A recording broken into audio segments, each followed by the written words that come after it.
Classic Audiobooks presents 25 Ghost Stories, compiled and edited by W. Bob Holland.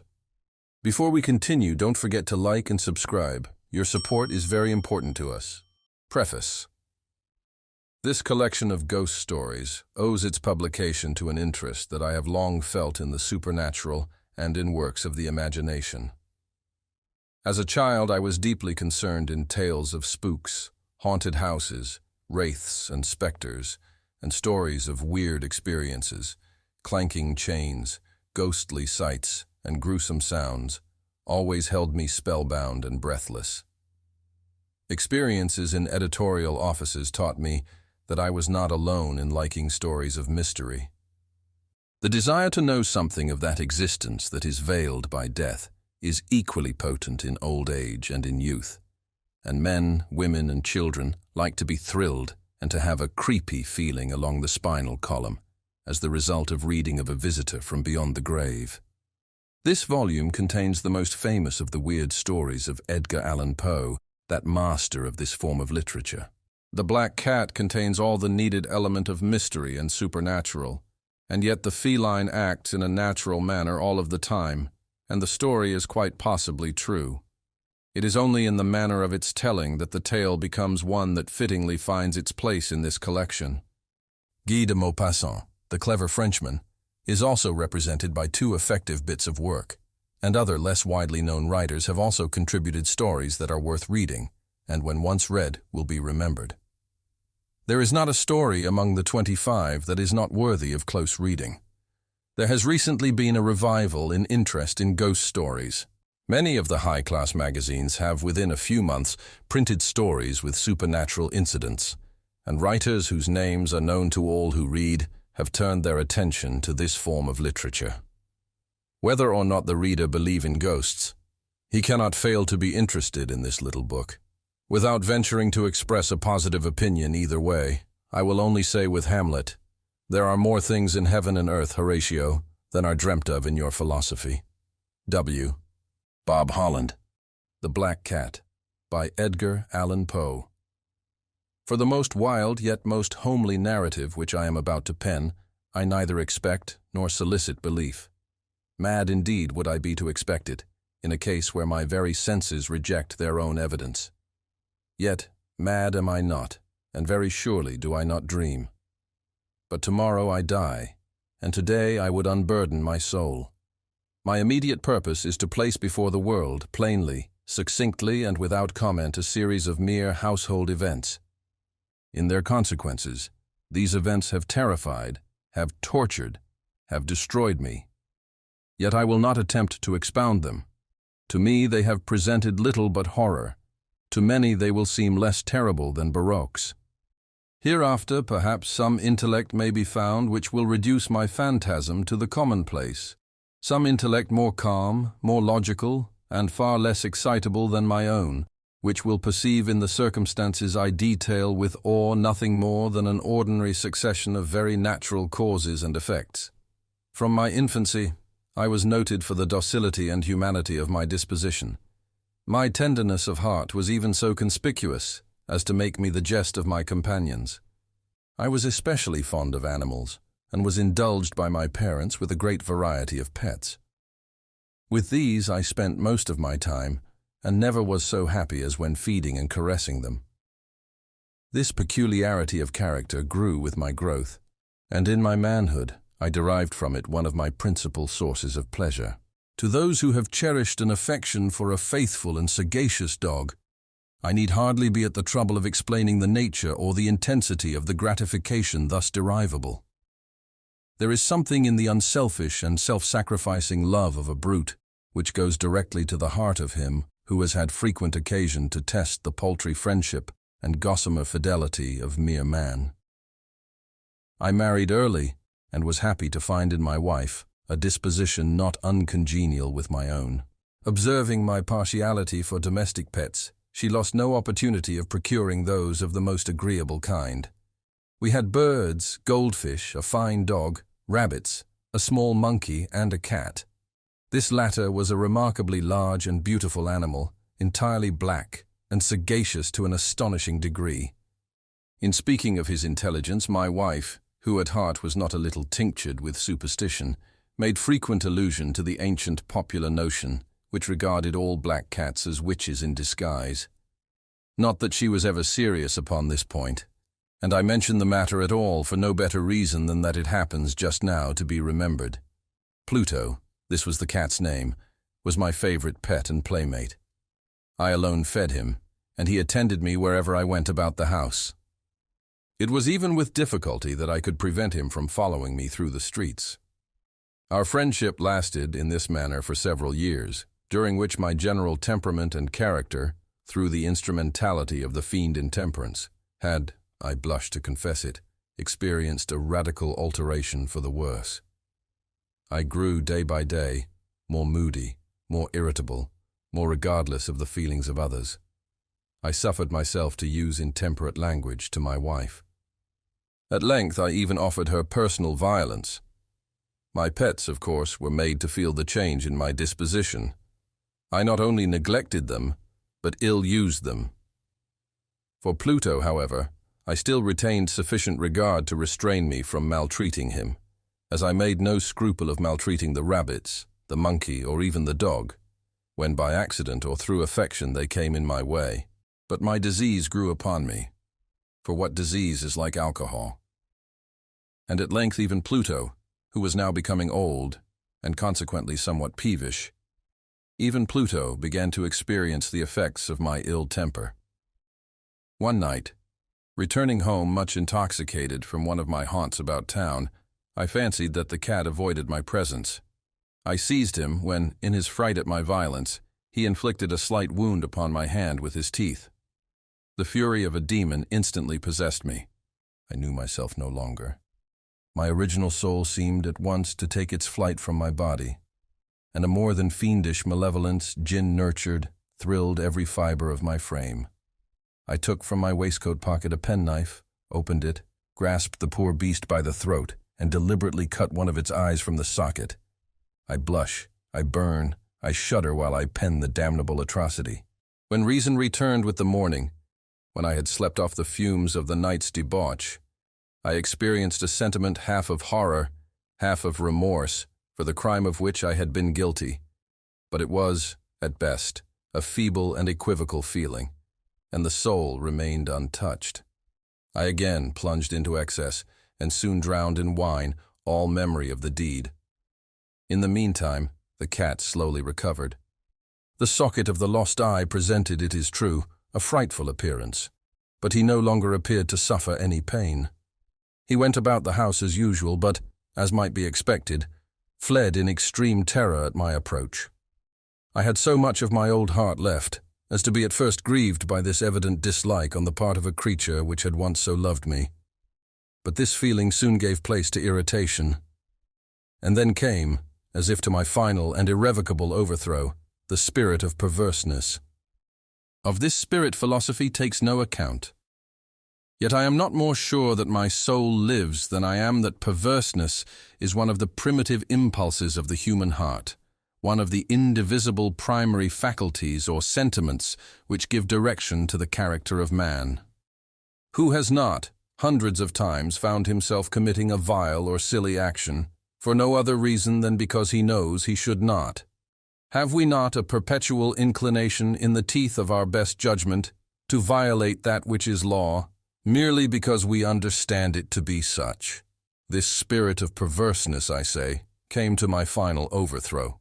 It was this unfathomable longing of the soul to vex itself, to offer violence to its own nature, to do wrong for the wrong's sake only, that urged me to continue and finally to consummate the injury I had inflicted upon the unoffending brute. One morning, in cold blood, I slipped a noose about its neck and hung it to the limb of a tree. Hung it with the tears streaming from my eyes and the bitterest remorse at my heart. Hung it because I knew that it had loved me, and because I felt it had given me no offense. Hung it because I knew that in so doing I was committing a sin, a deadly sin that would so jeopardize my immortal soul as to place it, if such a thing were possible, even beyond the reach of the infinite mercy of the most merciful and most terrible God. On the night of the day on which this cruel deed was done, I was aroused from sleep by the cry of "Fire!" The curtains of my bed were in flames. The whole house was blazing. It was with great difficulty that my wife, a servant and myself made our escape from the conflagration. The destruction was complete. My entire worldly wealth was swallowed up, and I resigned myself thenceforward to despair.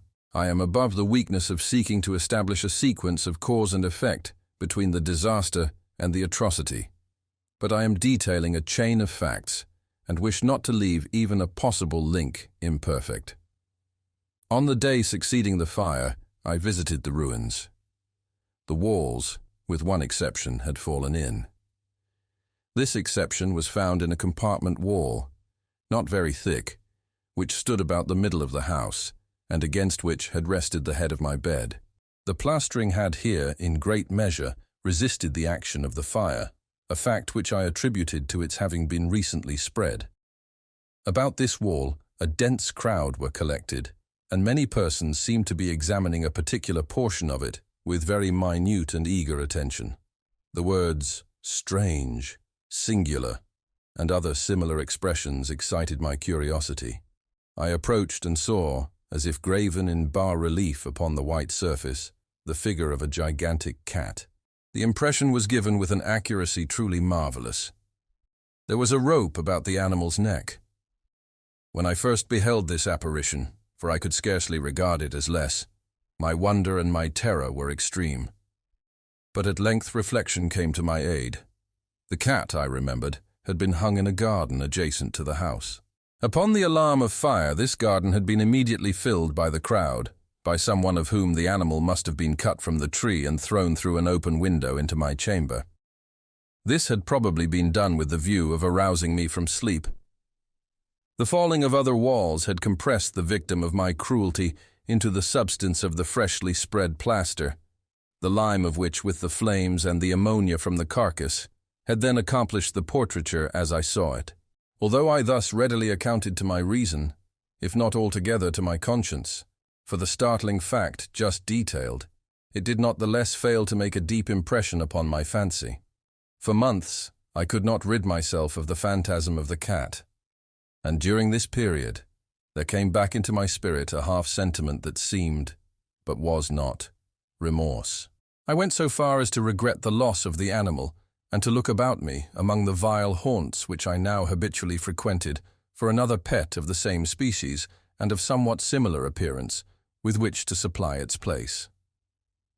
One night as I sat, half stupefied, in a den of more than infamy, my attention was suddenly drawn to some black object, reposing upon the head of one of the immense hogsheads of gin, or of rum, which constituted the chief furniture of the apartment. I had been looking steadily at the top of this hogshead for some minutes, and what now caused me surprise was the fact that I had not sooner perceived the object thereupon. I approached it, and touched it with my hand. It was a black cat, a very large one, fully as large as Pluto, and closely resembling him in every respect, but only Pluto had not a white hair upon any portion of his body. But this cat had a large, although indefinite splotch of white, covering nearly the whole region of the breast. Upon my touching him, he immediately arose, purred loudly, rubbed against my hand, and appeared delighted with my notice. This, then, was the very creature of which I was in search. I at once offered to purchase it of the landlord, but this person made no claim to it, knew nothing of it, had never seen it before. I continued my caresses, and when I prepared to go home, the animal evinced a disposition to accompany me. I permitted it to do so, occasionally stooping and patting it as I proceeded. When it reached the house, it domesticated itself at once, and became immediately a great favorite with my wife. For my own part, I soon found a dislike to it arising within me. This was just the reverse of what I had anticipated, but I know not how or why it was, its evident fondness for myself rather disgusted and annoyed me. By slow degrees, these feelings of disgust and annoyance rose into the bitterness of hatred. I avoided the creature, a certain sense of shame, and the remembrance of my former deed of cruelty, preventing me from physically abusing it. I did not for some weeks strike, or otherwise violently ill-use it, but gradually, very gradually, I came to look upon it with unutterable loathing, and to flee silently from its odious presence, as from the breath of a pestilence. What added, no doubt, to my hatred of the beast was the discovery, on the morning after I brought it home, that, like Pluto, it also had been deprived of one of its eyes. This circumstance, however, only endeared it to my wife, who, as I have already said, possessed, in a high degree, that humanity of feeling which had once been my distinguishing trait, and the source of many of my simplest and purest pleasures. With my aversion to this cat, however, its partiality for myself seemed to increase. It followed my footsteps with a pertinacity which it would be difficult to make the reader comprehend. Whenever I sat, it would crouch beneath my chair or spring upon my knees, covering me with its loathsome caresses. If I arose to walk, it would get between my feet, and thus nearly throw me down, or fastening its long and sharp claws in my dress, clamber, in this manner, to my breast. At such times, although I longed to destroy it with a blow, I was yet withheld from so doing, partly by a memory of my former crime, but chiefly, let me confess it at once, by absolute dread of the beast. This dread was not exactly a dread of physical evil, and yet I should be at a loss how otherwise to define it. I am almost ashamed to own, yes, even in this felon's cell I am almost ashamed to own, that the terror and horror with which the animal inspired me had been heightened by one of the merest chimeras it would be possible to conceive. My wife had called my attention more than once to the character of the mark of white hair, of which I have spoken, and which constituted the sole visible difference between the strange beast and the one I had destroyed. The reader will remember that this mark, although large, had been originally very indefinite. But by slow degrees nearly imperceptible, and which for a long time my reason struggled to reject as fanciful, it had, at length, assumed a rigorous distinctness of outline. It was now the representation of an object that I shudder to name, and for this, above all, I loathed and dreaded, and would have rid myself of the monster had I dared. It was now, I say, the image of a hideous, of a ghastly thing, of the gallows. O mournful and terrible engine of horror and of crime, of agony and of death! And now was I indeed wretched beyond the wretchedness of mere humanity, and a brute beast, whose fellow I had contemptuously destroyed, a brute beast to work out for me, a man, fashioned in the image of the high God, so much of insufferable woe. Alas, neither by day nor night knew I the blessing of rest any more. During the former, the creature left me no moment alone, and in the latter, I started hourly from dreams of unutterable fear, to find the hot breath of the thing upon my face, and its vast weight, an incarnate nightmare that I had no power to shake off, incumbent eternally upon my heart. Beneath the pressure of torment such as these, the feeble remnants of the good within me succumbed. Evil thoughts became my sole intimates, the darkest and most evil of thoughts. The moodiness of my usual temper increased to hatred of all things and of all mankind, while, from the sudden, frequent, and ungovernable outbursts of a fury to which I now blindly abandoned myself, my uncomplaining wife, alas, was the most usual and the most patient of sufferers. One day she accompanied me upon some household errand into the cellar of the old building, which our poverty compelled us to inhabit. The cat followed me down the steep stairs, and nearly throwing me headlong, exasperated me to madness. Uplifting an axe, and forgetting in my wrath the childish dread which had hitherto stayed my hand, I aimed a blow at the animal which, of course, would have proved instantly fatal had it descended as I wished. But this blow was arrested by the hand of my wife. Goaded by the interference into a rage more than demoniacal, I withdrew my arm from her grasp and buried the axe in her brain. She fell dead upon the spot, without a groan. This hideous murder accomplished, I set myself forthwith, and with entire deliberation, to the task of concealing the body. I knew that I could not remove it from the house either by day or by night, without the risk of being observed by the neighbors. Many projects entered my mind. At one period I thought of cutting the corpse into minute fragments, and destroying them by fire. At another, I resolved to dig a grave for it in the floor of the cellar. Again, I deliberated about casting it into the well in the yard, about packing it in a box, as if merchandise, with the usual arrangements, and so getting a porter to take it from the house.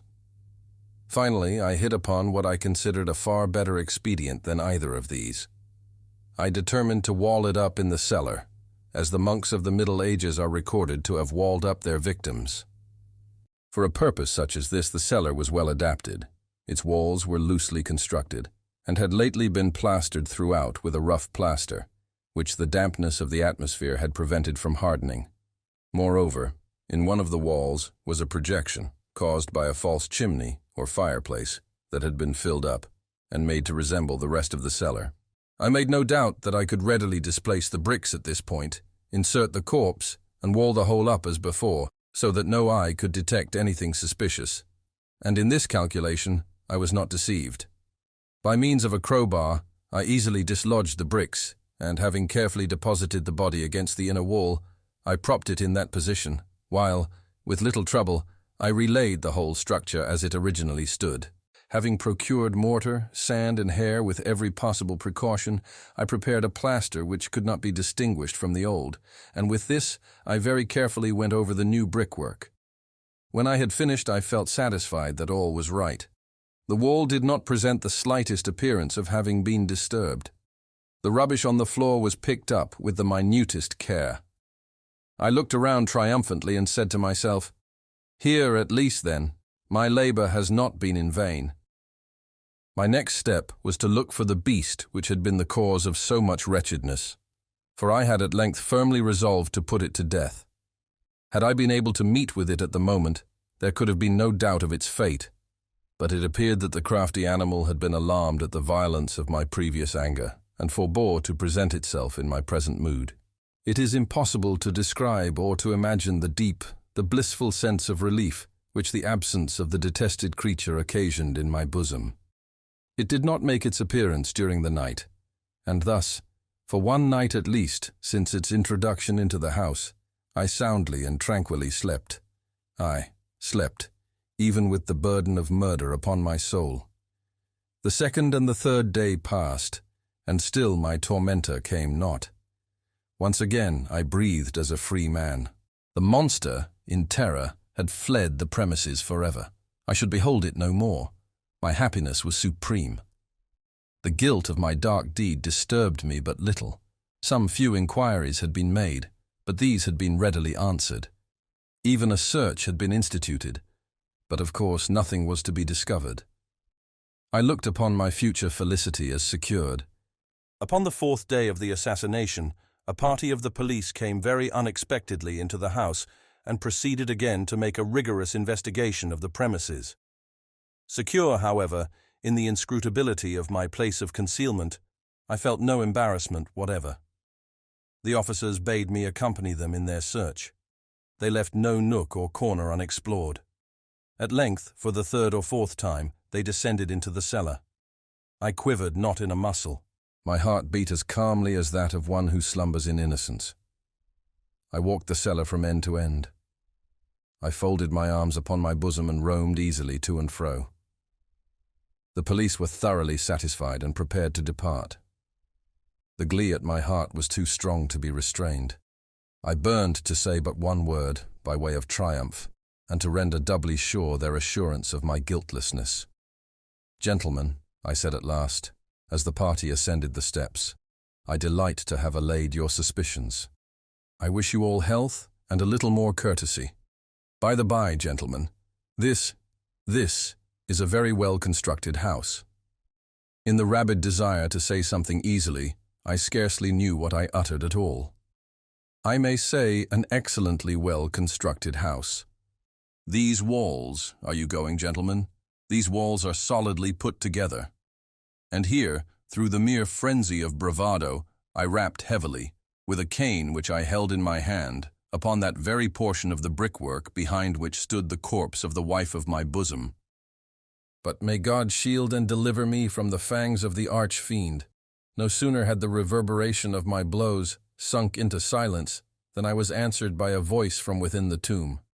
by a cry, at first muffled and broken, like the sobbing of a child, and then quickly swelling into one long, loud, and continuous scream, utterly anomalous and inhuman, a howl, a wailing shriek, half of horror and half of triumph, such as might have arisen only out of hell, conjointly from the throats of the damned, in their agony and of the demons that exult in the damnation.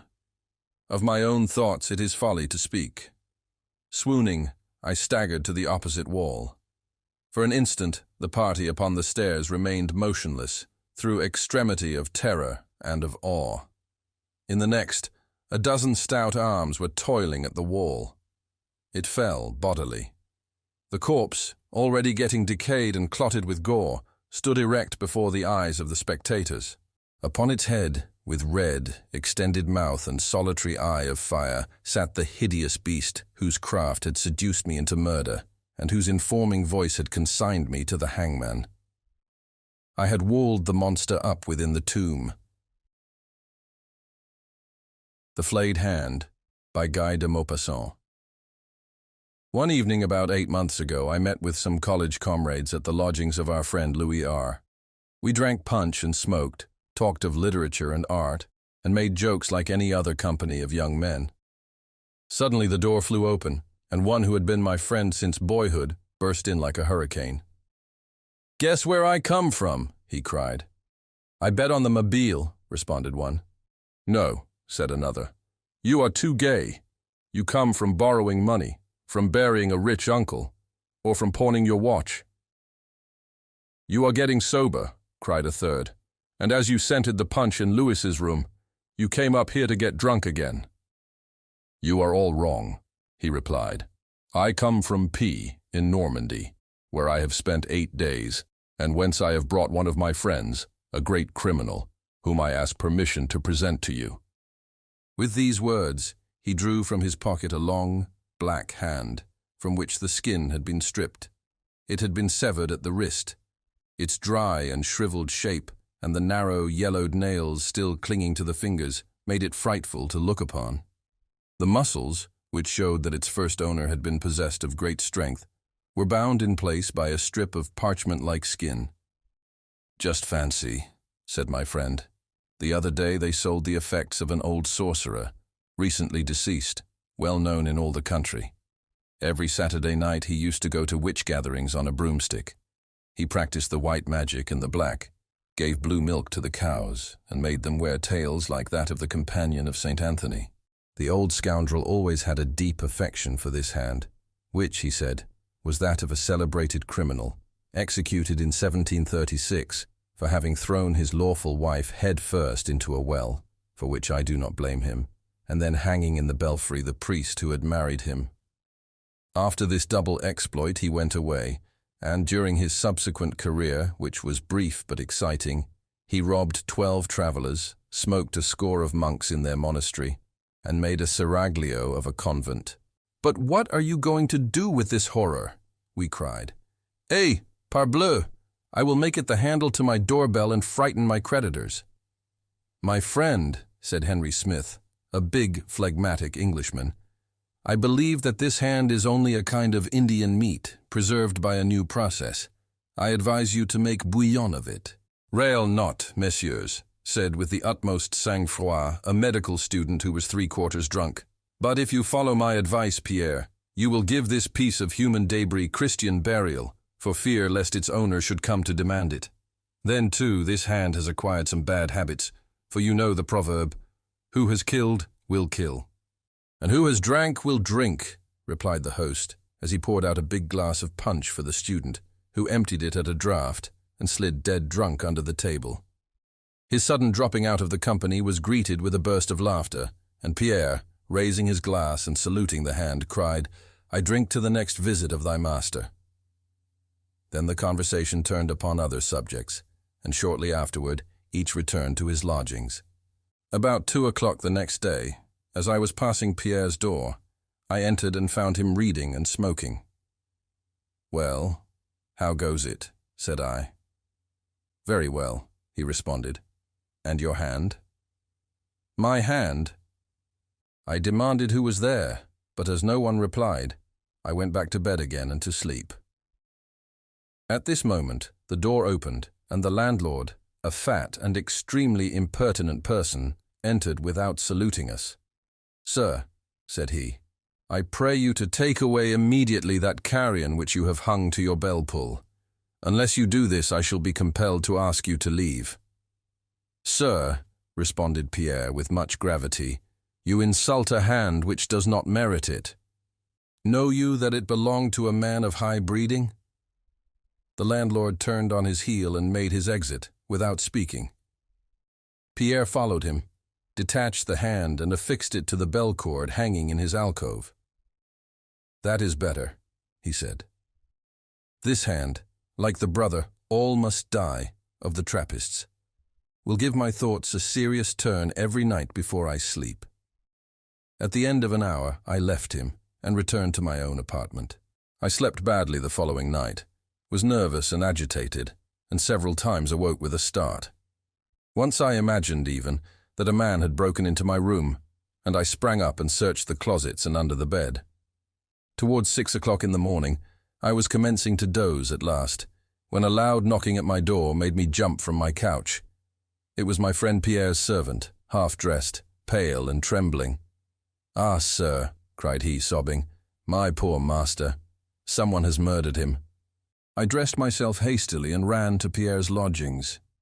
The house was full of people disputing together, and everything was in a commotion. Everyone was talking at the same time, recounting and commenting on the occurrence in all sorts of ways. With great difficulty, I reached the bedroom, made myself known to those guarding the door, and was permitted to enter. 4 agents of police were standing in the middle of the apartment, pencils in hand, examining every detail, conferring in low voices, and writing from time to time in their notebooks. 2 doctors were in consultation by the bed on which lay the unconscious form of Pierre. He was not dead, but his face was fixed in an expression of the most awful terror. His eyes were open their widest, and the dilated pupils seemed to regard fixedly, with unspeakable horror, something unknown and frightful. His hands were clenched.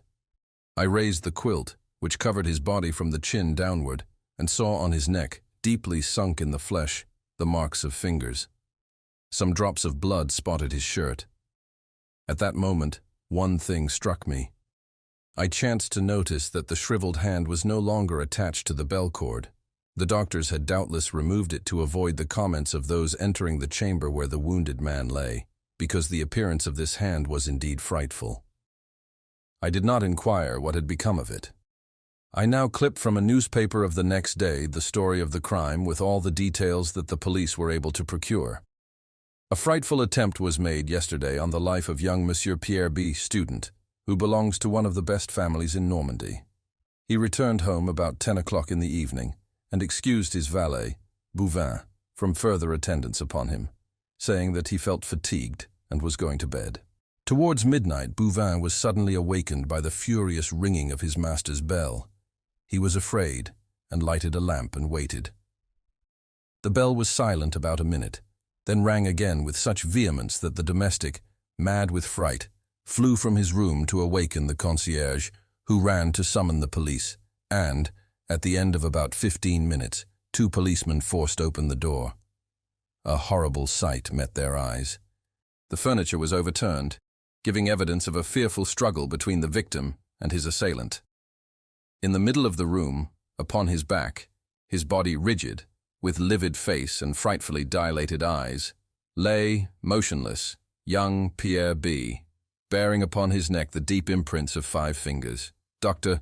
Bourdian was called immediately, and his report says that the aggressor must have been possessed of prodigious strength and have had an extraordinarily thin and sinewy hand, because the fingers left in the flesh of the victim 5 holes, like those from a pistol ball, and had penetrated until they almost met. There is no clue to the motive of the crime or to its perpetrator. The police are making a thorough investigation. The following appeared in the same newspaper next day. Monsieur Pierre B., the victim of the frightful assault of which we published an account yesterday, has regained consciousness after 2 hours of the most assiduous care by Dr. Bourdian. His life is not in danger, but it is strongly feared that he has lost his reason. No trace has been found of his assailant. My poor friend was indeed insane. For 7 months I visited him daily at the hospital where we had placed him, but he did not recover the light of reason. In his delirium, strange words escaped him, and like all madmen, he had one fixed idea. He believed himself continually pursued by a spectre. One day they came for me in haste, saying he was worse, and when I arrived I found him dying. For 2 hours he remained very calm. Then, suddenly, rising from his bed in spite of our efforts, he cried, waving his arms as if a prey to the most awful terror, "Take it away! Take it away! It strangles me! Help! Help!" Twice he made the circuit of the room, uttering horrible screams, then fell, face downward, dead. As he was an orphan, I was charged to take his body to the little village of P, in Normandy, where his parents were buried. It was the place from which he had arrived the evening he found us drinking punch in Louis R's room when he had presented to us the Flayed Hand. His body was enclosed in a leaden coffin, and 4 days afterwards I walked sadly beside the old cure, who had given him his first lessons, to the little cemetery where they dug his grave. It was a beautiful day, and sunshine from a cloudless sky flooded the earth. Birds sang from the blackberry bushes where many a time when we were children we had stolen to eat the fruit. Again I saw Pierre and myself creeping along behind the hedge and slipping through the gap that we knew so well, down at the end of the little plot, where they bury the poor. Again we would return to the house with cheeks and lips black with the juice of the berries we had eaten. I looked at the bushes. They were covered with fruit. Mechanically I picked some and bore it to my mouth. The cure had opened his breviary and was muttering his prayers in a low voice. I heard at the end of the walk the spades of the grave diggers who were opening the tomb. Suddenly they called out. The cure closed his book, and we went to see what they wished of us. They had found a coffin. In digging, a stroke of the pickaxe had started the cover, and we perceived within a skeleton of unusual stature, lying on its back, its hollow eyes seeming yet to menace and defy us. I was troubled, I know not why, and almost afraid. "Hold!" cried one of the men. "Look there! One of the rascal's hands has been severed at the wrist. Ah, here it is!" And he picked up from beside the body a huge withered hand and held it out to us. "See?" cried the other, laughing. "See how he glares at you, as if he would spring at your throat to make you give him back his hand." "Go," said the cure. "Leave the dead in peace, and close the coffin. We will make poor Pierre's grave elsewhere." The next day all was finished, and I returned to Paris, after having left 50 francs with the old cure for masses to be said for the repose of the soul of him whose sepulchre we had troubled.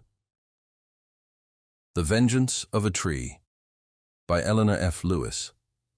Through the windows of Jim Daly's saloon, in the little town of C, the setting sun streamed in yellow patches, lighting up the glasses scattered on the tables and the faces of several men who were gathered near the bar.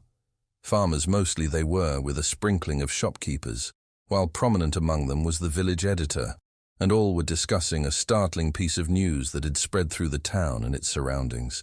The tidings that Walter Stedman, a laborer on Albert Kelsey's ranch, had assaulted and murdered his employer's daughter, had reached them and had spread universal horror among the people. A farmer declared that he had seen the deed committed as he walked through a neighboring lane, and having always been noted for his cowardice, instead of running to the girl's aid, had hailed a party of miners who were returning from their midday meal through a field nearby. When they reached the spot, however, where Stedman, as they supposed, had done his black deed, only the girl lay there, in the stillness of death. Her murderer had taken the opportunity to fly. The party had searched the woods of the Kelsey estate, and just as they were nearing the house itself, the appearance of Walter Stedman, walking in a strangely unsteady manner toward it, made them quicken their pace. He was soon in custody, although he had protested his innocence of the crime. He said that he had just seen the body himself on his way to the station, and that when they had found him he was going to the house for help. But they had laughed at his story, and had flung him into the tiny, stifling calaboose of the town. What were their proofs? Walter Stedman, a young fellow of about 26, had come from the city to their quiet town just when times were at their hardest, in search of work. The most of the men living in the town were honest fellows, doing their work faithfully when they could get it. And when they had socially asked Stedman to have a drink with them, he had refused in rather a scornful manner. That infernal city chap, he was called, and their hate and envy increased in strength when Albert Kelsey had employed him in preference to any of themselves. As time went on, the story of Stedman's admiration for Margaret Kelsey had gone afloat, with the added information that his employer's daughter had repulsed him, saying that she would not marry a common laborer. So Stedman, when this news reached his employer's ears, was discharged, and this, then, was his revenge. For them, these proofs were sufficient to pronounce him guilty. Yet that afternoon, as Stedman, crouched on the floor of the calaboose, grew hopeless in the knowledge that no one would believe his story, and that his undeserved punishment would be swift and sure, a tramp, boarding a freight car several miles from the town, sped away from the spot where his crime had been committed, and knew that forever its shadow would follow him. From the tiny window of his prison, Walter Stedman could see the red glow of the heavens that betokened the setting of the sun. So the red sun of his life was soon to set. A life that had been innocent of all crime, and that now was to be ended for a deed that he had never committed. Most prominent of all the visions that swept through his mind was that of Margaret Kelsey, lying as he had first found her, fresh from the hands of her murderer. But there was another of a more tender nature. How long he and Margaret had tried to keep their secret, until Walter could be promoted to a higher position, so that he could ask for her hand with no fear of the father's antagonism. Then came the remembrance of an afternoon meeting between the two in the woods of the Kelsey estate, how, just as they were parting, Walter had heard footsteps near them, and glancing sharply around, saw an evil, scowling, murderous face peering through the brush. He had started toward it, but the owner of the countenance had taken himself hurriedly off. The gossiping townspeople had misconstrued this romance, and when Albert Kelsey had heard of this clandestine meeting from the man who was later on to appear as a leader of the mob, and that he had discharged Stedman, they had believed that the young man had formally proposed and had been rejected.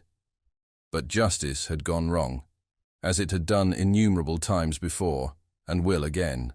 An innocent man was to be hanged, even without the comfort of a trial, while the man who was guilty was free to wander where he would. That autumn night, the darkness came quickly, and only the stars did their best to light the scene. A body of men, all masked, and having as a leader one who had ever since Stedman's arrival in town cherished a secret hatred of the young man, dragged Stedman from the calaboose and tramped through the town, defying all, defying even God himself. Along the highway and into Farmer Brown's crosscut, they went, vigilantly guarding their prisoner, who, with the lanterns lighting up his haggard face, walked among them with the lagging step of utter hopelessness. "That's a good tree," their leader said presently, stopping and pointing out a spreading oak. When the slipknot was adjusted and Stedman had stepped on the box, he added, "If you've got anything to say, you'd better say it now." "I am innocent, I swear before God," the doomed man answered. "I never took the life of Margaret Kelsey." "Give us your proof," jeered the leader, and when Stedman kept a despairing silence, he laughed shortly. "Ready, men," he gave the order. The box was kicked aside, and then only a writhing body swung to and fro in the gloom. In front of the men stood their leader, watching the contortions of the body with silent glee. "I'll tell you a secret, boys," he said suddenly. "I was after that poor murdered girl myself. Little chance I had, but he had just as little."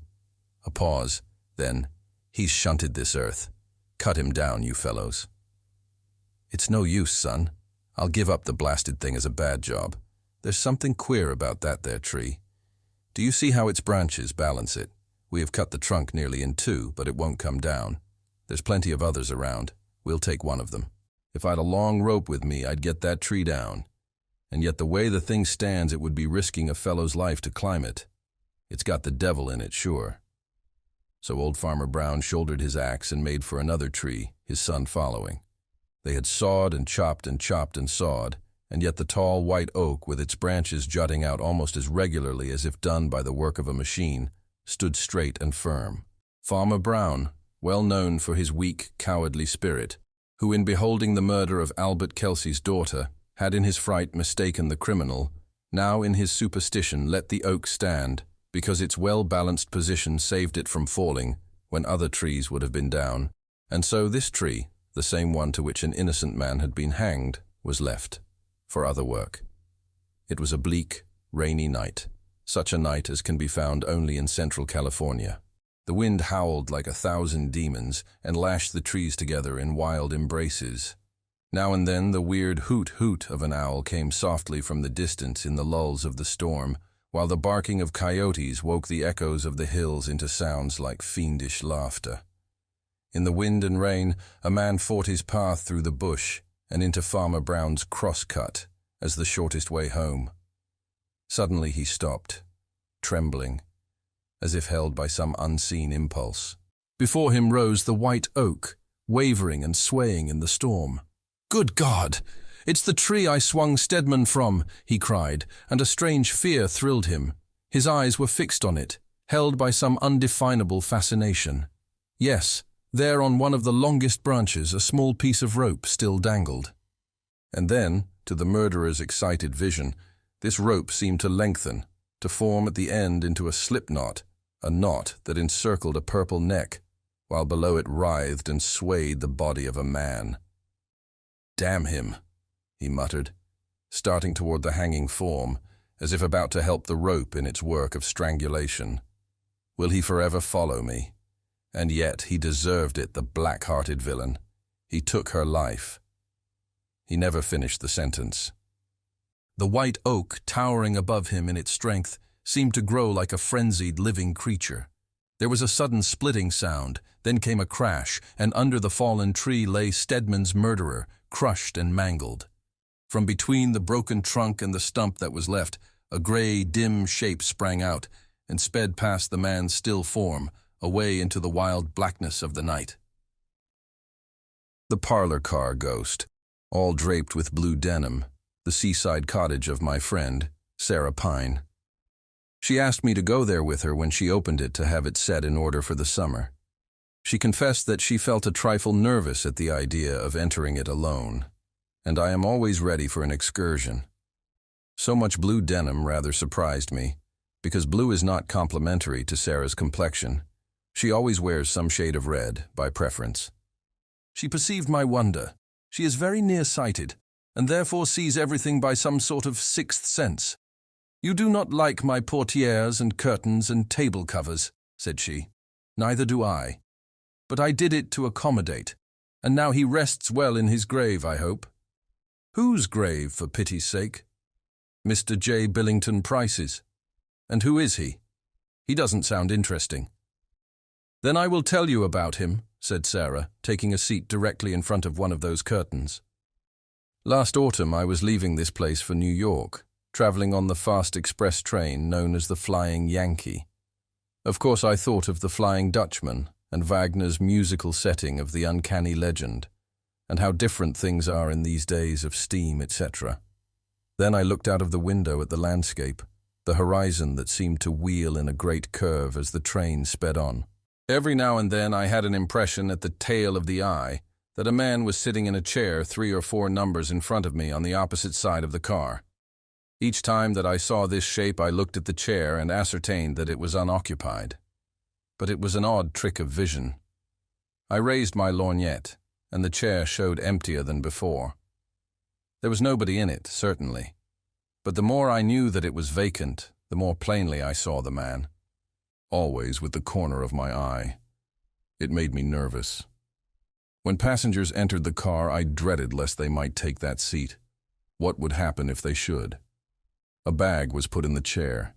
That made me uncomfortable. The bag was removed at the next station. Then a baby was placed in the seat. It began to laugh as though someone had gently tickled it. There was something odd about that chair. 13 was its number. When I looked away from it, The impression was strong upon me that some person sitting there was watching me. Really, it would not do to humor such fancies. So I touched the electric button, asked the porter to bring me a table, and taking from my bag a pack of cards, proceeded to divert myself with a game of patience. I was puzzling where to put a 7 of spades. "Where can it go?" I murmured to myself. A voice behind me prompted, "Play the 4 of diamonds on the 5, and you can do it." I started. The only occupants of the car, besides me, were a bridal couple, a mother with 3 little children, and a typical preacher of one of the straightest sects. Who had spoken? "Play up the 4, madam," repeated this voice. I looked fearfully over my shoulder. At first I saw a bluish cloud, like cigar smoke, but inodorous. Then the vision cleared, and I saw a young man whom I knew by a subtle intuition to be the occupant, seen and not seen, of chair number 13. Evidently he was a traveling salesman, and a ghost. Of course, a drummer's ghost sounds ridiculous. They're so extremely alive, or else you would expect a dead drummer to be particularly dead and not walk. This was a most commonplace-looking ghost, cordial, pushing, businesslike. At the same time, his face had an expression of utter despair and horror, which made him still more preposterous. Of course, it is not nice to let a stranger speak to one, even on so impersonal a topic as a 4 of diamonds. But a ghost? There can't be any rule of etiquette about talking with a ghost. My dear, it was dreadful. That forward creature showed me how to play all the cards, and then begged me to lay them out again in order that he might give me some clever points. I was too much amazed and disturbed to speak. I could only place the cards at his suggestion. This I did so as not to appear to be listening to the empty air and be supposed to be a crazy woman. Presently the ghost spoke again and told me his story. "Madam," he said, "I have been riding back and forth on this car ever since February 22nd, 189. 7 months and 11 days. All this time I have not exchanged a word with anyone. For a drummer, that is pretty hard, you may believe. You know the story of the Flying Dutchman? Well, that is very nearly my case. A curse is upon me, and will not be removed until some kind soul, But I'm getting ahead of my text. That day there were 4 of us, traveling for different houses. One of the boys was in wool, one in baking powder, one in boots and shoes, and myself in cotton goods. We met on the road, took seats together, and fell into talking shop. Those fellows told big lies about their sales, Washington's birthday though it was. The baking powder man raised the amount of the bills of goods which he had sold better than a whole can of his stuff could have done. I admitted the straight truth, that I had not yet been able to make a sale, and then I swore, not in a light-minded, chipper style of verbal trimmings, but a great, round, heaven-defying oath that I would sell a case of blue denims on that trip if it took me forever. We became dry with talk, and when the train stopped at Rivermouth, we went out to have some beer. It is good there, you know. Pardon me. I forgot that I was speaking to a lady. Well, we had to run to get aboard. I missed my footing, fell under the wheels, and the next thing that I knew they were holding an inquest over my remains. While I, disemboweled, was sitting on a corner of the undertaker's table, wondering which of the coroner's jury was likely to want a case of blue denims. Then I remembered my wicked oath and understood that I was a soul doomed to wander until I could succeed in selling that bill of goods. I spoke once or twice, offering the denims under value, but nobody noticed me. Verdict: accidental death, negligence of deceased, railroad corporation not to blame. Deceased got out for beer at his own risk. The other drummers took charge of the remains and wrote a beautiful letter to my relatives about my social qualities and my impressive conversation. I wish it had been less impressive that time. I might have lied about my sales, or I might have said that I hoped for better luck. But after that oath, there was nothing for it. Back and forth, on this road, in chair number 13, to all eternity. Nobody suspects my presence. They sit on my knees, I'm playing in luck when it is a nice baby, as it was this afternoon. They pile wraps, bags, even railway literature on me. They play cards under my nose, and what duffers some of them are. You, madam, are the first person who has perceived me, and therefore I venture to speak to you, meaning no offense. I can see that you are sorry for me. Now, if you recall the story of the Flying Dutchman, he was saved by the charity of a good woman. In fact, Senta married him. Now I'm not asking anything of that size. I see that you wear a wedding ring, and no doubt you make some man's happiness.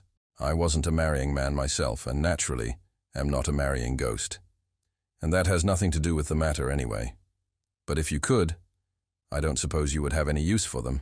But if you were disposed to do a turn of good, solid Christian charity, I should be everlastingly grateful, and you may have that case of denims at 72 on 50, and that quality is quoted today at $80. Does it go, madam? The speech of the poor ghost was not very eloquent, but his eyes had an intense, eager glare, which was terrible. Something, pity, fear, I do not know what, compelled me.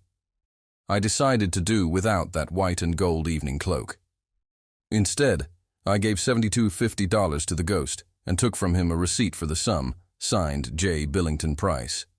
Then he smiled contentedly, thanked me with emotion, and returned to chair number 13. Several times on the journey, although I did not perceive him again, I felt dazed. When the train arrived at New York and I, with the other passengers, dismounted, it seemed to me that a strong hand passed under my elbow, steadying me down the steps. As I walked the length of the station, my bag, not heavy at any time, appeared to become weightless. I believe that the Parlor-Car Ghost walked beside me, carrying the bag, whose handle still remained in my other hand. Indeed, once or twice I thought I felt the touch of cold fingers against mine. Since then, I have no reason to suppose that the poor ghost is not at rest. I hope he is. But I never expected nor wished for the blue denims. The next day, however, a dray belonging to a great wholesale house backed up to our door and delivered a case of denims with a receipted bill for the same. What was I to do? I could not go about selling blue denims. I could not give them away without exciting comment. So I furnished the cottage with them, and you know the effect on my complexion. Pity me, dear, and credit me, frivolous woman as I am, with having saved a soul at the expense of my own vanity. My story is told. What do you think about it? Ghost of Buckstown Inn by Arnold M. Anderson. Several travel-worn drummers sat in the lobby exchanging yarns. It was Rodney Green's turn, and he looked wise and began his tale. I don't claim by any means that the belief in ghosts is a general thing in Arkansas, but I do say that I had an experience out there a few years ago. It was late in the fall, and I happened to be in the village of Buckstown, which desecrates a very limited portion of the state. The town is about as small and dirty a place as ever I saw, and the Buckstown Inn is not much above the general character of the place. The region is inhabited by natives who still cling to all sorts of foolish superstitions. The inn, in the antebellum days, was kept by one who was said to be the meanest and most crabbed of mortals. The old demon was as miserly as he was mean, and all his narrow life he hoarded his filthy lucre with fiendish greed. Report had it also that he had even murdered his patrons in their beds for their money. What the facts actually were, I don't know, but even to this day the old inn is held in suspicion. A lingering effect of former horrors still clouds its memory. The present proprietor, Bunk Watson, his real name is Bunker, I believe, is an altogether different sort of chap. A southern type, in fact. One of those shiftless, heedless, happy-go-lucky mortals who love strong whiskey and who chews an enormous quid of black tobacco and smokes a corncob pipe at the same time. When the former keeper shuffled off, his property fell to a distant relative, the present keeper, who, with his family, immediately moved in from a neighboring hamlet and took possession. It was well known that the old proprietor had accumulated considerable wealth during his sojourn among the living, but all efforts to discover any treasure upon the premises had failed, and now the idea of ever finding it was practically given up. As far as Bunk was concerned, The matter troubled him little.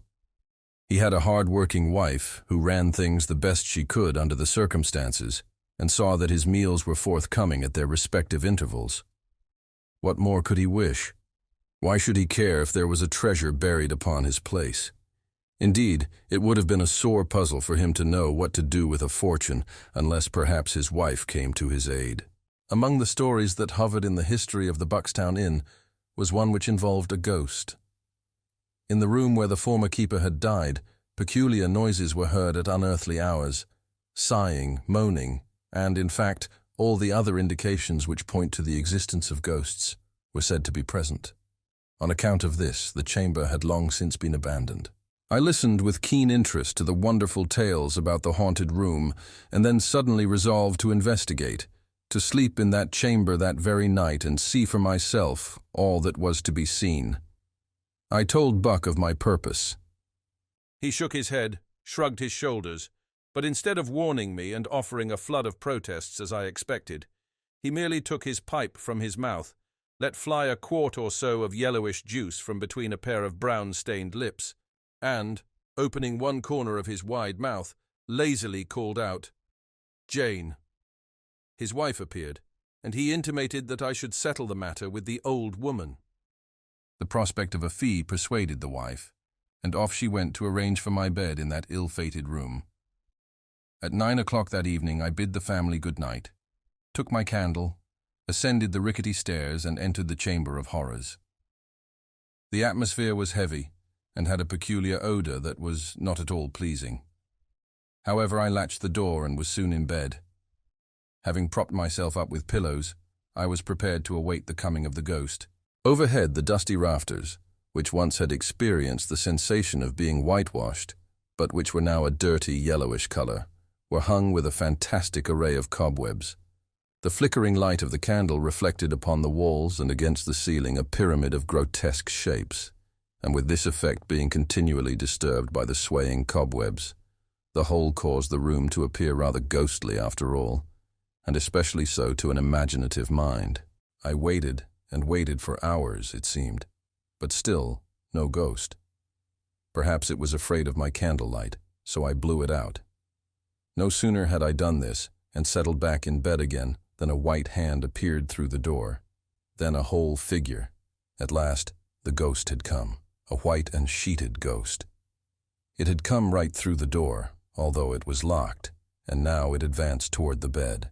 Raising its long white arm, it pointed a bony finger at me and then commanded, "Come with me." Thereupon it turned to the door, while instantly I jumped out of bed to follow. Some unseen power compelled me to obey. The door flew open, and the ghost led me down the stairs, through long holes into the cellar, through mysterious underground corridors, upstairs again, in and out rooms which I never dreamed were to be found in that old rambling inn. Finally, through a small door in the rear, we left the house. I was in my sleeping garments, but no matter, I had to follow. The white form, with a slow and measured tread and as silent as death, led the way into the orchard. There, under a tree at the farther end, it pointed to the ground, and in the same ghostly tones before used, said, "Here you will find a great treasure buried." The ghost then disappeared, and I saw it no more. I stood dazed and trembling. Upon recovering my wits, I started to dig, but the chill of the night air and the scantiness of my night robes made such labor impracticable. So I decided to leave some mark to identify the place and come around again at daybreak. I reached up and broke off a limb. Overcome with my night's exertions, I slept the next morning until a loud rapping on my door and a croaking voice warned me that it was noon. I had intended to leave Buckstown Inn that day, but prompted by curiosity and anxious to investigate, I unpacked my gripsack for a comfortable stay. You must understand that this was my first experience with a ghost, and I feared I might never see another. At breakfast, my landlady waited on me in silence, though once I detected her eyes following me with a peculiar expression. She wanted to ask me how I enjoyed the night, but I would not gratify her by volunteering a word. My host was more outspoken. "Reckon you didn't get much sleep," said he with a queer smile. Did you hear anything? I asked. Well, I did, yes, he said with a drawl. But you didn't disturb me any. I knew you'd have trouble when you went in that room to sleep. That afternoon I slipped out to the tree, but to my amazement I found that the twig I had broken from the branches was gone. Finally, I found under the lower trunk of an apple tree an open place from which a small branch had evidently been wrested. But on looking further, I discovered that every apple tree in the orchard had been similarly disfigured. More mysterious than ever, I said, but tonight shall decide.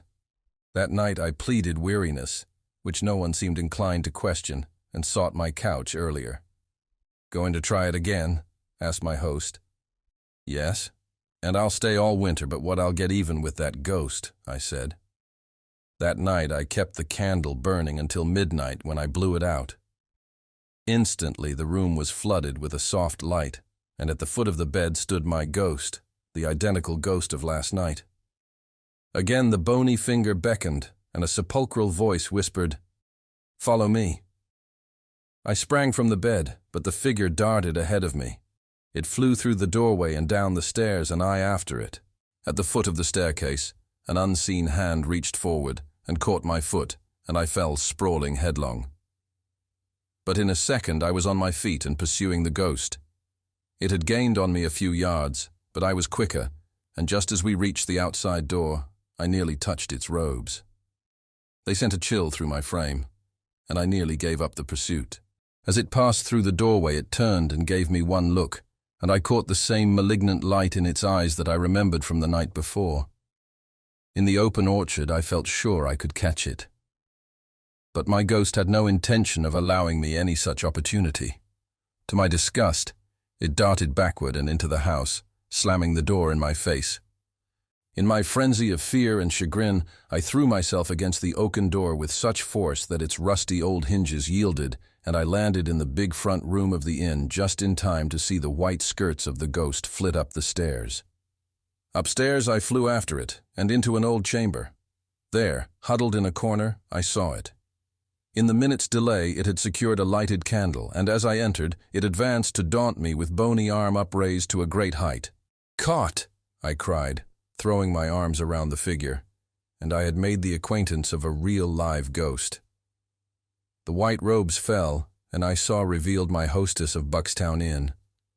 Next morning, when I threatened to call the police, she confessed to me that she masqueraded as a ghost to draw visitors to the out-of-the-way old place, and that she found its tale of being haunted highly profitable to her. The burglar's ghost. I am not an imaginative man, and no one who knows me can say that I have ever indulged in sentimental ideas upon any subject. I am rather predisposed, in fact, to look at everything from a purely practical standpoint, and this quality has been further developed in me by the fact that for 20 years I have been an active member of the detective police force at Westford, a large town in one of our most important manufacturing districts. A policeman, as most people will readily believe, has to deal with so much practical life that he has small opportunity for developing other than practical qualities, and he is more apt to believe in tangible things than in ideas of a somewhat superstitious nature. However, I was once under the firm conviction that I had been largely helped up the ladder of life by the ghost of a once well-known burglar. I have told the story to many, and have heard it commented upon in various fashions. Whether the comments were satirical or practical, it made no difference to me. I had a firm faith at that time in the truth of my tale. 18 years ago, I was a plain clothes officer at Westford. I was then 23 years of age, and very anxious about two matters. First and foremost, I desired promotion. Second, I wished to be married. Of course, I was more eager about the second than the first, because my sweetheart, Alice Moore, was one of the prettiest and cleverest girls in the town. But I put promotion first for the simple reason that with me promotion must come before marriage. Knowing this, I was always on the lookout for a chance of distinguishing myself, and I paid such attention to my duties that my superiors began to notice me and foretold a successful career for me in the future. One evening in the last week of September 1873, I was sitting in my lodgings wondering what I could do to earn the promotion which I so earnestly wished for. Things were quiet just then in Westford. and I am afraid I half wished that something dreadful might occur if I only could have a share in it. I was pursuing this train of thought when I suddenly heard a voice say, "Good evening, officer." I turned sharply around. It was almost dusk and my lamp was not lighted. For all that, I could see clearly enough a man who was sitting by a chest of drawers that stood between the door and the window. His chair stood between the drawers and the door, and I concluded that he had quietly entered my room and seated himself before addressing me. "Good evening," I replied. "I didn't hear you come in." He laughed when I said that, a low, chuckling, rather sly laugh. "No," he said. "I dessay not, officer. I'm a very quiet sort of person. You might say, in fact, noiseless. Just so." I looked at him narrowly, feeling considerably surprised and astonished at his presence. He was a thickly built man, with a square face and heavy chin. His nose was small but aggressive. His eyes were little and overshadowed by heavy eyebrows. I could see them twinkle when he spoke. As for his dress, it was in keeping with his face. He wore a rough suit of woolen or frieze. A thick, gaily coloured Belcher neckerchief encircled his bull-like throat, and in his big hands he continually twirled and twisted a fur cap, made apparently out of the skin of some favourite dog. As he sat there smiling at me and saying nothing, it made me feel uncomfortable. "What do you want with me?" I asked. "Just a little matter of business," he answered. "You should have gone to the office," I said. "We're not supposed to do business at home." "Right you are, Governor," he replied. "But I wanted to see you. It's you that's got to do my job. If I'd have seen the superintendent, he might have put somebody else onto it. That wouldn't have suited me. You see, officer, you're young and naturally eager-like for promotion. Eh? What is it you want?" I inquired again. "Ain't you eager to be promoted?" he reiterated.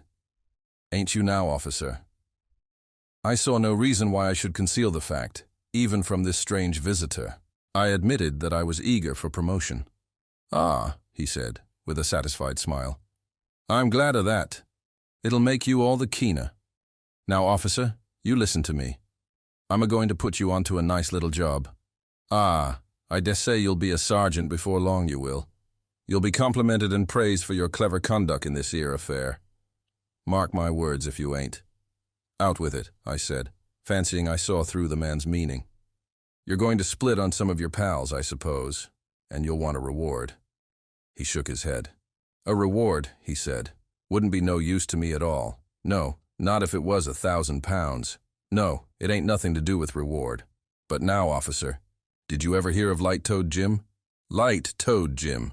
I should have been a poor detective if I had not. Why, the man known under that sobriquet was one of the cleverest burglars and thieves in England, and had enjoyed such a famous career that his name was a household word. At that moment, there was an additional interest attached to him. He had been convicted of burglary at the Northminster Assizes in 1871, and sentenced to 10 years penal servitude. After serving nearly 2 years of his time, he had escaped from Portland, getting away in such clever fashion that he had never been heard of since. Where he was, no one could say. But lately there had been a strong suspicion among the police that Light-Toed Jim was at his old tricks again. "Light-Toed Jim!" I repeated. "I should think so." "Why? What do you know about him?" He smiled and nodded his head. "Light-Toed Jim," said he, "is in Westford at this here identical moment. Listen to me, officer. Light-Toed Jim is a-going to crack a crib tonight. Said crib is the mansion of Miss Singleton, that 'ere rich old lady as lives out on the Mapleton Road. You know her, awfully rich, with naught but women's servants and animals about the place. There's some very valuable plate there. That's what Light-Toed Jim's after. He'll get in through the scullery window about 1 a.m. And then he'll pass through the back and front kitchens and into the butler's pantry. Only it's a butleress, 'cause there ain't no men at all. And there he'll set to work on the safe. Some of his late pals in Portland give him the tip about this here job." "How did you come to hear of it?" I asked. "Never mind, Governor. You wouldn't understand. Now I wants you to be up there tonight and to nab Light-Toed Jim red-handed, so to speak. It'll mean promotion for you, and it'll suit me down to the ground. You wants to be about and to watch him enter, then follow him and dog him. And be armed, officer, for Jim'll fight like a tiger if you don't draw his teeth first." "Now look here, my man," said I. "This is all very well, but it's all irregular. You must just tell me who you are and how you come to be in Light-Toed Jim's secrets, and I'll put it down in black and white." I turned away from him to get my writing materials. I was not half a minute with my back to him, but when I turned round he was gone. The door was shut, but I had heard no sound from it, either opening or shutting. Quick as thought, I darted to it, tore it wide open, and looked down the narrow staircase. There was no one there. I ran hastily downstairs into the passage and found my landlady, Mrs. Mariner, standing at the open door with a female friend. "Mrs. Mariner," I said, breaking in upon their conversation, "which way did that man go who came downstairs just now?" Mrs. Mariner looked at me strangely. "There ain't been no man come downstairs, Mr. Parker," said she. "Leastways, not this good 3/4 of an hour, which me and Mrs. Higgins here, as have come out to take an airing, her having been ironing all this blessed day, has been standing here all the time and ain't never seen a soul." "Nonsense," I said. "A man came down from my room just now, the man you sent up 20 minutes since." Mrs. Mariner looked at me with an expression betokening the most profound astonishment. Mrs. Higgins sighed deeply. "Mr. Parker," said Mrs. Mariner, "sorry am I to say it, sir, but you're either intoxicated or else you're a-sickening for brain fever, sir. There ain't no person entered this door, in or out, for nigh unto an hour, as me and Mrs. Higgins here will take our Bible oaths on." I went upstairs and looked in the rooms on either side of mine. The man was not there. I looked under my bed, and of course he was not there. He must have gone downstairs. But then the women must have seen him. There was only one door to the house. I gave it up in despair and began to smoke my pipe. By the time I had drawn the last whiff, I decided that if anyone was intoxicated, it was probably Mrs. Mariner and Mrs. Higgins, and that my strange visitor had departed by the door. I was not going to believe that he had anything supernatural about him. I had no duty that night, and as the hours wore on, I found myself stern in my resolve to go up to Miss Singleton's house and see what I could make out of my informant's story. It was my opinion that my late visitor was a whilom pal of Light-Toed Jim, and that having become aware of the latter's plot, he had, for some reason of his own, decided to split on his old chum. Thieves' disagreement is an honest man's opportunity, and I determined to solve the truth of the story told me. Lest it should come to nothing, I decided not to report the matter to my chief. If I could really capture Light-Toed Jim, my success would be all the more brilliant by being suddenly sprung upon the authorities. I made my plan of action rapidly. I took a revolver with me and went up to Miss Singleton's house. Fortunately, I knew the housekeeper there, a middle-aged, strong-minded woman, not easily frightened, which was a good thing. To her, I communicated such information as I considered necessary. She consented to conceal me in the room where the safe stood. There was a cupboard close by the safe from which I could command a full view of the burglar's operations and pounce upon him at the right moment. If only my information was to be relied upon, there was every chance of my capturing the famous burglar. Soon after midnight, when the house was all quiet, I went to the pantry and got into the cupboard, locking myself in. There were 2 openings in the panel, through either of which I was able to command a full view of the room. My position was somewhat cramped, but the time soon passed away. My mind was principally occupied in wondering if I was really about to have a chance of distinguishing myself. Somehow, there was an air of unreality about the events of the evening which puzzled me. Suddenly, I heard a sound which put me on the alert at once. It was nothing more than the creaking of a board or opening of a door would make in a quiet house, but it sounded intensified to my expectant ears. I drew myself up against the door of the cupboard and placed my eye to the opening in the panel. I had oiled the key of the door and kept my fingers upon it in readiness to spring upon the burglar at the proper moment. After what seemed some time, I saw the gleam of light through the keyhole of the door opening into the pantry. Then it opened, and a man carrying a small lantern came gently into the room. At first I could see nothing of his face, but when my eyes grew accustomed to the hazy light, I saw that I had been rightly informed, and that the burglar was indeed no other than the famous Light-Toed Jim. As I stood there watching him, I could not help admiring the cool fashion in which he went to work. He went over to the window and examined it. He tried the door of the cupboard in which I stood concealed. Then he locked the door of the pantry and turned his attention to the safe. He set his lamp on a chair before the lock and took from his pocket as neat and pretty a collection of tools as ever I saw. With these, he went quietly and swiftly to work. Light-toed Jim was a somewhat slimly built fellow, with little muscular development about him, while I am a big man with plenty of bone and sinew. If matters had come to a fight between us, I could have done what I pleased with him, but I knew that Jim would not chance a fight. Somewhere about him I felt sure there was a revolver, which he would use on the least provocation. My plan, therefore, was to wait until his back was bent over the lock of the safe, then to open the cupboard door noiselessly and fall bodily upon him, pinning him to the ground beneath me. Before long the moment came. He was working steadily away at the lock, his whole attention concentrated on the job. The slight noise of his drill was sufficient to drown the faint click of the key in the cupboard door.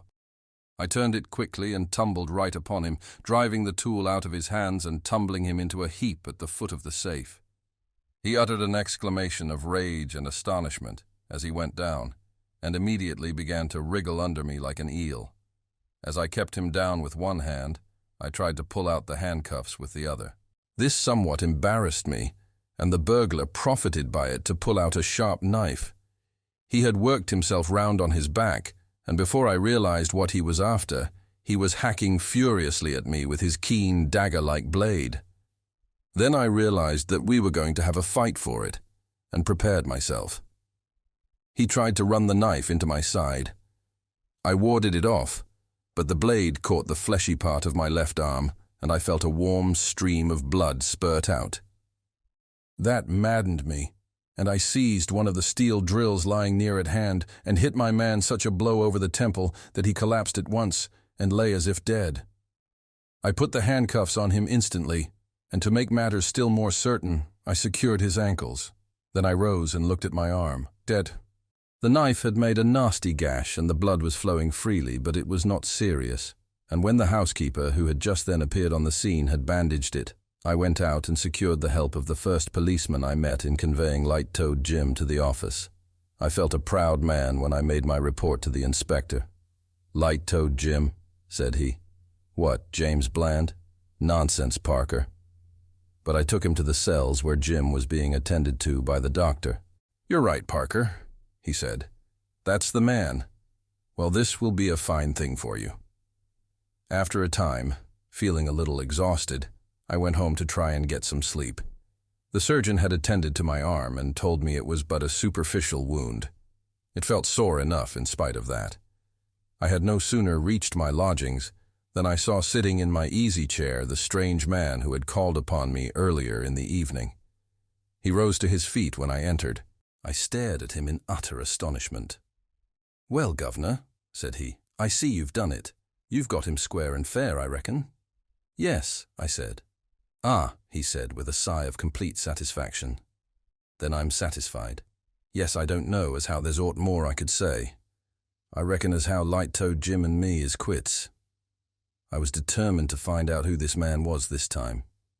"Sit down," I said. "There's a question or two I must ask you. Just let me get my coat off and I'll talk to you." I took my coat off and went over to the bed to lay it down. "Now then," I began, and looked around at him. I said no more, being literally struck dumb. The man was gone. I began to feel uncomfortable. I ran hastily downstairs, only to find the outer door locked and bolted, as I had left it a few minutes before. I went back, utterly nonplussed. For an hour I pondered the matter over, but could neither make head nor tail of it. When I went down to the office next morning, I was informed that the burglar wanted to see me. I went to his cell, where he was lying in bed with his head bandaged. I had hit him pretty hard, as it turned out, and it was probable he would have to lie on the sick list for some days. "Well, Governor," said he, "you'd the best of me last night. You hit me rather hard that time." "I was sorry to have to do it, my man," I answered. "You would have stabbed me if you could." "Yes," he said, "I should." But I say, Governor, come a bit closer. I want to ask you a question. How did you know I was on that little job last night? For s'elp me, there wasn't a soul knew a breath about it but myself. I hadn't no pals, never talked to anybody about it, never thought aloud about it as I nose on. How came you to spot it, Governor? There was no one else in the cell with us, and I thought I might find out something about my mysterious visitor of the night before. It was a pal of yours who gave me the information, I said. Can't be, Governor. No use telling me that. I ain't got no pals. Leastways not in this job. Did you ever know a man like this? I described my visitor. As I proceeded, Light-Toed Jim's face assumed an expression of real terror. Whatever color there was in it faded away. I never saw a man look more thoroughly frightened. Yes, he said eagerly. In course I know who it is. Why, it's Barksy Bill, as I palled with at one time. And what did he say, Governor? That he owed me a grudge. That we was quits at last. Right you are, 'cause he did owe me a grudge. I treated Bill very shabby indeed, and he swore solemn he'd have his revenge. Honey, Governor, what you see wasn't Barksy Bill at all, but his ghost, 'cause Barksy Bill's been dead and buried this 3 year. I was naturally very much exercised in my mind over this weird development of the affair, and I used to think about it long after Light-Toed Jim had once more retired to the seclusion of Portland. While he was in charge at Westford, I tried more than once to worm some more information out of him about the defunct Barksy Bill, but with no success. He would say no more than that Bill was dead and buried this 3 year, and with that, I had to be content. Gradually, I came to have a firm belief that I had indeed been visited by Barksy Bill's ghost, and I often told the story to brother officers, and sometimes got well laughed at. That, however, mattered little to me. I felt sure that any man who had gone through the same experience would have had the same beliefs. Of course, I got my promotion and was soon afterward married. Things went well with me, and I was lifted from one step to another. In my secret mind, I was always sure I owed my first rise to the burglar's ghost, and I should have continued to think so, but for an incident which occurred just 5 years after my capture of Light-Toed Jim. I had occasion to travel to Sheffield from Westford, and had to change trains at Leeds. The carriage I stepped into was occupied by a solitary individual, who turned his face to me as I sat down. Though dressed in more respectable fashion, I immediately recognized the man who had visited me so mysteriously at my lodgings. My first feeling was one of fear, and I dare say my face showed it, for the man laughed. "Hello, Governor," said he. "I see you knew me as soon as you come in. You owes a deal to me, Governor. Now don't you, eh?" "Look here, my man," I said. "I've been taking you for a ghost these 5 years past. Now just tell me how you got in and out of my room that night, will you?" He laughed long and loud at that. "A ghost?" said he. "Well, if that ain't a good why, easy enough, Governor. I was a lodging for a day or two in the same house. It's easy enough when you know how to open a door very quiet and to slip out too. But I followed you sharp and looked for you." "Aye, Governor, but you looked down and I had gone up. You should have come up to the attics and there you'd have found me. So you took me for a ghost? Well, I'm blowed." I told him what Light-Toed Jim had said in the cell. "Aye," said he. "I dessay, Governor. You see, 'twas this way. It weren't Jim's fault as I wasn't dead. He tried to murder me, Governor, he did, and left me a-lying for dead. So I says to myself when I comes round that I'd pay him out sooner or later. But after that I quit the profession, Jim's nasty conduct having made me sick of it. So I went in for honest work at my old trade, which was draining and pipe repairing. I was on a job of that sort in Westford near Miss Singleton's house, when I see Light-Toed Jim. I had a hider what he was up to, having heard of the plate, and I watches him 1 or 2 nights, and gets a notion how he was going to work the job. Then, of course, you being a officer and close at hand, I splits on him, and that's all. But you had got the time and details correct? Why, of course, Governor. I was an old hand. Served many years at Portland, I have, and I knew just how Jim would work it, after seeing his preliminary observations. But a ghost? Ha, ha, ha. Why, Governor, you must have been a very green young officer in them days. Perhaps I was.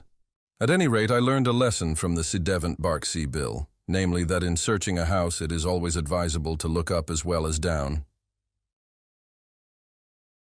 A phantom toe. I am not a superstitious man, far from it, but despite all my efforts to the contrary, I could not help thinking, directly I had taken a survey of my chamber, that I should never quit it without going through a strange adventure.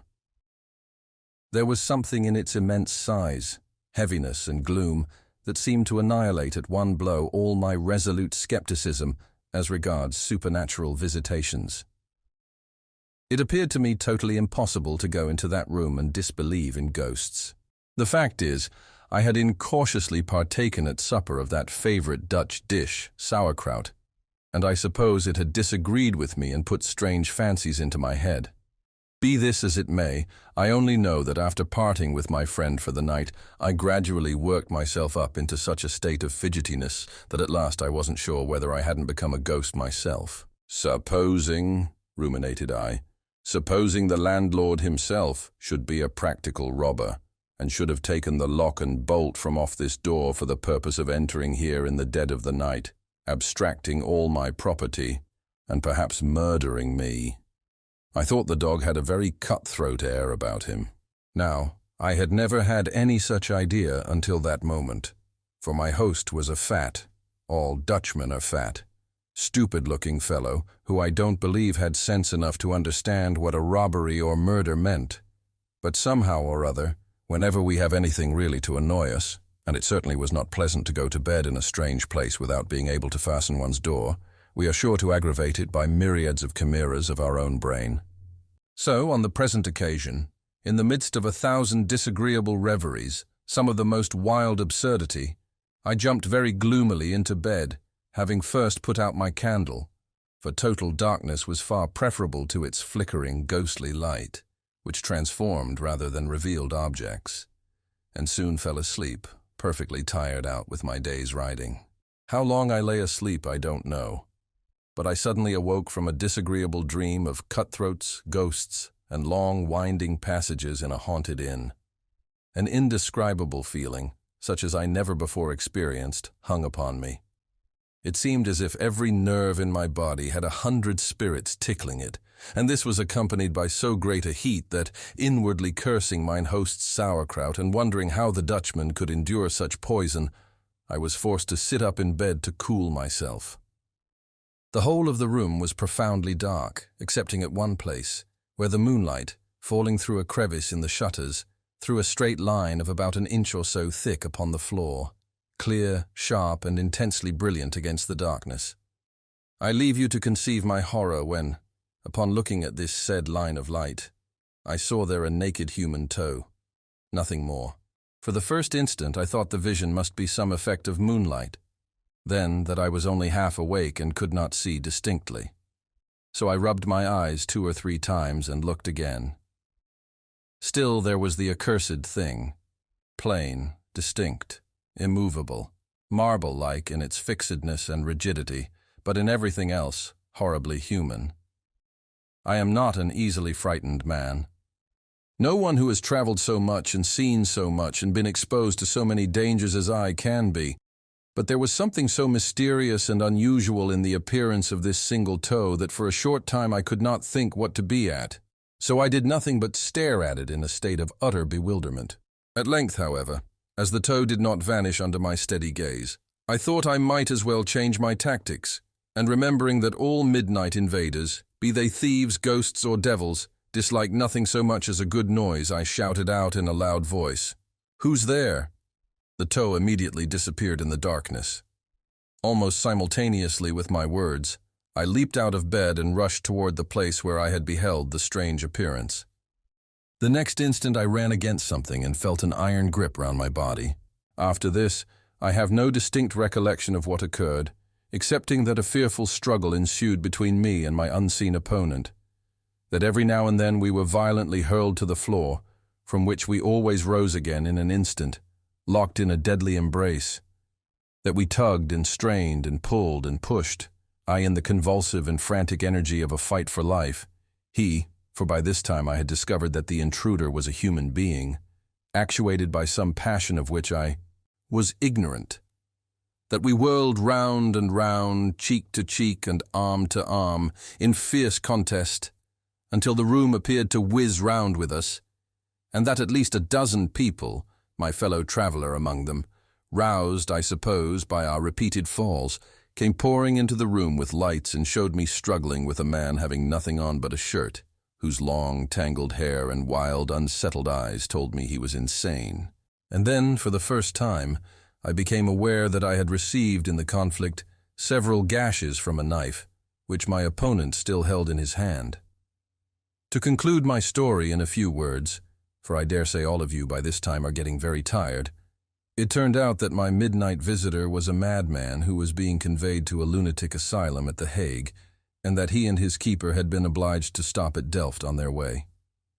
The poor fellow had contrived during the night to escape from his keeper, who had carelessly forgotten to lock the door of his chamber, and with that irresistible desire to shed blood peculiar to many insane people, had possessed himself of a pocket-knife belonging to the man who had charge of him, entered my room, which was most likely the only one in the house unfastened, and was probably meditating the fatal stroke, when I saw his toe in the moonlight, the rest of his body being hidden in the shade. After this terrible freak of his, he was watched with much greater strictness, but I ought to observe, as some excuse for the keeper's negligence, that this was the first act of violence he had ever attempted. Mrs. Davenport's Ghost, by Frederick P. Schrader. Dear readers, do you agree with Hamlet? Do you believe that there is more between heaven and earth than we dream of in our philosophy? Does it seem possible to you that Eliphas Levi conjured up the shade of Apollonius of Tyana, the prophet of the Magi, in a London hotel, and that the great sage William Crookes drank his tea at breakfast several days a week, for months in succession, in the society of the materialized spirit of a young lady, attired in white linen, with a feather turban on her head? Do not laugh. Panic would seize you in the presence even of a turbaned spirit, and the grotesque spectacle would but intensify your terror.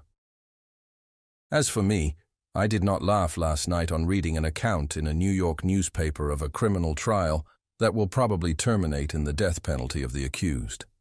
It is a sad case.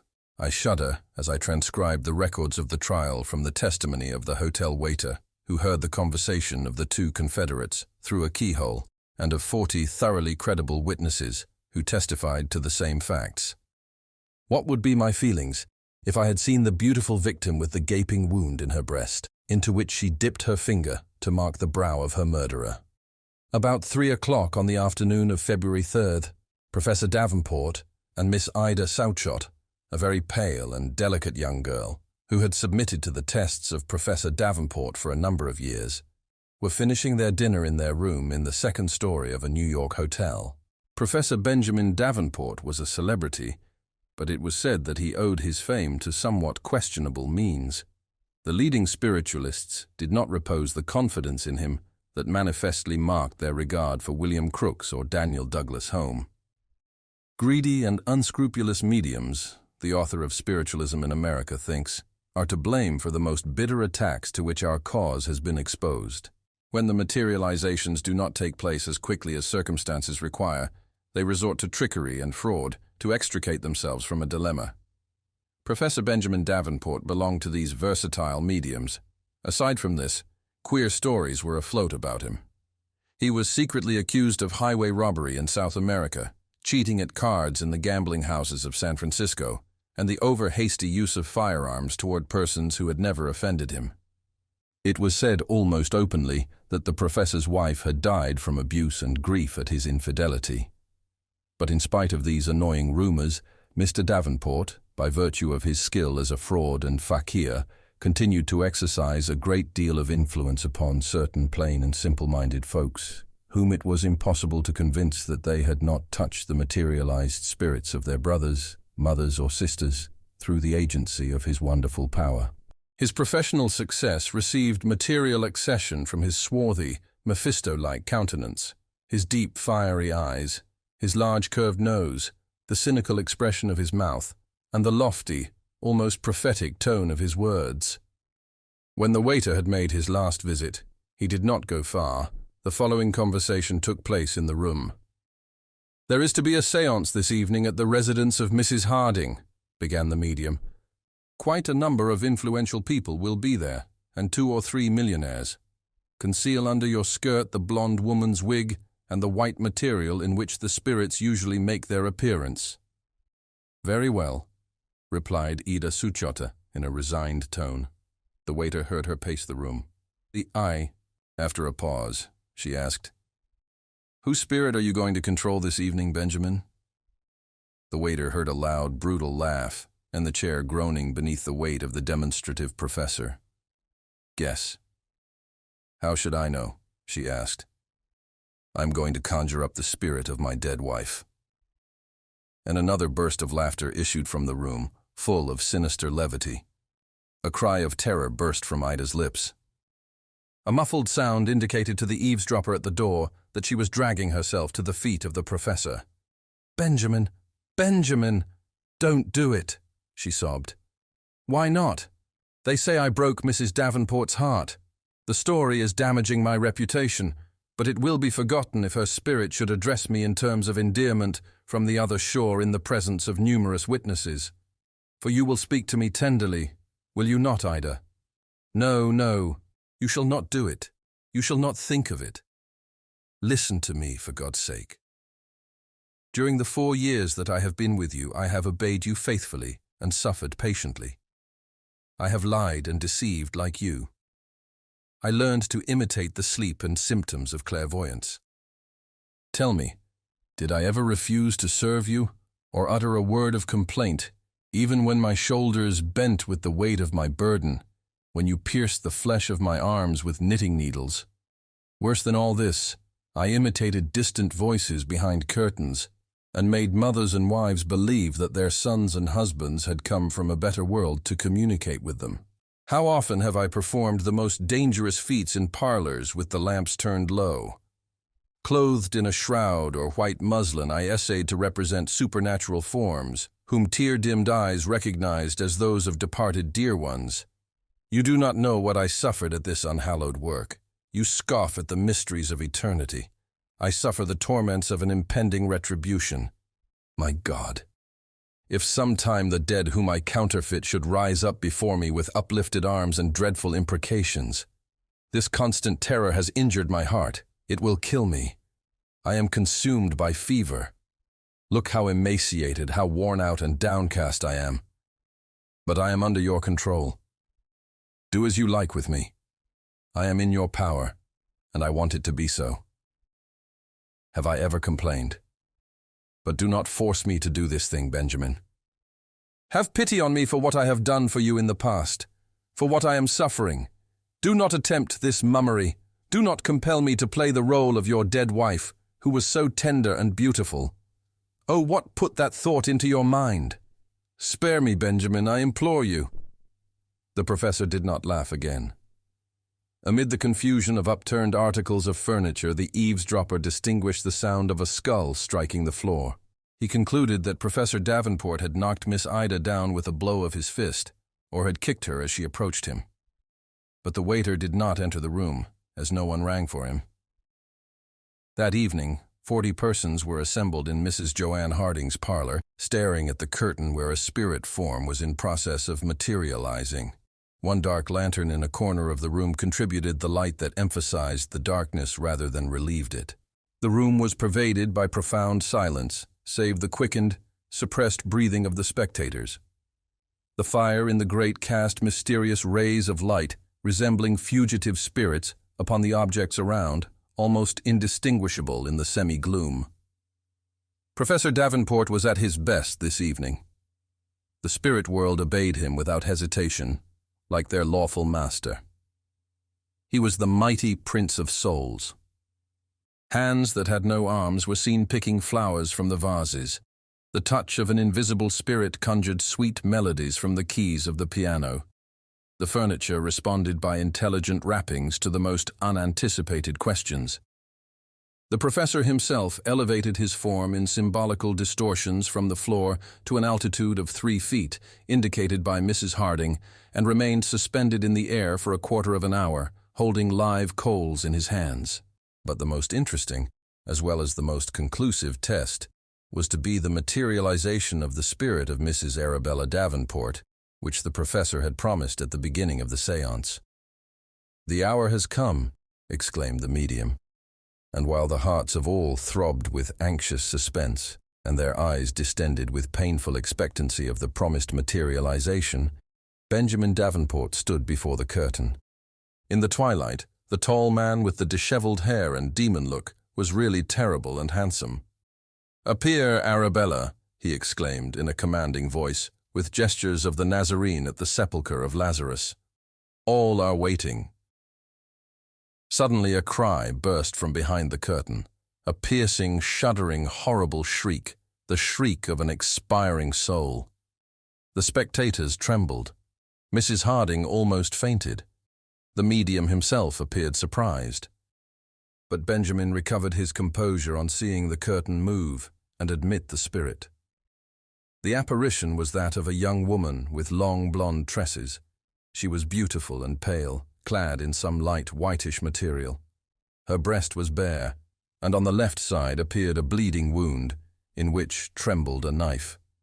The spectators arose and retreated, pushing their chairs to the wall.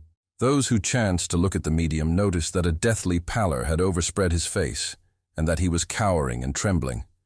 But the young woman, Mrs. Arabella, the real one, whom he so well remembered, she had come in response to his summons, and advanced in a direct line toward Benjamin, who in terror covered his eyes to shut out the ghastly sight, and with a cry fled behind the furniture.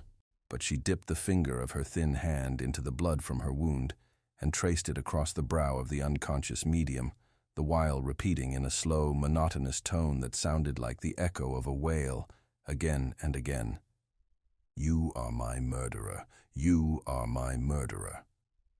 And while he was rolling and tossing in deadly terror on the floor, they turned up the lights. The spirit had vanished. But in the communicating room behind the curtain, they found the body of poor Miss Ida Southshot with horribly distorted features.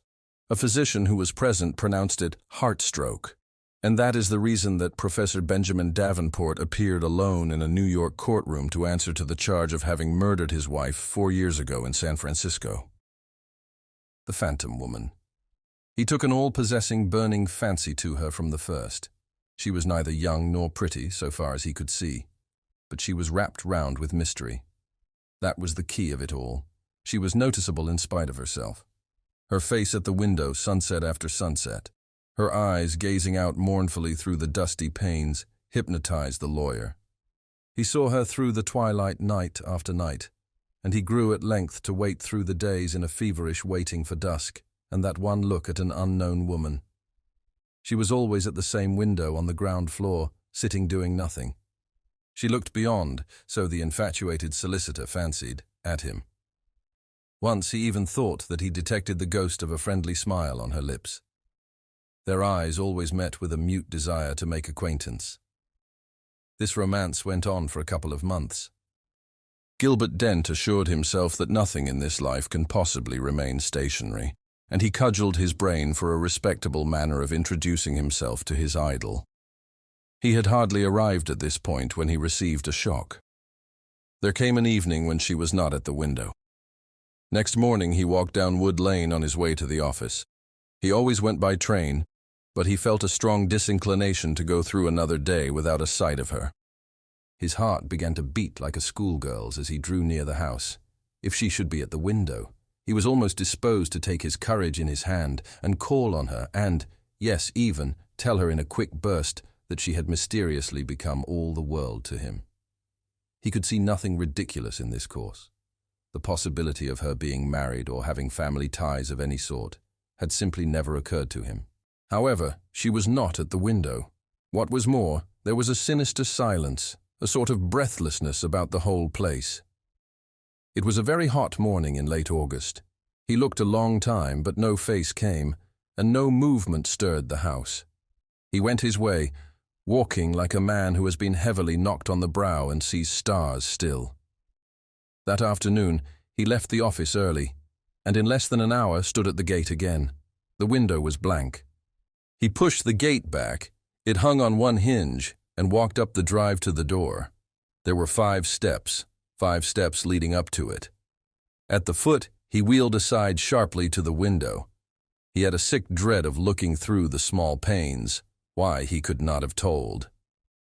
When at last he found courage to look, he saw that there was a small round table set just under the window, a work table to all appearance. One of those things with lots of little compartments all round and a lid in the middle which shut over a well-like cavity for holding pieces of needlework. He remembered that his mother had one, 30 years before. Round the edge of the table was gripped a small, delicate hand.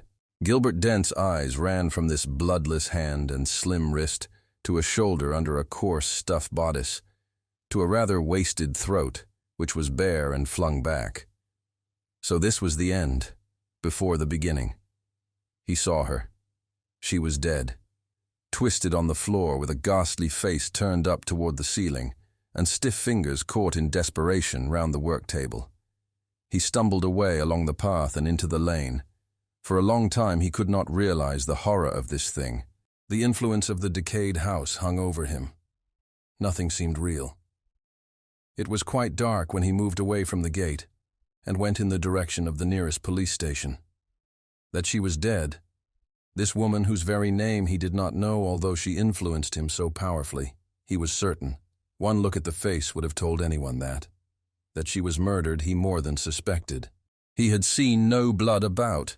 There had been no mark on the long bare throat, and yet the word rushed in his ears, murder. Later on he went back with a police officer. They broke into the house and entered the room. It was in utter darkness, of course, by now. Dent, his fingers trembling, struck a match. It flared round the walls and lighted them for a moment before he let it fall on the dusty floor. The policeman began to light his lantern and turned it stolidly on the window. He had no reason for delay. He was eager to get to the bottom of the business. His professional zeal was whetted. This promised to be a mystery with a spice in it. He turned the light full on the window. He gave a strange, choked cry, half of rage, half of apprehension. Then he went up to Gilbert Dent, who stood in the middle of the room with his hands before his eyes, and took his shoulder and shook it none too gently. "There ain't nobody," he said. Dent looked wildly at the window. The recess was empty except for the work table.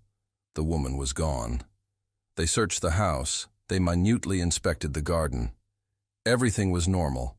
Everything told the same mournful tale of desertion, of death, of long, empty years. But they found no woman, nor trace of one. "This house," said the policeman, looking suspiciously into the lawyer's face, "has been empty for longer than I can remember. Nobody'll live in it. They do say something about foul play a good many years ago. I don't know about that. All I do know is that the landlord can't get it off his hands." It was doubtful if Gilbert Dent heard one word of what the man was saying. He was too stunned to do anything but creep home when he was allowed to go, and let himself stealthily into his own house with a latchkey. He was afraid even of himself. He did not go to bed that night. As for the mystery of the woman, the matter was allowed to drop. It ended, officially. There was a shrug and a grin at the police station.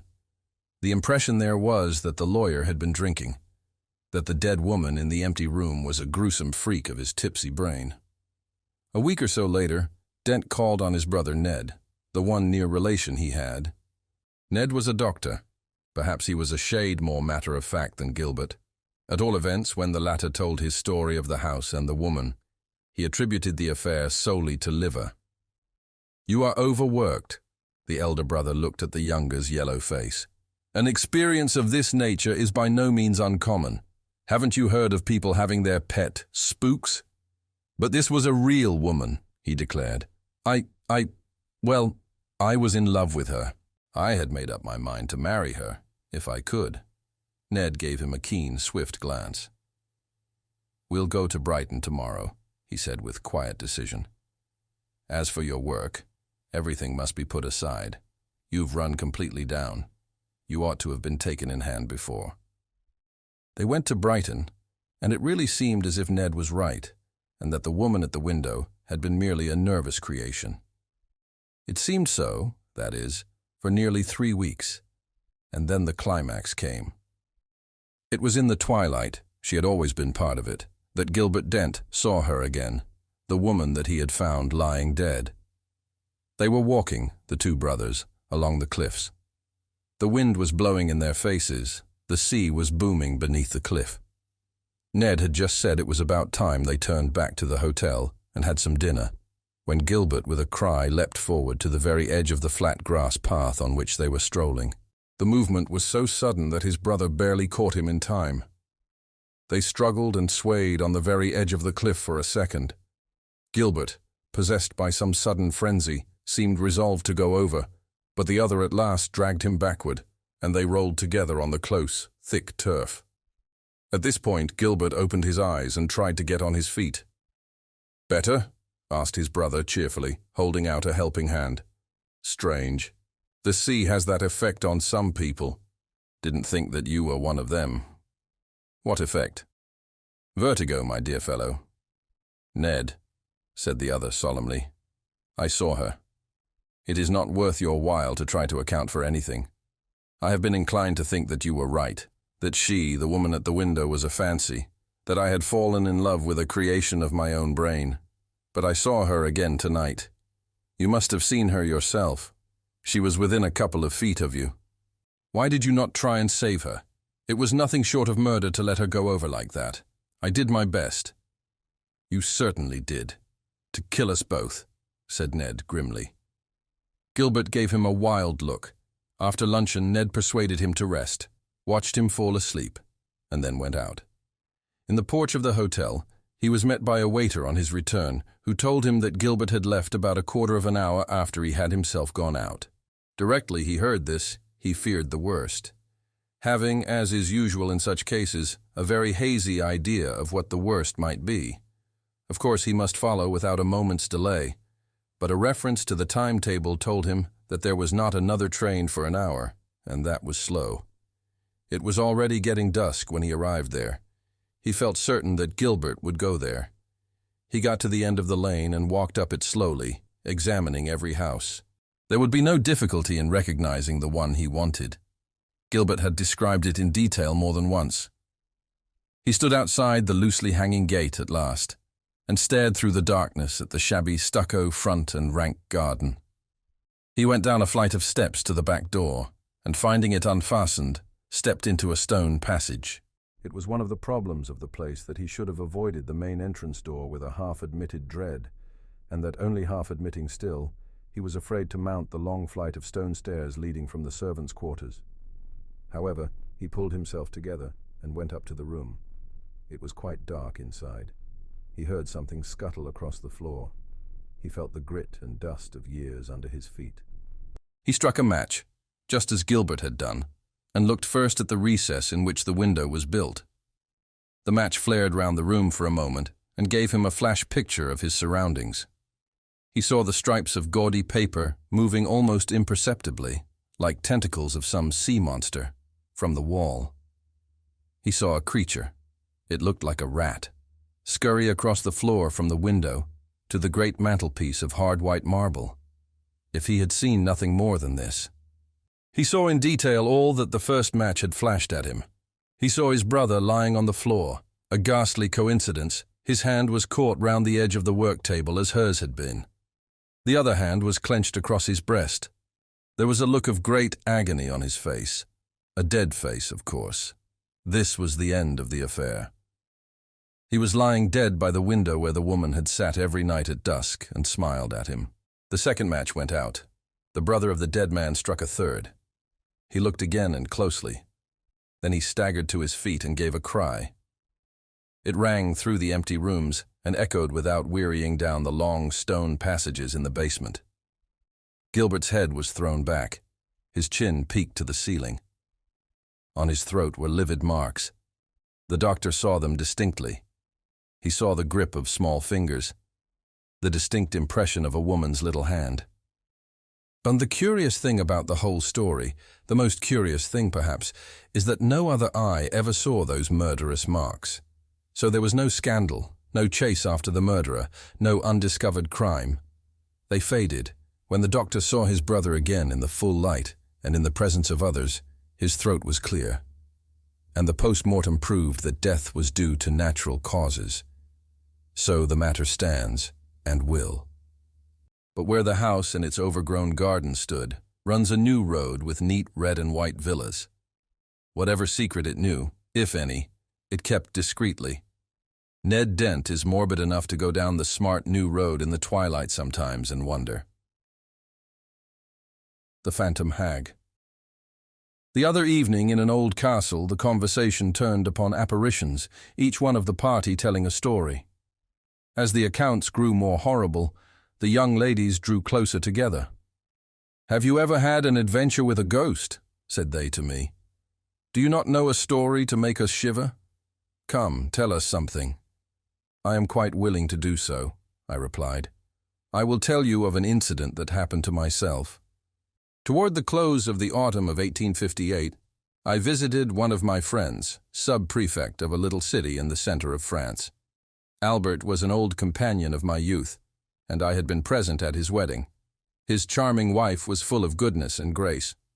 My friend wished to show me his happy home and to introduce me to his two pretty little daughters. I was feted and taken great care of. 3 days after my arrival, I knew the entire city. Curiosities, old castles, ruins, etc. Every day about 4 o'clock, Albert would order the phaeton, and we would take a long ride, returning home in the evening. One evening my friend said to me, "Tomorrow we will go further than usual. I want to take you to the Black Rocks. They are curious old druidical stones, on a wild and desolate plain. They will interest you. My wife has not seen them yet, so we will take her." The following day we drove out at the usual hour. Albert's wife sat by his side. I occupied the back seat alone. The weather was grey and somber that afternoon, and the journey was not very pleasant. When we arrived at the Black Rocks, the sun was setting. We got out of the phaeton, and Albert took care of the horses. We walked some little distance through the fields before reaching the giant remains of the old Druid religion. Albert's wife wished to climb to the summit of the altar, and I assisted her. I can still see her graceful figure as she stood draped in a red shawl, her veil floating around her. How beautiful it is. "But does it not make you feel a little melancholy?" said she, extending her hand toward the dark horizon, which was lighted a little by the last rays of the sun. The afternoon wind blew violently and sighed through the stunted trees that grew around the stone cromlechs. Not a dwelling nor a human being was in sight. We hastened to get down and silently retraced our steps to the carriage. "We must hurry," said Albert. "The sky is threatening, and we shall have scarcely time to reach home before night." We carefully wrapped the robes around his wife. She tied the veil around her face, and the horses started into a rapid trot. It was growing dark. The scenery around us was bare and desolate. Clumps of fir trees here and there and furze bushes formed the only vegetation. We began to feel the cold, for the wind blew with fury. The only sound we heard was the steady trot of the horses and the sharp, clear tinkle of their bells. Suddenly, I felt the heavy grasp of a hand upon my shoulder. I turned my head quickly. A horrible apparition presented itself before my eyes. In the empty place at my side sat a hideous woman.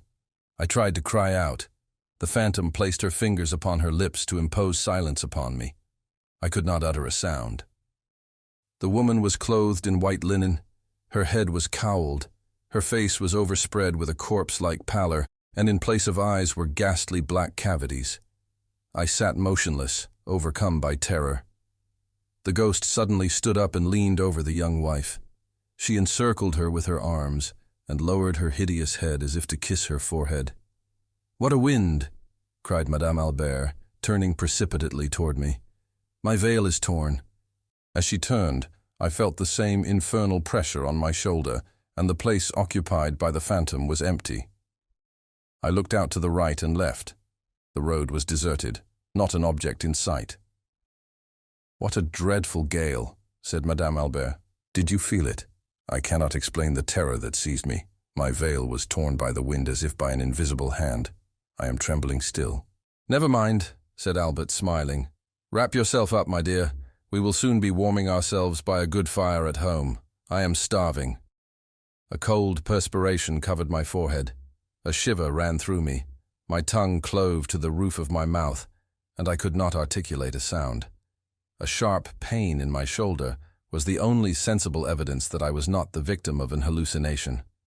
Putting my hand upon my aching shoulder, I felt a rent in the cloak that was wrapped around me.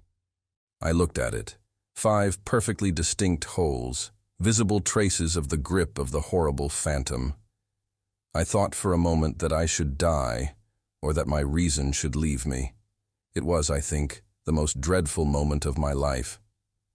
Finally, I became more calm. This nameless agony had lasted for some minutes. I do not think it is possible for a human being to suffer more than I did during that time. As soon as I had recovered my senses, I thought at first I would tell my friends all that had passed, but hesitated, and finally did not, fearing that my story would frighten Madame Albert, and feeling sure my friend would not believe me. The lights of the little city revived me, and gradually the oppression of terror that overwhelmed me became lighter. So soon as we reached home, Madame Albert untied her veil. It was literally in shreds. I hoped to find my clothes whole and prove to myself that it was all imagination. But no, the cloth was torn in 5 places, just where the fingers had seized my shoulder. There was no mark, however, upon my flesh, only a dull pain. I returned to Paris the next day, where I endeavored to forget the strange adventure, or at least when I thought of it, I would force myself to think it an hallucination. The day after my return, I received a letter from my friend Albert. It was edged with black. I opened it with a vague fear. His wife had died the day of my return. From the Tomb. Translated from the French of de Maupassant by E.C. Wagoner. The guests filed slowly into the hotel's great dining hall and took their places. The waiters began to serve them leisurely, to give the tardy ones time to arrive, and to save themselves the bother of bringing back the courses. And the old bathers, the yearly habitués, with whom the season was far advanced, kept a close watch on the door each time it opened, hoping for the coming of new faces. New faces, the single distraction of all pleasure resorts. We go to dinner chiefly to canvass the daily arrivals, to wonder who they are, what they do, and what they think. A restless desire seems to have taken possession of us, a longing for pleasant adventures, for friendly acquaintances perhaps, for possible lovers. In this elbow-to-elbow life, our unknown neighbors become of paramount importance. Curiosity is piqued, sympathy on the alert, and the social instinct doubly active. We have hatreds for a week, friendships for a month, and view all men with the special eyes of watering-place intimacy. Sometimes during an hour's chat after dinner, under the trees of the park, where ripples a healing spring, we discover men of superior intellect and surprising merit, and a month later have wholly forgotten these new friends, so charming at first sight. There, too, more specially than elsewhere, serious and lasting ties are formed. We see each other every day. We learn to know each other very soon. And in the affection that springs up so rapidly between us, there is mingled much of the sweet abandon of old and tried intimates. And later on, how tender are the memories cherished of the first hours of this friendship, of the first communion in which the soul came to light, of the first glances that questioned and responded to the secret thoughts and interrogatories the lips have not dared yet to utter, of the first cordial confidence and delicious sensation of opening one's heart to someone who has seemed to lay bare to you his own. The very dullness of the hours, as it were, the monotony of days all alike, but renders more complete the rapid budding and blooming of friendship's flower. That evening then, as on every evening, we awaited the appearance of unfamiliar faces. There came only 2, but very peculiar ones, those of a man and a woman, father and daughter. They seemed to have stepped from the pages of some weird legend, and yet there was an attraction about them, albeit an unpleasant one, that made me set them down at once as the victims of some fatality. The father was tall, spare, a little bent, with hair blanched white, too white for his still young countenance, and in his manner and about his person the sedate austerity of carriage that bespeaks the Puritan. The daughter was possibly some 24 or 25 years of age. She was very slight, emaciated, her exceedingly pale countenance bearing a languid, spiritless expression. One of those people whom we sometimes encounter, apparently too weak for the cares and tasks of life, too feeble to move or do the things that we must do every day.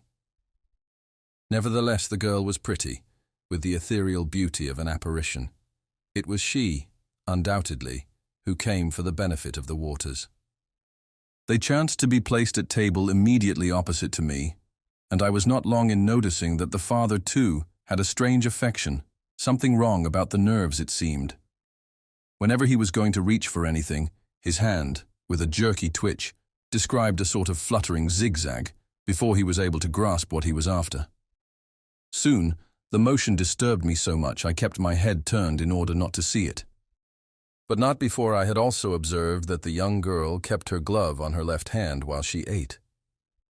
Dinner ended, I went out as usual for a turn in the grounds belonging to the establishment.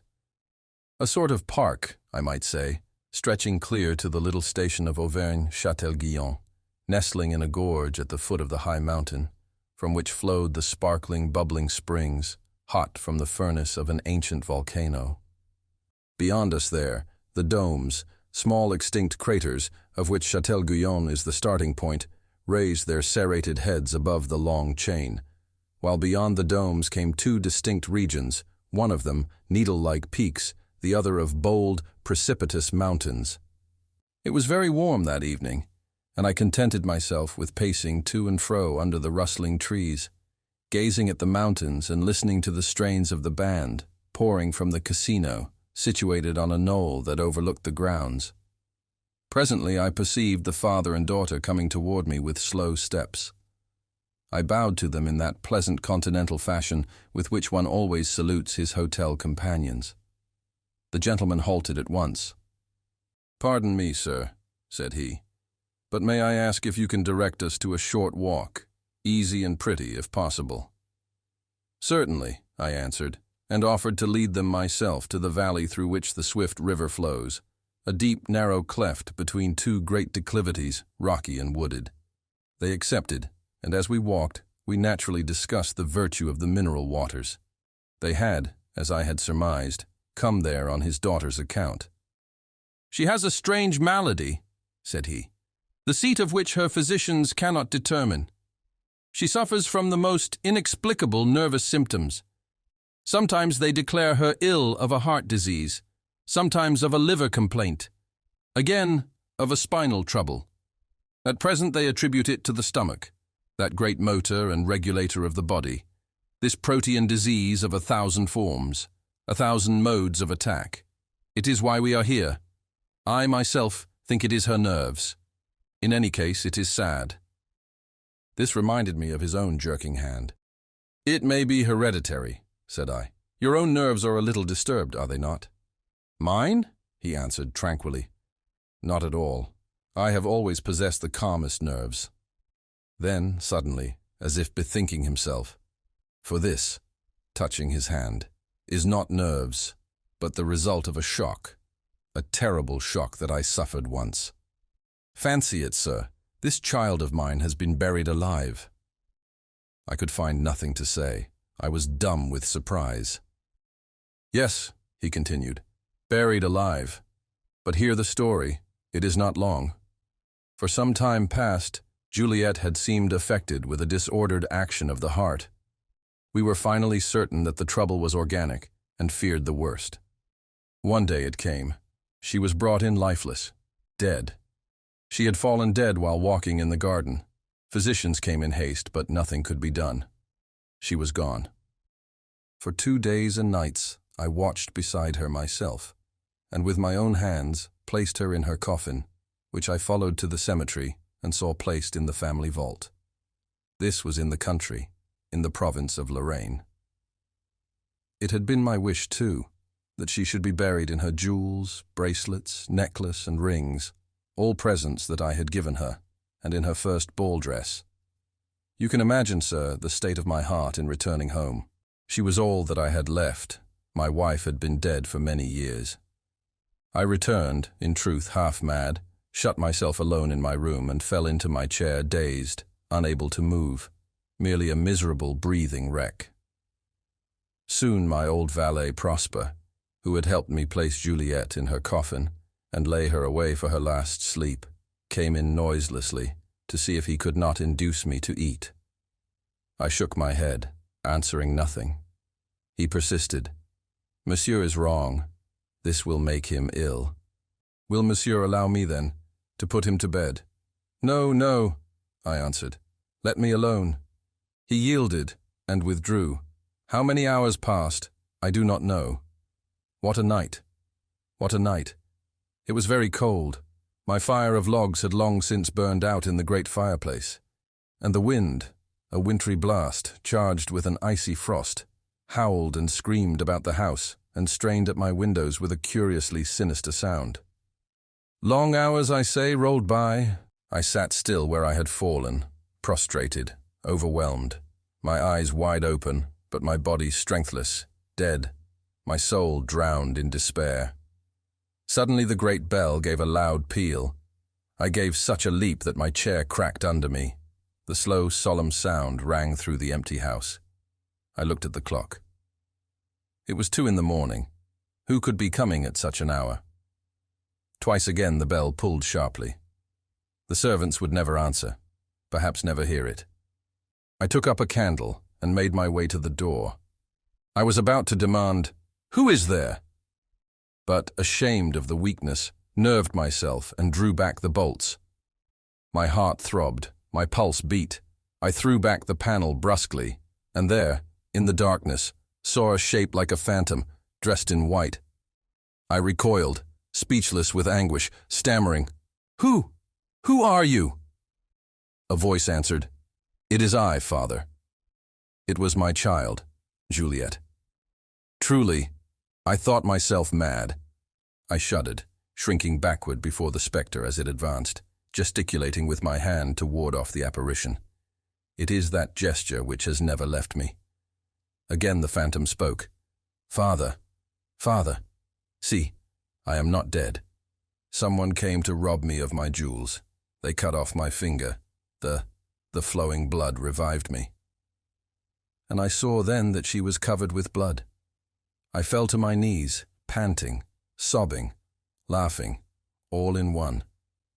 As soon as I regained my senses, but still so bewildered I scarcely comprehended the happiness that had come to me, I took her in my arms, carried her to her room, and rang frantically for Prosper to rekindle the fire, bring a warm drink for her, and go for the doctor.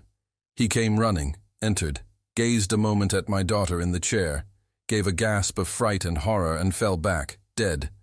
It was he who had opened the vault, who had wounded and robbed my child, and then abandoned her.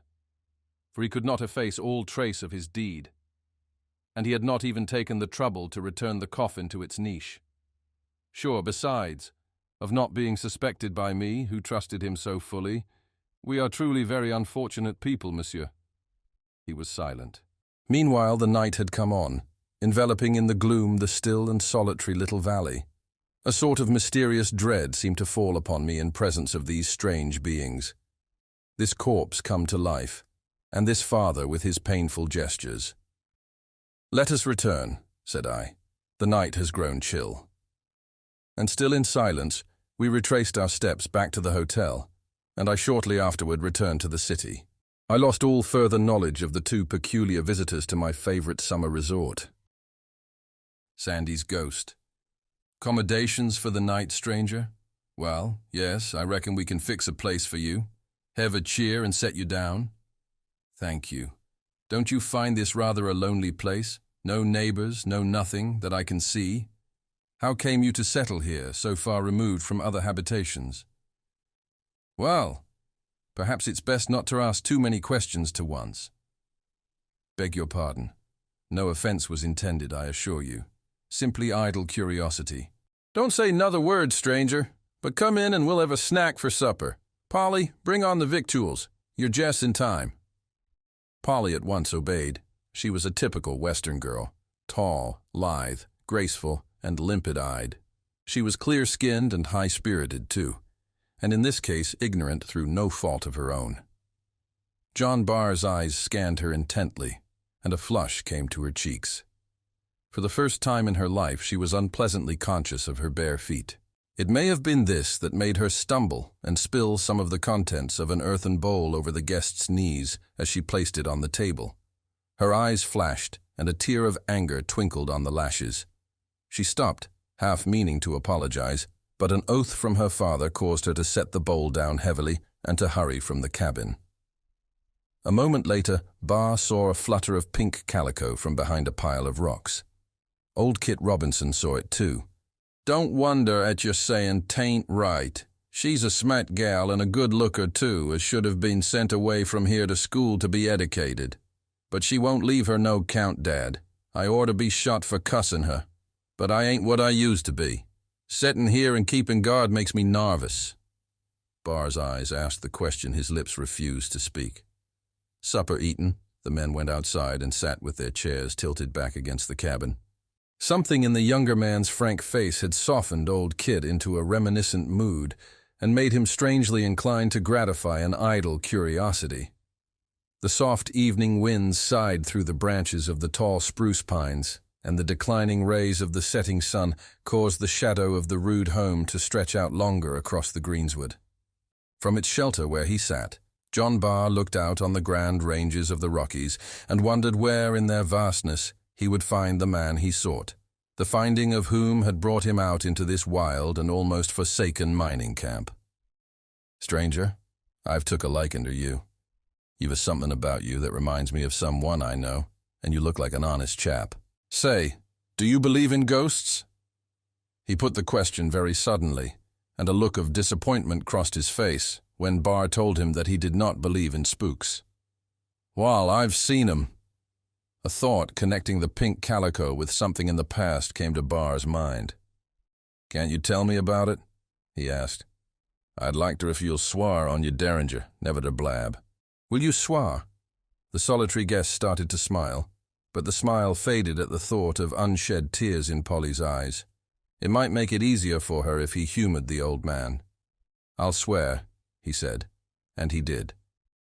"Do you see yon old spruce at the turn of the trail and the cliff jes above? Well, that's the spot I'm watchin' and guardin' till the owner comes to claim it. I'm quick to burn powder and a pretty sure shot. I know a man when I sees him, and I ain't easy fooled. Wall, to begin with, I had a pardner once, and he was a man, sure enough. He was from the state of New York. I never axed him as to how so fine a gent come to be diggin' and shovelin' in the Rockies, though to myself I said there was some good reason. He had light hair, and we called him Sandy for short, and he was jes about as gritty as sand. We was as unlike as any two fellas you ever saw. He was quiet-like and steady, and I was sorta wild and reckless and liked Mounting Dew most too well.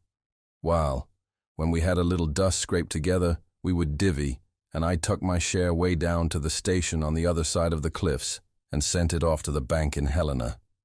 But I allus left some hid where the gal would find it.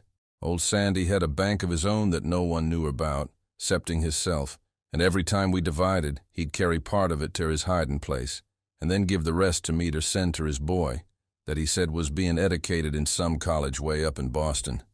He seemed to think a heap of that boy. Arter a while my old woman give out, and soon we laid her away on the hillside. It was hard, stranger." Old Kit's voice failed him for a moment, but he quickly regained his composure and continued. "But when old Sandy, my good old pard, give up, I didn't keer for nothin'. We buried him in style. All the boys from round the diggins was there, and many an eye was wet. We didn't have nary a preacher, but the gal she prayed at the grave. For the life of me I don't know where she larnt it. Reckon the old woman must have told her.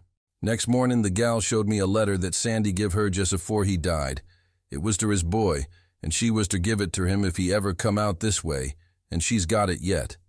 That same evening after supper, feeling kinder gloomish and like there was something in my throat I couldn't swaller, I took a stroll up the gulch. I went on out to the top of the edge of the big rock and got to studying where I'd find another pard like Sandy. Alter once I felt a hand touch my shoulder kinder light once or twice. I jumped up, half expecting it was Sandy, but it was only the gal. Well, I was all tucked back at fust, and then I got mad. "What air you doing up here?" I axed, kinder rough. She had tears in her eyes as she looked at me and said, "Pap, don't get mad. I was lonesome. I seed you coming up this way, and I followed you, 'cause I wanted to tell you that Sandy said to give his boy his pile when he comes." "Well," says I, "you might have waited till I come back to the house." And then I sent her back. Arter she was gone, I sought to study in where in the world Sandy's pile was. I tried to think where could he have hid it. But it warn't no use. Alder once I noticed it was plumb dark, and as these mountings ain't a healthy place for a man to roam in arter nightfall, especially if he ain't got his shooting irons on, I cut a pretty swift gait for the shack. Just as I come round the bend there at the pine, I happened to look up toward the clift, and there sot Sandy. Yes, sir. It was him sure as you're born. My feet felt heavy as lead, and I couldn't move from the spot. I tried to holler, but it warn't no go. Finally, I gave a sudden jerk and made a step toward him, and as I did so, he disappeared. Then I made tracks for home. But I kept mum, 'cause I knowed the boys would say that mounting dew was licking up my brains, and I would be seeing snakes and sick things afore long. The next night, somehow or another, I thought to go and see if he was there again, and sure enough, there he sot, looking kinda sad and making marks on the rocks with his fingers. I had my hand on my gun this time, so I got a little closer than afore. But by hooky, he got away from me again, nor did he come back. I could hardly wait for the next night to come round. At the same time I was on hand good and early, just as it begun to get dark, and the trees looked like long spooks a-stretching out their arms. I looked toward the clift, and there he sot a marking and a scratching on the rock with his fingers and still looking sad. Now, this being the third time, I kinda got bold, and I went a little closter and says, "Sandy, what's the matter with you? Didn't the boys do the planting right for you?" Then as luck would have it, I thought of something else right quick, and I said, "Or is it the dust you have hid while you're sittin'?" Well, he looked up then, and the happiest smile come tear his face, and all ter once he disappeared again. And since then I have sot here and guarded the place till the right one comes along to claim it. Let's see, what did you say your name was? Pardon me, I thought I had told you. My name is John Willett Barr. Polly, oh Polly, come higher, gal. What was Sandy's full name?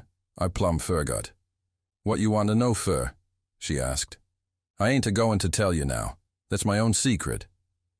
Come, gal. Tell me to once, or it won't be healthy for you. Wall then, she answered stubbornly, it's John Willett Barr. At her reply, the younger man's face grew deathly pale, and he started up from his chair, but Kit thrust him back into his seat, saying, Bring me the letter, Polly. What are you going to do with it, Pa? She inquired cautiously.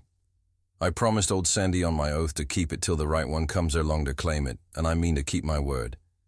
The right one is here, gal. There he sits. So trot that letter out, and don't parley long with me if you knows when you're well off. Polly stared at the younger man in utter bewilderment for a moment. Then, turning slowly, she stepped quietly into the cabin after the precious document. An unusual gleam of joy lighted up her face, and a suppressed excitement shone in her eyes. Under her breath, she said, Somehow or other I felt he was the right one. Too truly, John Barr realized in that painful moment that he whom he sought was now dead to him, that the father from whom he had been parted so many years was sleeping that long, dreamless sleep in the clay mound on the hillside, which marked his last resting place.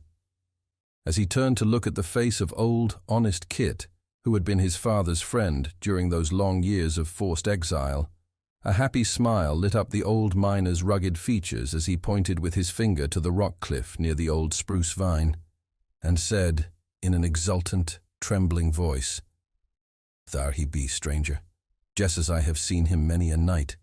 Your dad, my pard, poor old Sandy. With an eager voice, John Barr sprang forward, and the mountains echoed and re-echoed the plaintive cry of, Father! Father! But his outstretched arms clasped only emptiness and the darkening shadows of the rapidly approaching night. The Ghosts of Red Creek by S.T. To the northward of Mississippi City and its neighbor, Hansborough, there extends a tract of pine forest for miles with but few habitations scattered through it. Black and Red Creeks, with their numerous branches, drain this region into the Pascagoula River to the eastward. With the swamps of Pascagoula as a refuge, and the luxuriant and unfrequented bottoms of Red and Black Creeks to browse upon, there are few choicer spots for deer. Knowing this fact, a small party of gentlemen on the day before a crisp, cold Christmas started from Hansborough in a large four-wheeled wagon for a 30-mile drive into this wilderness of pine and a week's sport after the deer. The guide was Jim Carruthers, a true woodsman, and the driver and general factotum, a jolly Negro named Jack Lyons, than whom no one could make a better hoe cake and cook a venison steak. His laugh could be heard a quarter of a mile, and his good nature was as expansive as the range of the laughter. The usual experiences of a hunting camp were heartily enjoyed during the first days of this life out of doors, but its cream did not rise until about the 5th night, when, from familiar intercourse, Jack Lyons became loquacious, and after the day's 20 or 25-mile walk would spin yarns in front of the campfire, which brought forgetfulness of fatigue. The night before New Year's was intensely cold. The cold north wind of the afternoon had subsided at sunset, and only a gust now and again touched the musical leaves of the pines, making them vibrant with that mournful score of nature's operas, which even maestros have failed to catch. In front of 2 new and white tents, 2 sportsmen reclined at length within reach of the warmth of the fire, while opposite them rested at ease the guide and the worthy Jack Lyons. Wearied with the day's chase, 4 stanch hounds, Ringwood, Rose, Jet, and Boxer, were dreaming of future quarry. The firelight brought out in bright relief the trunks of the tall pines like cathedral columns, and sparkling through the leafy dome overhead the scintillating stars glistened with a diamond brightness. A silence, which added its influence to the scene, rested about the borders of the creek below, and gave more effect to the story of the veteran teamster than perhaps it otherwise would have had. "If de deer run down de creek," said old Jack, smacking his lips over a carefully prepared brewing of the real Campbellton punch, "we's bound to see fun tomorrow, for they'll take us down there by the old Gibbet's place. In daylight there's no place like it, but after nightfall, you bet you wouldn't catch this nigger thar." Old Jack was naturally asked why he didn't care about visiting the Gibbet's place at night. Asking to be excused until he filled his pipe, the silence was unbroken until his return. He piled on more pine knots and commenced, "You know, Gemmen, that when the gunboats was in the Sound, we folks had to travel way back higher on these roads out in the range of their big guns. I was gauged by Mr.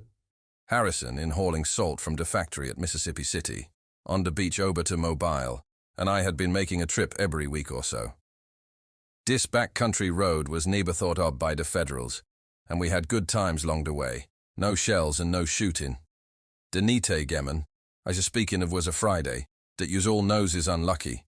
Well, you see, I hitched up Betsy and Rose in the lead, and old Fox and Blossom at the pole, and takes in the biggest load of salt that team ever carried.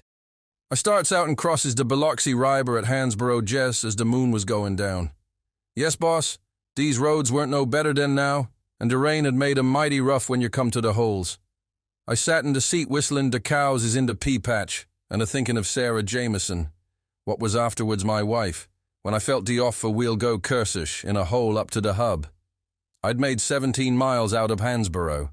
I did some cussing, and then went to the fence about 20 yards off, and took out a rail to prise up the wheel. Then I saw I was at Mr. Gibbet's place. I says to myself, I'll go up to the house and get old Mr. Gibbet to give me a turn. I had done gone by dar 2 weeks afore and seed the old man. Now, Gemmen, yer listen to me, for what I's tellin' yer is as sure as Ginny'll blow the horn on the last day. I walked up to the house, and there I saw a bright light inside. It showed out through the windows, and I saw shadders of Miss Gibbet and Mrs. Gibbet on the window curtain. Sure, honeys, sure. The front door was shet, and I steps up onto the gallery and knocks with the butt end of my whip. I didn't knock loud, neither. God bless us all, Gemmen. The lights went out like that, and I hears set up a laugh. Ha, ha, ha, ha. How'd it set my knees a-shakin'. I opens the door, and there was no sign of anybody. I struck a match, and all the furniture was moved out, and the old red curtain that I thought I seed was in rags. The whole family was gone, for sure. I didn't know exactly what to think about them strange voices, but I started back to the wagon when it lightened, and bless God, there in the front yard was 6 graves just made. Something wrong here, said I, and I builds a fire by the wagon and digs the wheel out. Jes den old Squire pasture kem along the road from Mobile, and he tells me the news.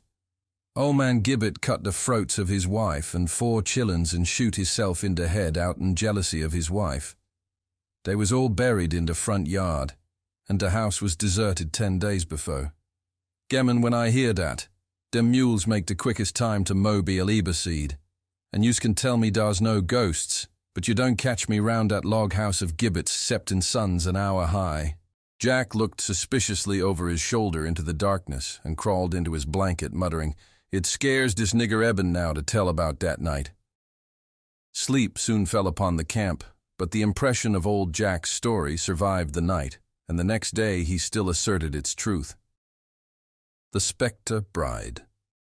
The winter nights up at Sault Ste. Marie are as white and luminous as the Milky Way. The silence that rests upon the solitude appears to be white also. Nature has included sound in her arrestment. Save the still white frost, all things are obliterated. The stars are there, but they seem to belong to heaven and not to earth.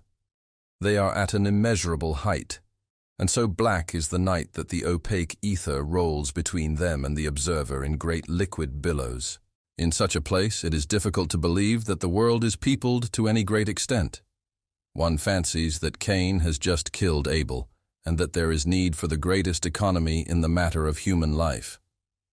The night Ralph Hagedorn started out for Echo Bay, he felt as if he were the only man in the world, so complete was the solitude through which he was passing. He was going over to attend the wedding of his best friend, and was, in fact, to act as the groomsman. Business had delayed him, and he was compelled to make his journey at night. But he hadn't gone far before he began to feel the exhilaration of the skater. His skates were keen, his legs fit for a longer journey than the one he had undertaken, and the tang of the frost was to him what a spur is to a spirited horse. He cut through the air as a sharp stone cleaves the water. He could feel the tumult of the air as he cleft it. As he went on, he began to have fancies. It seemed to him that he was enormously tall, a great Viking of the Northland, hastening over icy fjords to his love. That reminded him that he had a love, though indeed, that thought was always present with him as a background for other thoughts. To be sure, he had not told her she was his love, because he had only seen her a few times, and the opportunity had not presented itself. She lived at Echo Bay, too, and was to be the maid of honor to his friend's bride, which was another reason why he skated on almost as swiftly as the wind, and why, now and then, he let out a shout of exhilaration. The one drawback in the matter was that Marie Beaujeu's father had money, and that Marie lived in a fine house and wore otter skin about her throat and little satin-lined mink boots on her feet when she went sledding, and that the jacket in which she kept a bit of her dead mother's hair had a black pearl in it as big as a pea. These things made it difficult, nay, impossible, for Ralph Hagedorn to say anything more than, "I love you." But that much he meant to have the satisfaction of saying no matter what came of it. With this determination growing upon him, he swept along the ice which gleamed under the starlight. Indeed, Venus made a glowing path toward the west and seemed to reassure him. He was sorry he could not skim down that avenue of light from the Love Star, but he was forced to turn his back upon it and face toward the northeast. It came to him with a shock that he was not alone.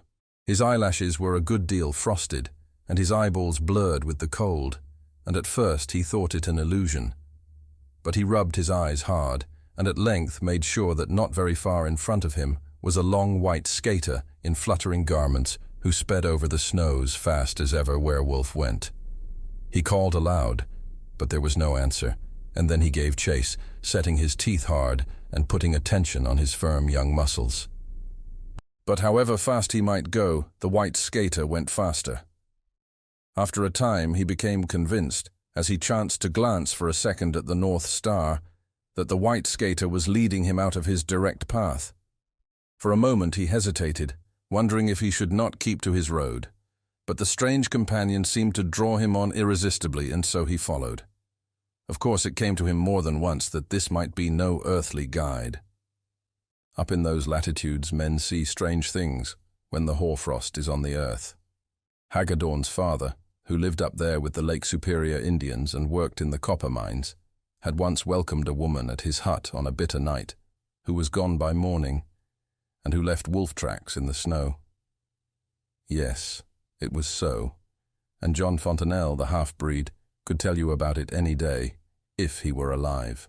Alack, the snow where the wolf tracks were is melted now. Well, Hagedorn followed the white skater all the night, and when the ice flushed red at dawn and arrows of lovely light shot up into the cold heavens, she was gone, and Hagedorn was at his destination. Then, as he took off his skates while the sun climbed arrogantly up to his place above all other things, Hagedorn chanced to glance lakeward, and he saw there was a great wind rift in the ice, and that the waves showed blue as sapphires beside the gleaming ice. Had he swept along his intended path, watching the stars to guide him, his glance turned upward, all his body at magnificent momentum, he must certainly have gone into that cold grave. The white skater had been his guardian angel. Much impressed, he went up to his friend's house, expecting to find there the pleasant wedding furore. But someone met him quietly at the door, and his friend came downstairs to greet him with a solemn demeanor. "Is this your wedding face?" cried Hagedorn. "Why, really, if this is the way you are affected, the sooner I take warning, the better." "There's no wedding today," said his friend. "No wedding? Why, you're not— Marie Beaujeu died last night. Marie died last night. She had been skating in the afternoon, and she came home chilled and wandering in her mind, as if the frost had got in it somehow. She got worse and talked all the time of you." "Of me? We wondered what it all meant. We didn't know you were lovers. I didn't know it myself. More's the pity. She said you were on the ice. She said you didn't know about the big breaking up, and she cried to us that the wind was offshore. Then she cried that you could come in by the old French creek if you only knew—" "I came in that way," interrupted Hagedorn. "How did you come to do that?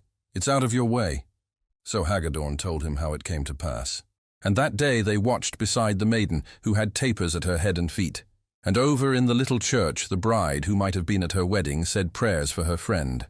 Then they buried her in her bridesmaid's white, and Hagedorn was there before the altar with her, as he intended from the first.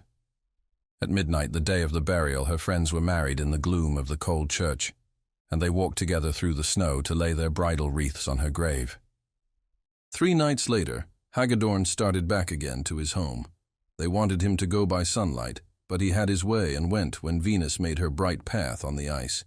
He hoped for the companionship of the white skater, but he did not have it. His only companion was the wind. The only voice he heard was the baying of a wolf on the north shore. The world was as white as if it had just been created, and the sun had not yet colored nor man defiled it. How he caught the ghost. "Yes, the house is a good one," said the agent. "It's in a good neighborhood, and you're getting it at almost nothing. But I think it right to tell you all about it. You are orphans, you say, and with a mother dependent on you? That makes it all the more necessary that you should know. The fact is, the house is said to be haunted." The agent could not help smiling as he said it, and he was relieved to see an answering smile on the 2 faces before him. "Ah, you don't believe in ghosts," he went on. "Nor do I, for that matter. But somehow, the reputation of the house keeps me from having a tenant long at a time. The place ought to rent for twice as much as it does."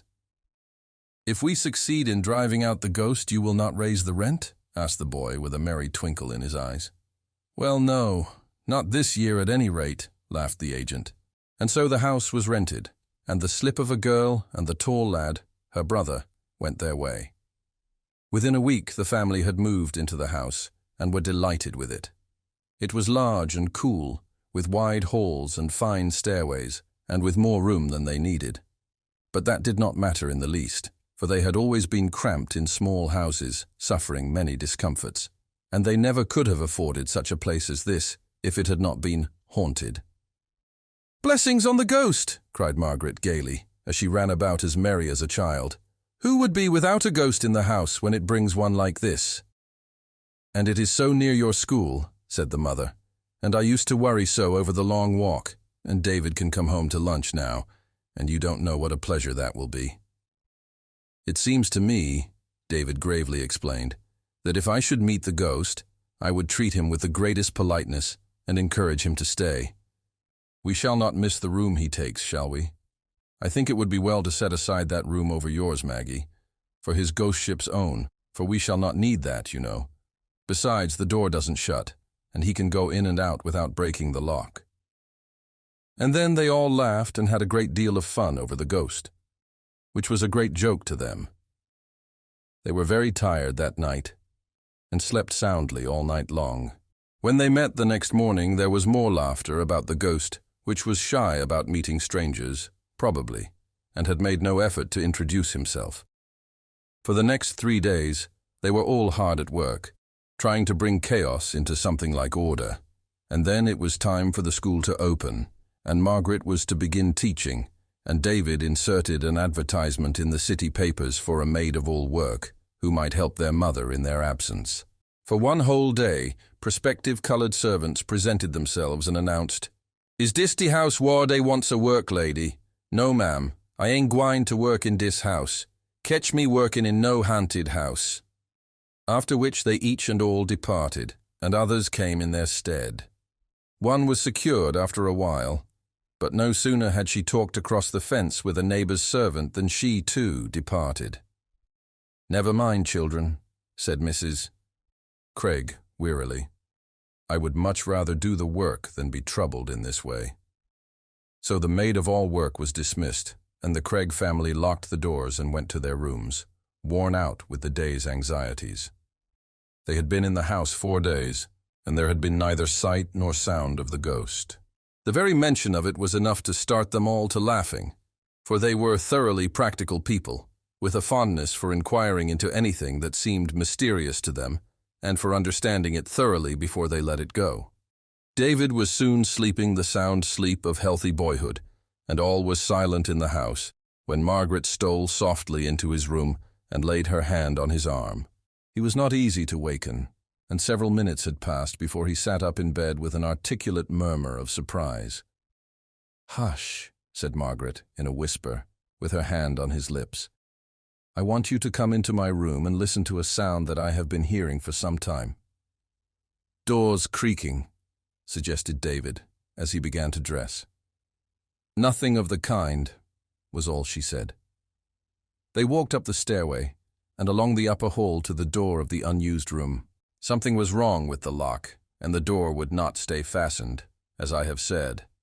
Something that was not fear thrilled their hearts as they pushed the door further ajar, and stood where they could see every foot of the vacant floor.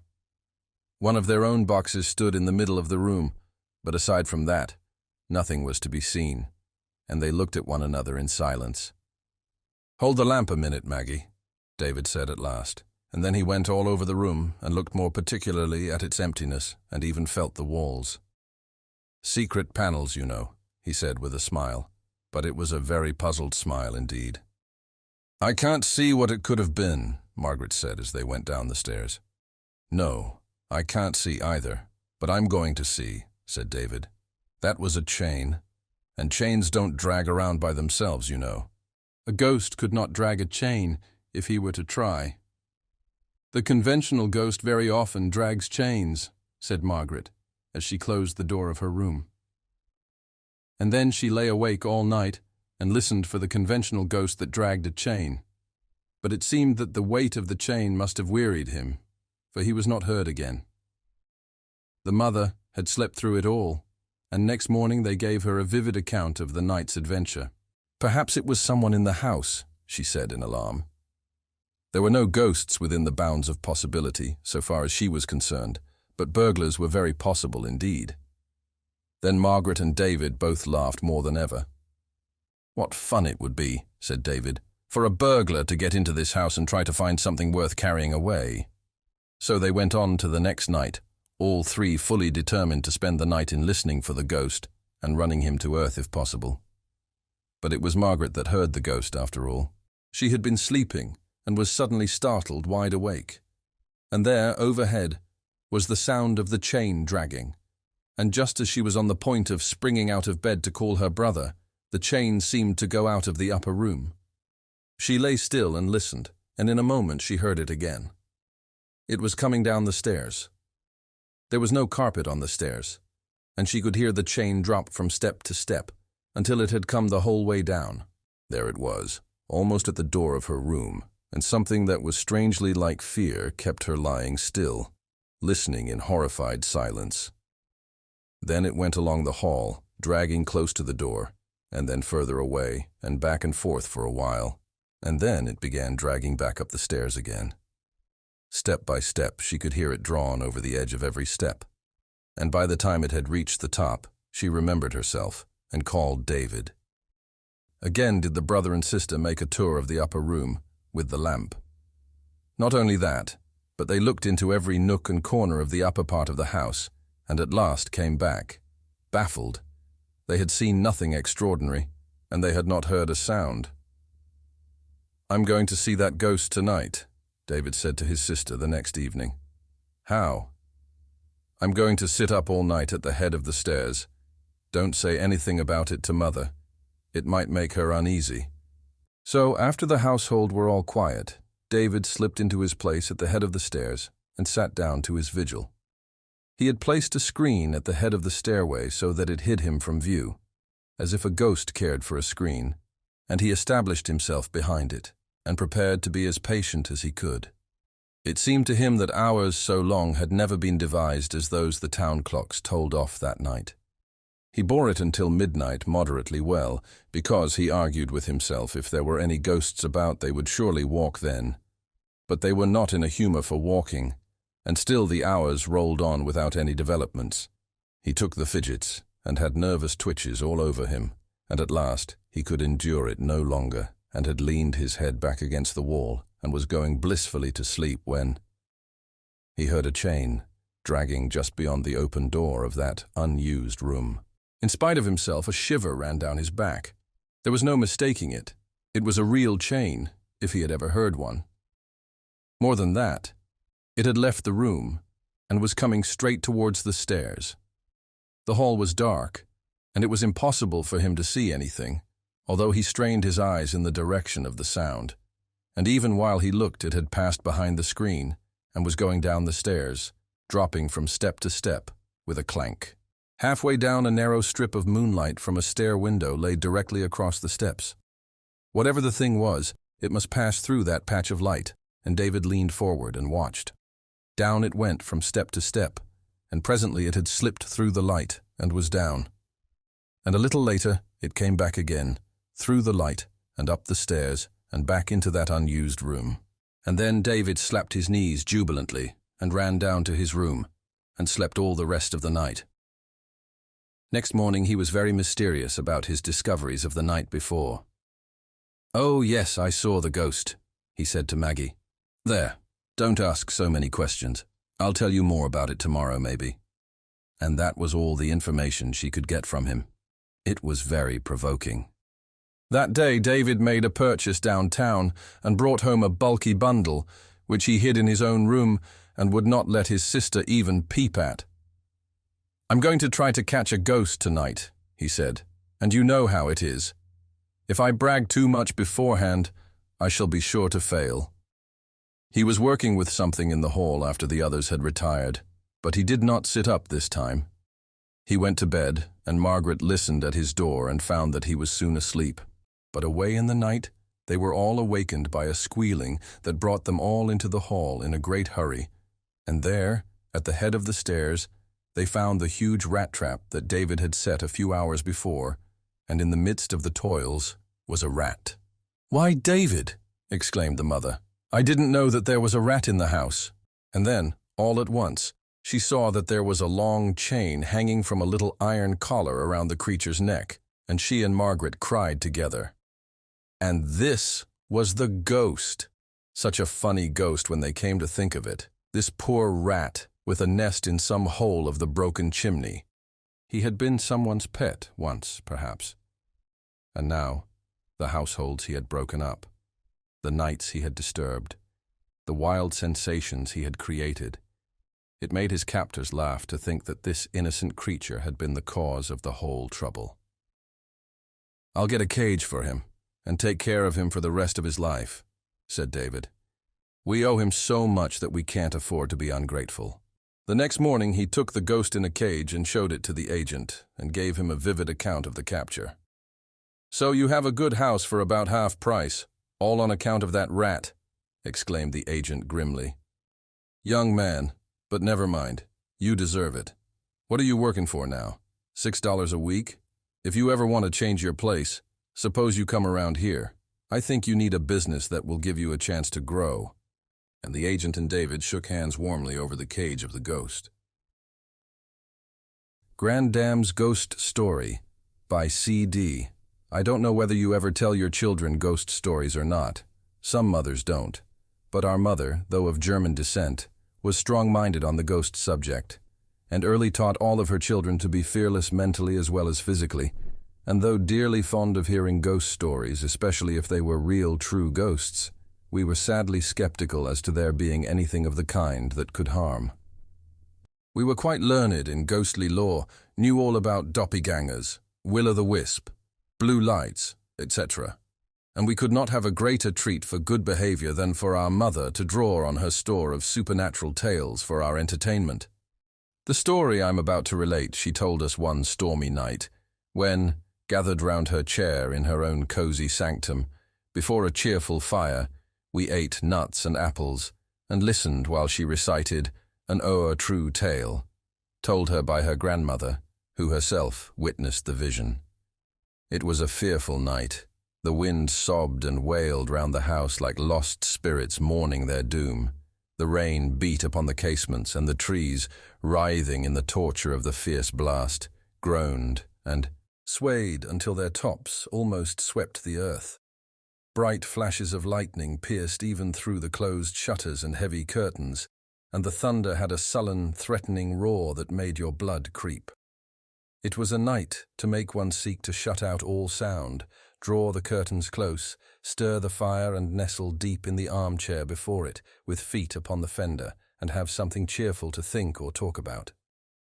But I was all alone, none in the house with me but the servants, and the servants' wing was detached from the main part of the building, for I do not care to have menials near me, and I had no loved ones near.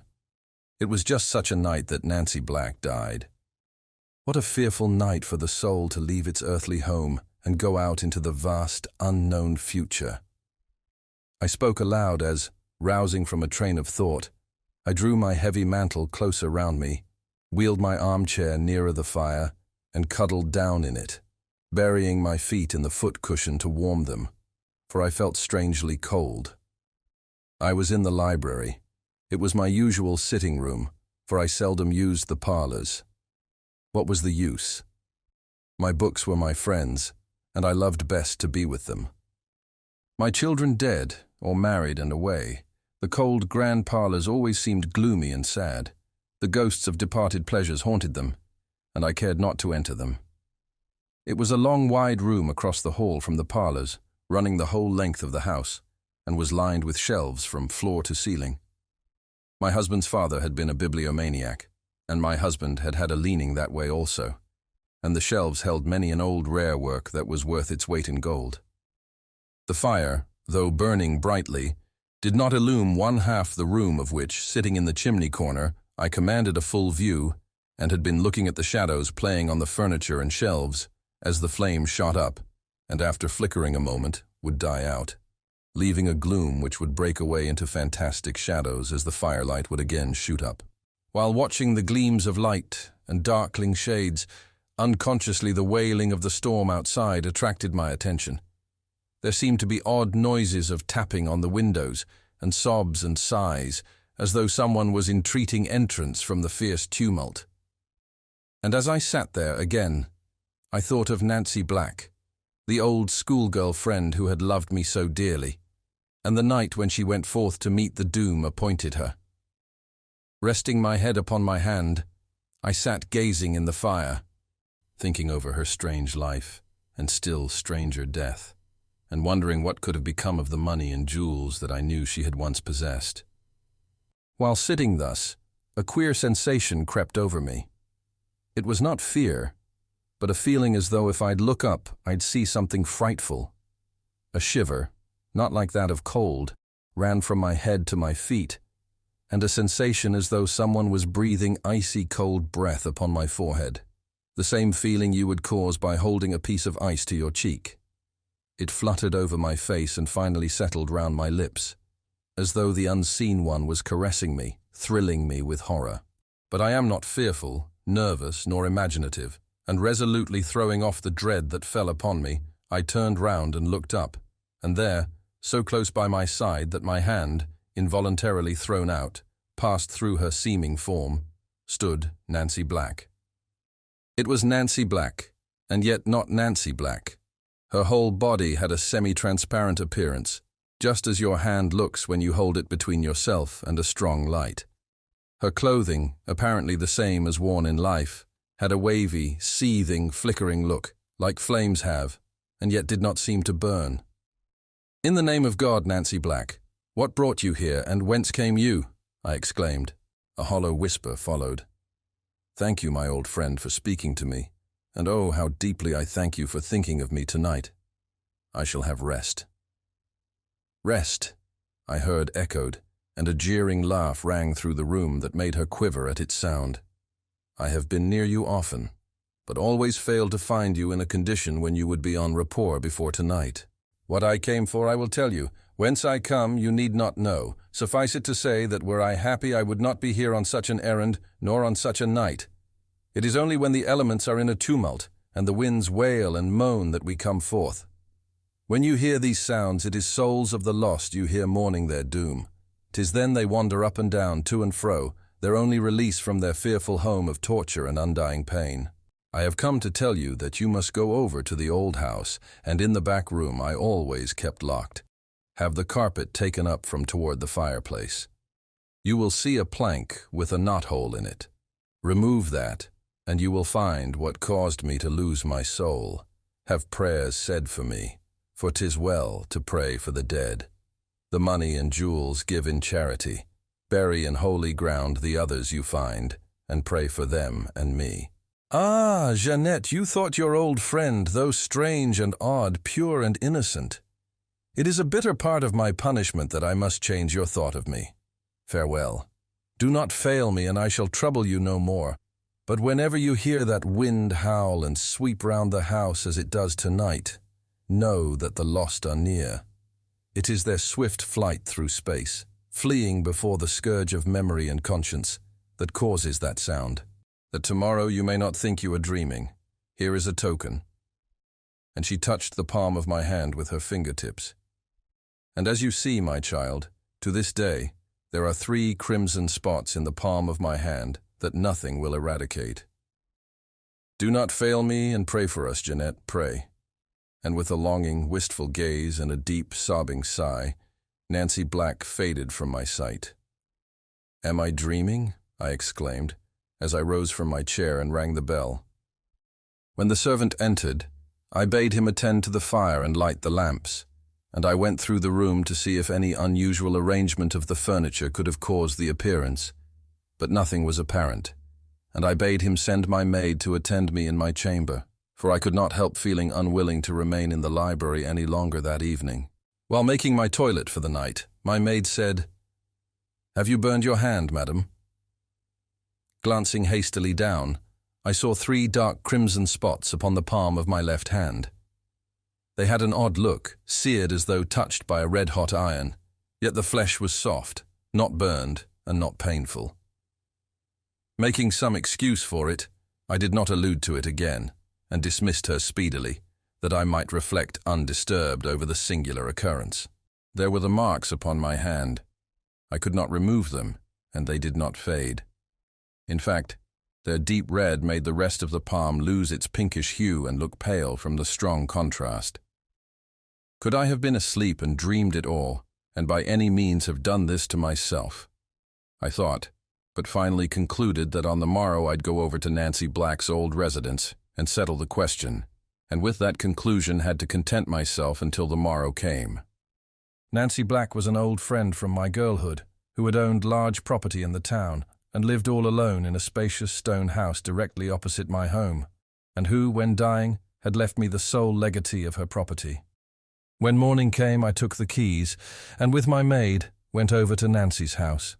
It had never been disturbed since her death, which was sudden and somewhat singular, and the furniture remained just as she left it when taken to her last resting place.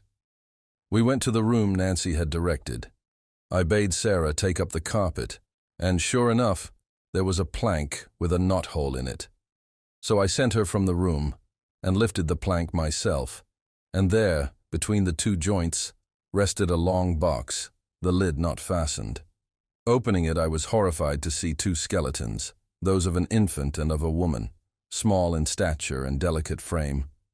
In a moment it flashed before me that I saw all that remained of Nancy Black's young sister, a girl of 17, who had left home somewhat mysteriously years ago, and had died while absent. At least, that was the version Nancy had given of her absence, and no one had dreamed of doubting it. Her tale was so naturally told.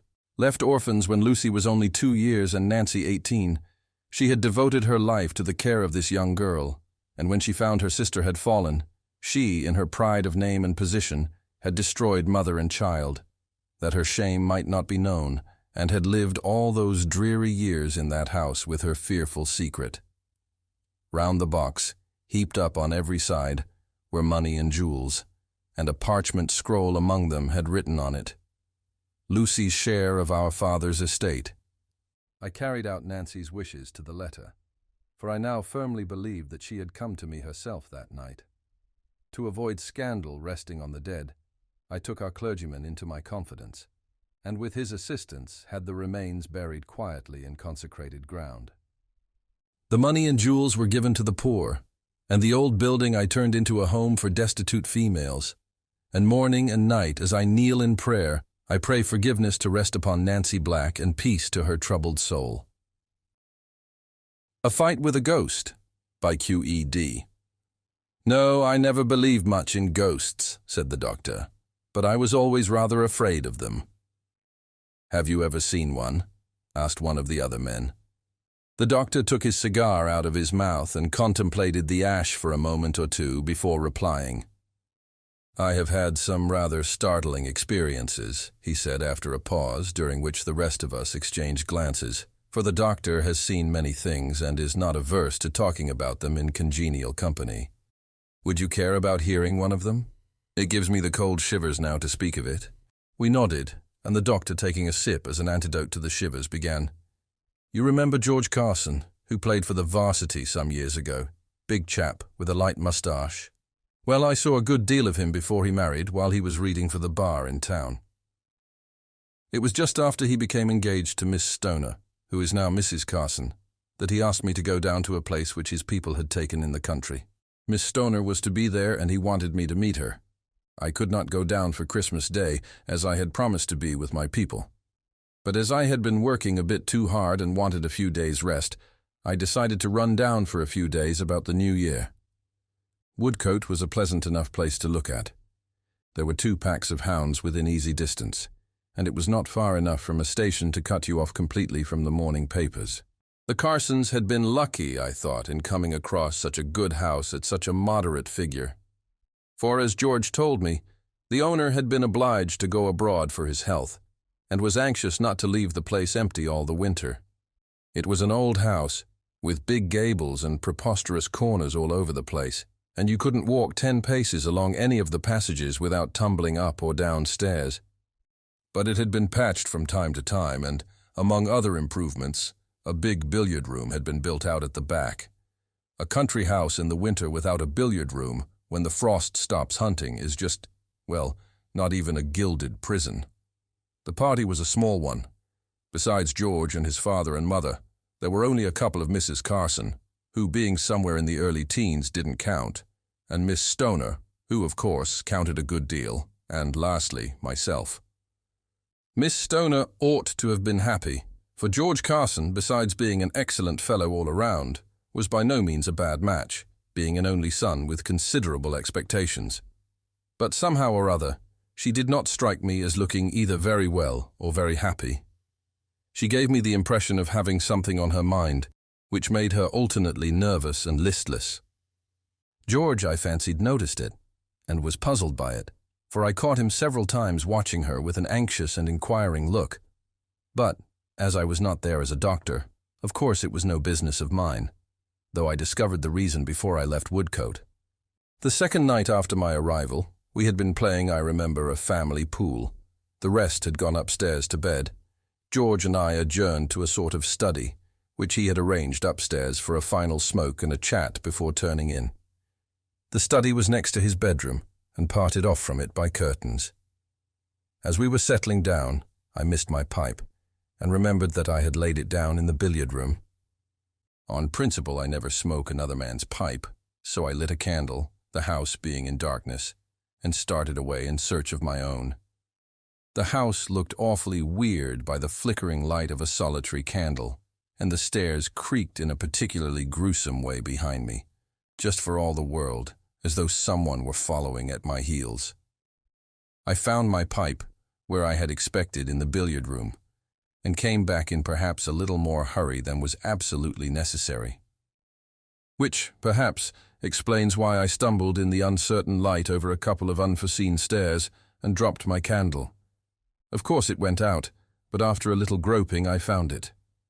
Having no matches with me, I was obliged to feel my way along the banisters, for it was so dark that I could not see my hand in front of me.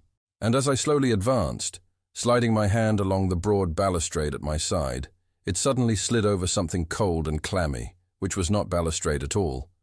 For, stopping dead and closing my fingers round it for an instant, I felt that I was holding another hand, a skinny, bony hand, which writhed itself slowly from my grasp. And though I could hear nothing and see nothing, I was yet conscious that something was brushing past me and going up the stairs. "Hi, what's that? Who are you?" I called. There was no answer. I admit that I was in a regular funk. I must have shown it in my face. "What's the matter?" asked George, as I blundered into his study. "Oh, nothing," I answered, dropped my candle and lost the way. "But who were you talking to?" "I was only swearing at the candle," I replied. "Oh, I thought perhaps you had seen somebody," replied George. Somehow, I did not like to tell him the truth, for fear he would laugh at my nervousness, but I determined to keep an eye on my liver and take a couple of weeks' complete rest. That night I woke up several times with the feeling of that confounded hand under my own, a clammy hand which writhed as my fingers closed upon it. The next morning after breakfast I was in the billiard room practicing strokes while Carson was over at the stables. Presently the door opened and Miss Stoner looked in. "Come in," I said. "George will be back from the stables in a few minutes. Meanwhile we can have 50 up." "I wanted to speak to you," she said. She was looking very tired and ill, and I began to think I should not have an uninterrupted holiday after all. "Do you believe in ghosts?" she asked, having closed the door and come up to the table, where she stood leaning with both her hands upon it. "No," I replied, missing an easy carom as I remembered my experience of last night, "but I believe in fancy." "And supposing then that a person fancied he saw things, is there any remedy?" "What do you mean, Miss Stoner?" I replied, looking at her in some surprise. "Do you mean that you fancy—" I stopped, for Miss Stoner turned away, sat down on one of the easy chairs by the wall, and burst into tears. "Oh, please help me," she sobbed. "I believe I am going mad." I laid down my cue and went over to her. "Look here, Miss Stoner," I said, taking her hand, which was hot and feverish. "I am a doctor and a friend of George. Now tell me all about it, and I'll do my best to set it right." She was in a more or less hysterical condition, and her words were freely punctuated by sobs. But gradually, I managed to elicit from her that nearly every night since she came to Woodcote, she had been awakened in some mysterious way, and had seen a horrible face looking at her from over the top of a screen which stood by the door of her bedroom. As soon as she moved, the face disappeared. which convinced her that the apparition existed only in her imagination.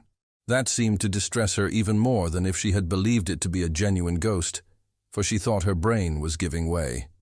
I told her that she was only suffering from a very common symptom of nervous disorder, as indeed it was, and promised to send a groom into the village to get a prescription made up for her. And, having made me promise to breathe no word to anyone on the subject, more especially to George, she went away relieved. Nevertheless, I was not quite certain that I had made a correct diagnosis of the case. You see, I had been rather upset myself not many hours before. George was longer than I expected at the stable, and I was just going to find him when at the door I met Mrs. Carson. "Can you spare me one moment?" she said, as I held open the door for her. "I wanted to find you alone." "Certainly, Mrs. Carson, with pleasure. An hour, if you wish," I replied. "It is so convenient, you know, to have a doctor in the house," she said, with a nervous laugh. "Now I want you to prescribe me a sleeping draught. My nerves are rather out of order, and I don't sleep as I should." "Ah," I said. "Do you see faces and such like things when you wake?" "How do you know?" she asked quickly. "Oh, I inferred from the other symptoms. We doctors have to observe all kinds of little things." "Well, of course, I know it is only fancy, but it is just as bad as if it were real. I assure you it is making me quite ill, and I didn't like to mention it to Mr. Carson or to George. They would think I was losing my head." I gave Mrs. Carson the same prescription as I had written for Miss Stoner, though by that time the conviction had grown upon me that there was something wrong which could not be cured by medicine. However, I decided to say nothing to George about the matter at present, for I could hardly utilize the confidence which had been placed in me by Miss Stoner and Mrs. Carson, and my own experience of the night before would scarcely have appeared convincing to him. But I determined that on the next day, which was Sunday, I would invent an excuse for staying at home from church and make some explorations in the house. There was obviously some mystery at work which wanted clearing up. We all sat up rather late that night. There seemed to be a general disinclination to go to bed. We stayed all together in the billiard room until nearly midnight, and then loitered about in the hall, talking in an aimless sort of fashion. But at last Mrs. Carson said good night, with a confidential nod to me, and Miss Stoner murmured, "So many thanks. I've got it." And they both went upstairs. George and I parted in the corridor above. Our rooms were opposite each other. I did not begin undressing at once, but sat down and tried to piece together some theory to account for the uncanniness of things. But the more I thought, the more perplexing it became. There was no doubt whatever that I had put my hand on something extremely alive and extremely unpleasant the night before. The bare recollection of it made me shudder. What living thing could possibly be creeping about the house in the dark? It was a man's hand. Of that I was certain from the size of it. George Carson was out of the question, for he was in his room all the time, nor was it likely that Mr. Carson, Sr., would steal about his own house in his socks and refuse to answer when spoken to. The only other man in the house was an eminently respectable-looking butler, and his hand, as I had noted particularly when he poured out my wine at dinner, was plump and soft, whereas the mysterious hand on the balustrade was thin and bony. And then, what was the real explanation of the face which had appeared to the two ladies? Indigestion might have explained either singly. Extraordinary coincidences do sometimes occur, but it seemed too extraordinary that a couple of ladies, one old and one young, should suffer from the same indigestion in the same house at the same time and with the same symptoms. On the whole, I did not feel at all comfortable and looked carefully in all the cupboards and recesses, as well as under the bed, before starting to undress. Then I went to the door, intending to lock it. Just as my hand was upon the key, I heard a soft step in the corridor outside, accompanied by a sound which was something between a sigh and a groan, very faint, but quite unmistakable, and, under the circumstances, discomposing. It might, of course, be George. Anyhow, I decided to look and see. I turned the handle gently and opened the door. There was nothing to be seen in the corridor, but on the opposite side I could see a door open and George's head peeping round the corner. "Hello," he said. "Hello," I replied. "Was that you walking up the passage?" he asked. "No," I answered. "I thought it might be you." "Then who the devil was it?" he said. "I'll swear I heard someone." There was silence for a few moments. I was wondering whether I had better tell him of the fright I had already had, when he spoke again. "I say, just come here for a bit, old fellow. I want to speak to you." I stepped across the passage, and we went together into the little study which adjoined his bedroom. "Look here," he said, poking up the fire, which was burning low. "Doesn't it strike you that there is something very odd about this house?" "You mean?" "Well, I wouldn't say anything about it to the master or Miss Stoner for fear of frightening them. All the same, scarcely a night passes but I hear curious footsteps on the stairs. You've heard them yourself, haven't you?" "Now you mention it," I said. "I confess I have." "And what is more," he continued, "I was sitting here 2 nights ago half asleep, and it seems ridiculous, I know, but it's a fact. I suddenly saw a horrible face glaring at me from between those curtains behind you. It was gone in a moment, but I saw it as plainly as I see you." I moved my seat uneasily. "Did you look in your bedroom or in the passage?" I asked. "Yes, at once," he replied. "There was nothing to be seen. But twice again that night I heard footsteps passing. Good God!" He started up in his chair, staring straight over my shoulder. I turned quickly and saw the curtains which parted off the bedroom swing together. "What is it?" I asked, breathlessly.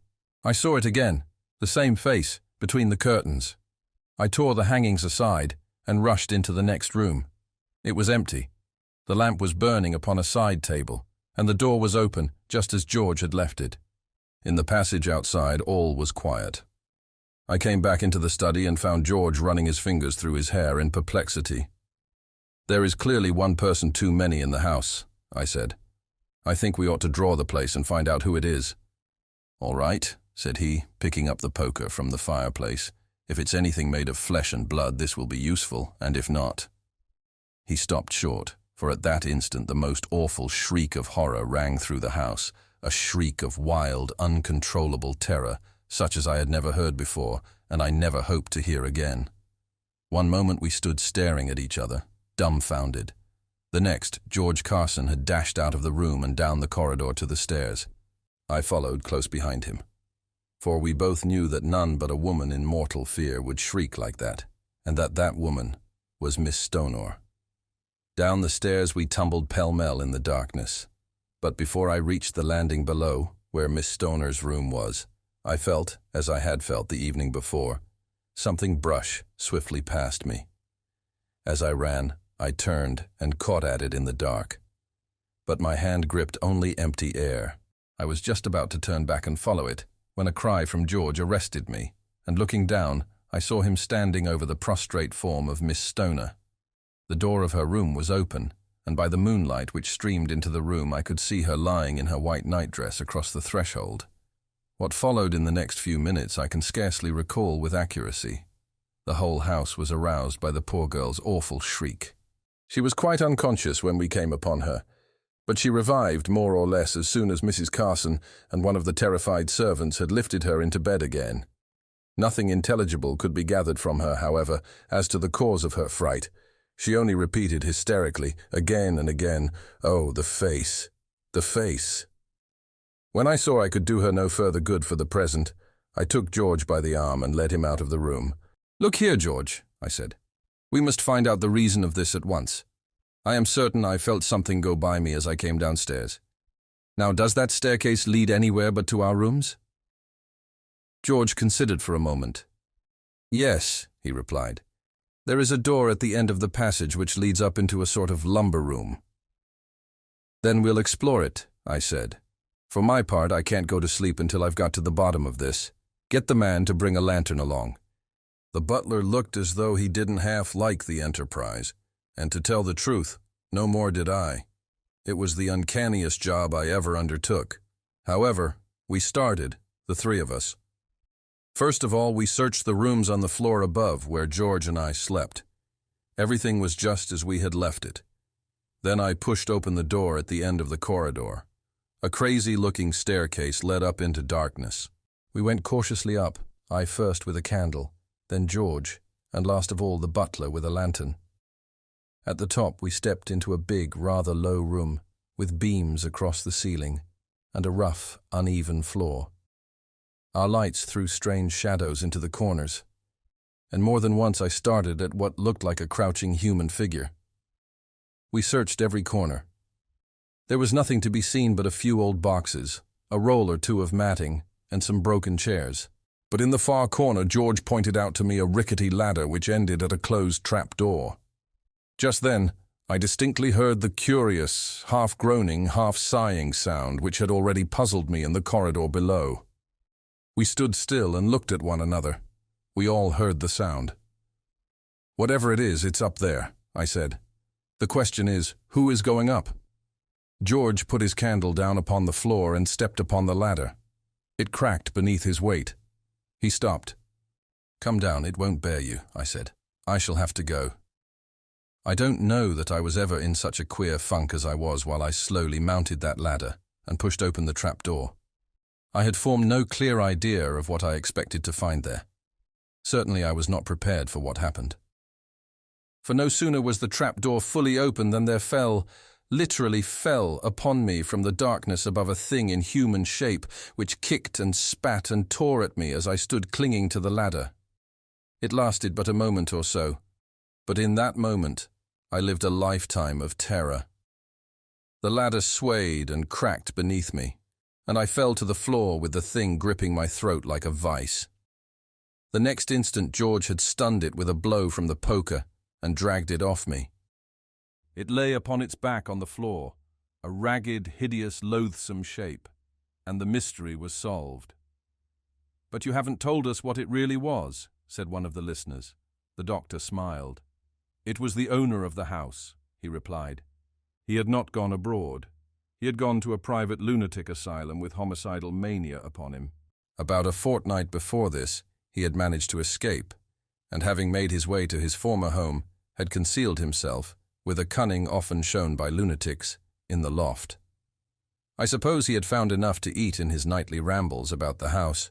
The only wonder is that he didn't kill someone before he was caught." Colonel Halifax's Ghost Story. I had just come back to England, after having been some years in India, and was looking forward to meet my friends, among whom there was none I was more anxious to see than Sir Francis Linton. We had been to Eton together, and for the short time I had been at Oxford. Before entering the army, we had been at the same college. Then we had parted. He came into the title and estates of the family in Yorkshire on the death of his grandfather. His father had predeceased, and I had been over a good part of the world. One visit, indeed, I had made him in his Yorkshire home before leaving for India, of but a few days. It will be easily imagined how pleasant it was, 2 or 3 days after my arrival in London, to receive a letter from Linton, saying that he had just seen in the papers that I had arrived, and begging me to come down at once to Byfield, his place in Yorkshire. "You are not to tell me," he said, "that you cannot come. In fact, you are to come on Monday. I have a couple of horses which will just suit you. The carriage shall meet you at Packham, and all you have got to do is to put yourself in the train which leaves King's Cross at 12 o'clock. Accordingly, on the day appointed, I started, in due time reached Packham, losing much time on a detestable branch line, and there found the dog-cart of Sir Francis awaiting me. I drove at once to Byfield. The house I remembered. It was a low gable structure of no great size, with old-fashioned lattice windows separated from the park, where were deer, by a charming terraced garden. No sooner did the wheels crunch the gravel by the principal entrance than, almost before the bell was rung, the porch door opened, and there stood Linton himself, whom I had not seen for so many years, hardly altered, and with all the joy of welcome beaming in his face. Taking me by both hands, he drew me into the house, got rid of my hat and wraps, looked me all over, and then, in a breath, began to say how glad he was to see me. What a real delight it was to have got me at last under his roof, and what a good time we would have together, like the old days over again. He had sent my luggage up to my room, which was ready for me, and he bade me make haste and dress for dinner. So saying, he took me through a panelled hall, up an old oak staircase, and showed me my room, which, hurried as I was, I observed was hung with tapestry and had a large four-post bed with velvet curtains opposite the window. They had gone in to dinner when I came down, despite all the haste I made in dressing, but a place had been kept for me next Lady Linton. Besides my hosts, there were their 2 daughters, Colonel Linton, a brother of Sir Francis, the chaplain, and some others, whom I do not remember distinctly. After dinner, there was some music in the hall and a game of whist in the drawing-room, and after the ladies had gone upstairs, Linton and I retired to the smoking-room, where we sat up talking the better part of the night. I think it must have been near 3 when I retired. Once in bed, I slept so soundly that my servant's entrance the next morning failed to arouse me, and it was past 9 when I awoke. After breakfast and the disposal of the newspapers, Linton retired to his letters, and I asked Lady Linton if one of her daughters might show me the house. Elizabeth, the eldest, was summoned, and seemed in no way to dislike the task. The house was, as already intimated, by no means large. It occupied 3 sides of a square, the entrance and one end of the stables making the 4th side. The interior was full of interest. Passages, rooms, galleries, as well as hall, were panelled in dark wood and hung with pictures. I was shown everything on the ground floor, and then on the 1st floor. Then my guide proposed that we should ascend a narrow, twisting staircase that led to a gallery. We did as proposed, and entered a handsome long room or passage leading to a small chamber at one end, in which my guide told me her father kept books and papers. I asked if anyone slept in this gallery, as I noticed a bed and fireplace, and rods by means of which curtains might be drawn, enclosing one portion where were bed and fireplace, so as to convert it into a very cosy chamber. She answered no. The place was not really used, except as a playroom, though sometimes, if the house happened to be very full, in her great-grandfather's time, she had heard that it had been occupied. By the time we had been over the house, and I had also been shown the garden and the stables, and introduced to the dogs, it was nearly 1 o'clock. We were to have an early luncheon, and to drive afterwards to see the ruins of one of the grand old Yorkshire abbeys. This was a pleasant expedition, and we got back just in time for tea, after which there was some reading aloud. The evening passed much in the same way as the preceding one, except that Linton, who had some business, did not go down into the smoking-room, and I took the opportunity of retiring early in order to write a letter for the Indian mail, something having been said as to the prospect of hunting the next day. I had finished my letter, which was a long one, together with 2 or 3 others, and had just got into bed, when I heard a step overhead, as of someone walking along the gallery, which I now knew ran immediately above my room. It was a slow, heavy, measured tread, which I could hear getting gradually louder and nearer, and then as gradually fading away as it retreated into the distance. I was startled for a moment, having been told that the gallery was unused, but the next instant it occurred to me that I had been told it communicated with a chamber where Sir Francis kept books and papers. I knew he had some writing to do, and I thought no more on the matter. I was down the next morning at breakfast in good time. "How late you were last night," I said to Linton, in the middle of breakfast. "I heard you overhead after 1 o'clock. Linton replied rather shortly, "Indeed you did not, for I was in bed last night before 12. "There was someone certainly moving overhead last night," I answered, "for I heard his steps as distinctly as I ever heard anything in my life going down the gallery." Upon which Colonel Linton remarked that he had often fancied he had heard steps on the staircase when he knew that no one was about. He was apparently disposed to say more, when his brother interrupted him somewhat curtly, as I fancied, and asked me if I should feel inclined after breakfast to have a horse and go out and look for the hounds. They met a considerable way off, but if they did not find in the coverts they would first draw.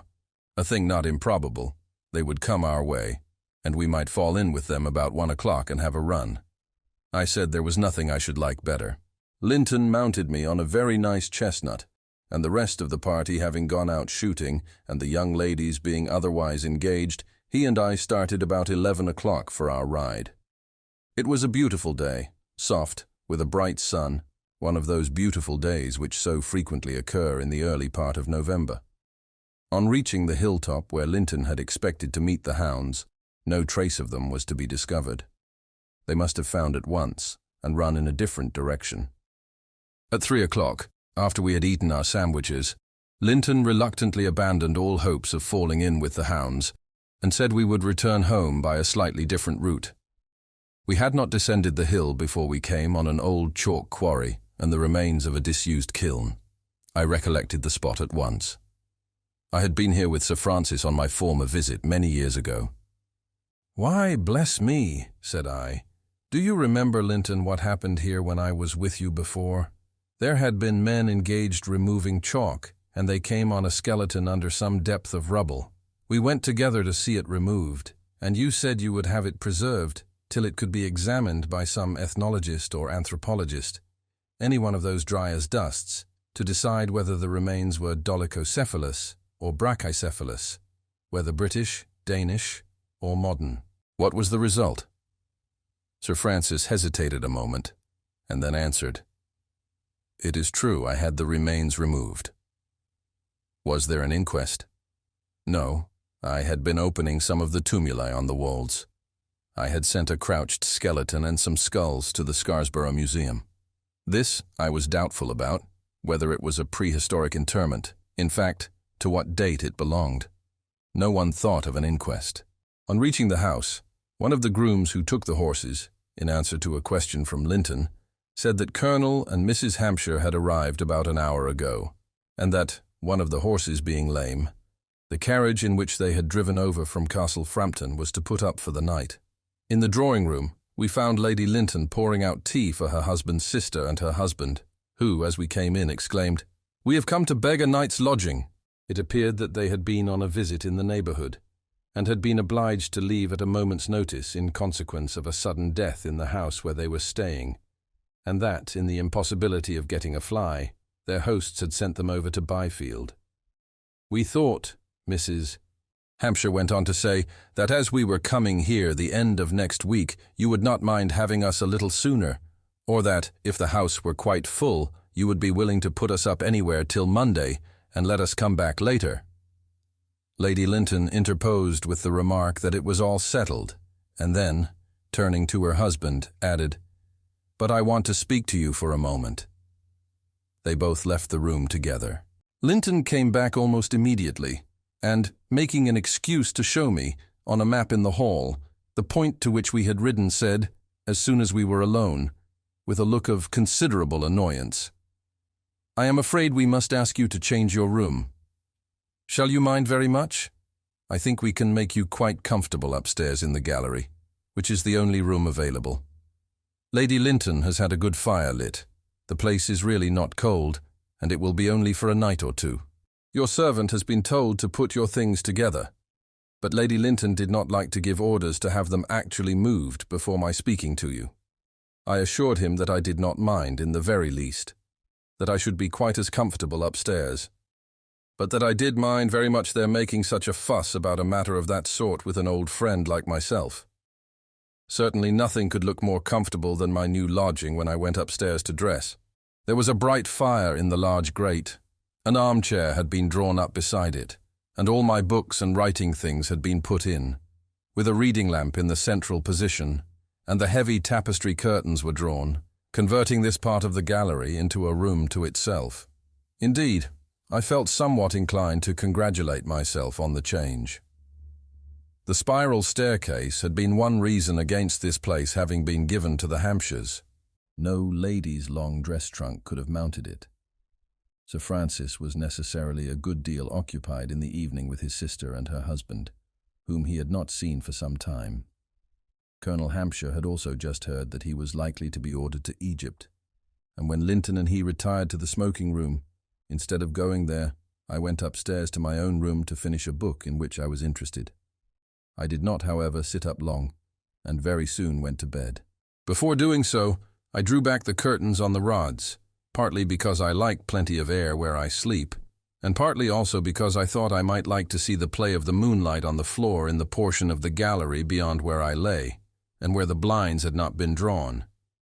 I must have been asleep for some time, for the fire, which I had left in full blaze, was gone to a few sparks wandering among the ashes, when I suddenly awoke with the impression of having heard a latch click at the further extremity of the gallery.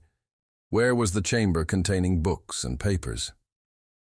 I had always been a light sleeper, but on the present occasion I woke at once to complete and acute consciousness, and with a sense of stretched attention, which seemed to intensify all my faculties.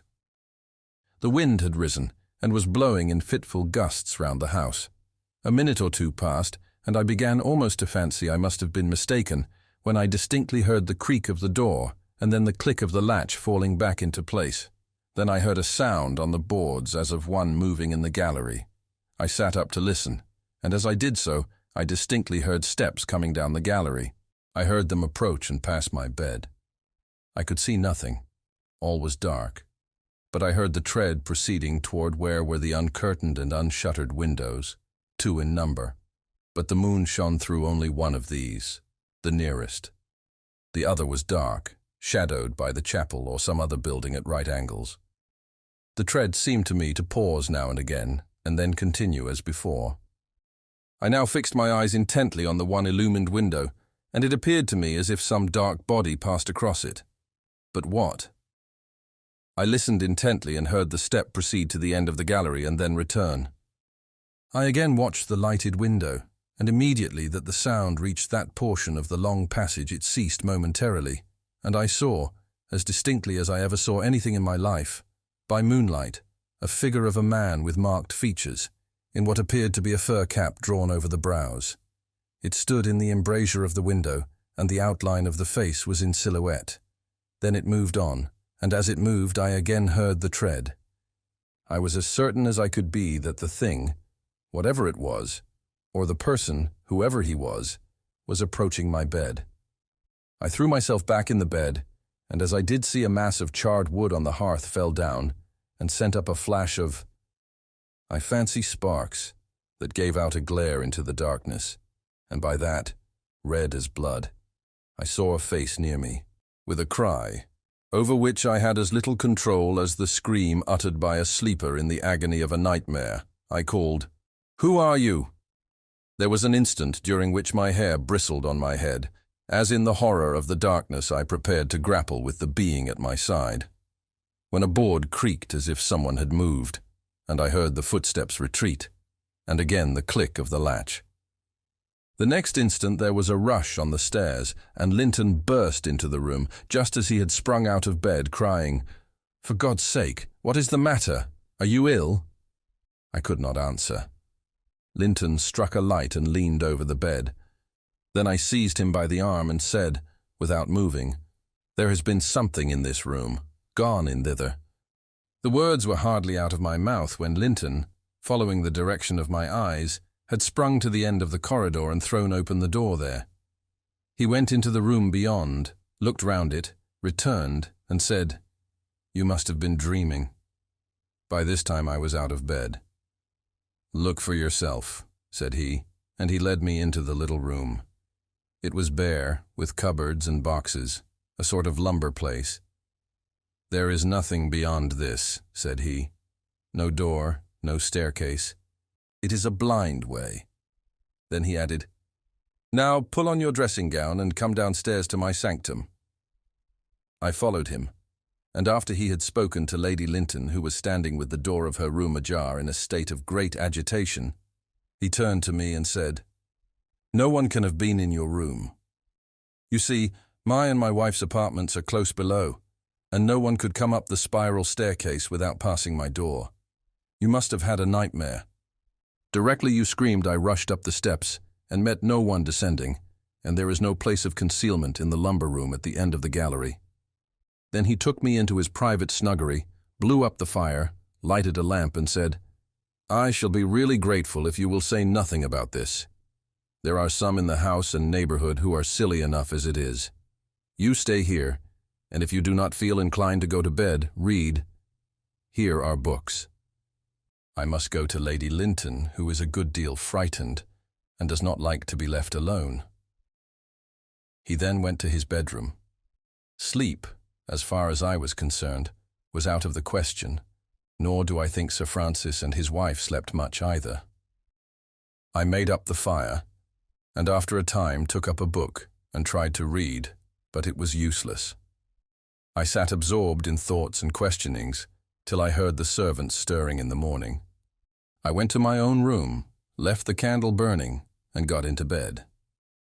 I had just fallen asleep when my servant brought me a cup of tea at 8 o'clock. At breakfast, Colonel Hampshire and his wife asked if anything had happened in the night, as they had been much disturbed by noises overhead, to which Linton replied that I had not been very well, and had an attack of cramp, and that he had been upstairs to look after me. From his manner, I could see that he wished me to be silent, and I said nothing accordingly. In the afternoon, when everyone had gone out, Sir Francis took me into his snuggery and said, "Halifax, I am very sorry about that matter last night. It is quite true what my brother said, that steps have been heard about this house, but I never gave heed to such things, putting all noises down to rats. But after your experiences, I feel that it is due to you to tell you something, and also to make to you an explanation.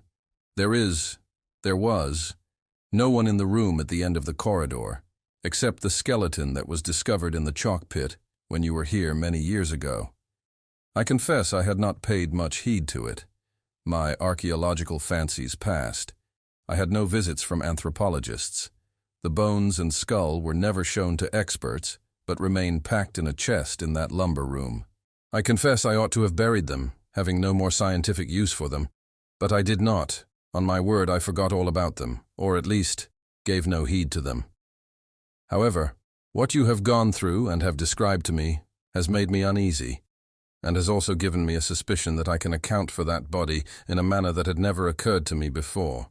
After a pause, he added, "What I am going to tell you is known to no one else, and must not be mentioned by you, anyhow, in my lifetime. You know now that, owing to the death of my father when quite young, I and my brother and sister were brought up here with our grandfather, Sir Richard. He was an old, imperious, hot-tempered man.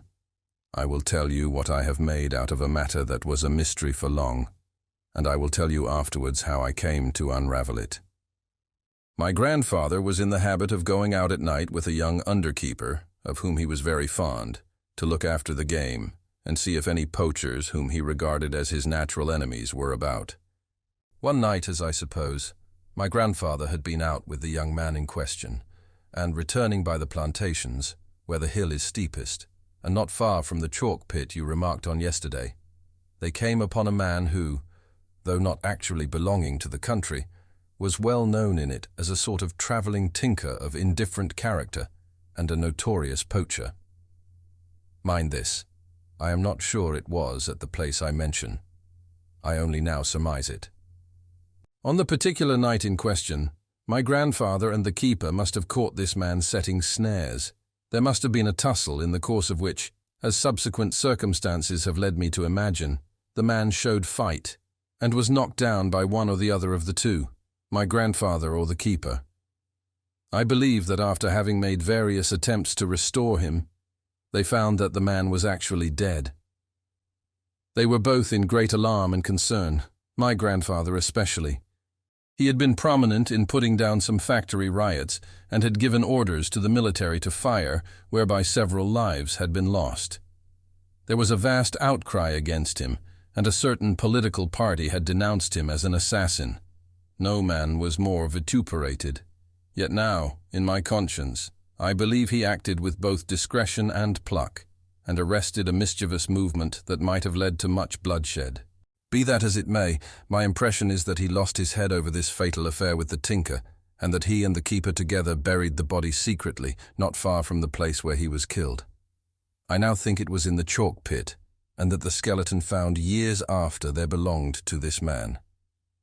"Good heavens!" I exclaimed, as at once my mind rushed back to the figure with the fur cap that I had seen against the window. Sir Francis went on. "The sudden disappearance of the tramp, in view of his well-known habits and wandering mode of life, did not for some time excite surprise. But later on, one or two circumstances having led to suspicion, an inquiry was set on foot, and among others, my grandfather's keepers were examined before the magistrates. It was remembered afterwards that the underkeeper in question was absent at the time of the inquiry, my grandfather having sent him with some dogs to a brother-in-law of his who lived upon the moors. But whether anyone noticed the fact, or if they did, preferred to be silent. No observations were made. Nothing came of the investigation, and the whole subject would have been dropped if it had not been that 2 years later, for some reasons I do not understand, but at the instigation of a magistrate recently imported into the division, whom my grandfather greatly disliked and who was opposed to him in politics, a fresh inquiry was instituted. In the course of that inquiry, it transpired that, owing to some unguarded words dropped by the underkeeper, a warrant was about to be issued for his arrest. My grandfather, who had a fit of the gout, was away from home at the time, but on hearing the news, he came home at once. The evening he returned, he had a long interview with the young man, who left the house after he had supped in the servants' hall. It was observed that he looked much depressed. The warrant was issued the next day, but in the meantime, the keeper had disappeared.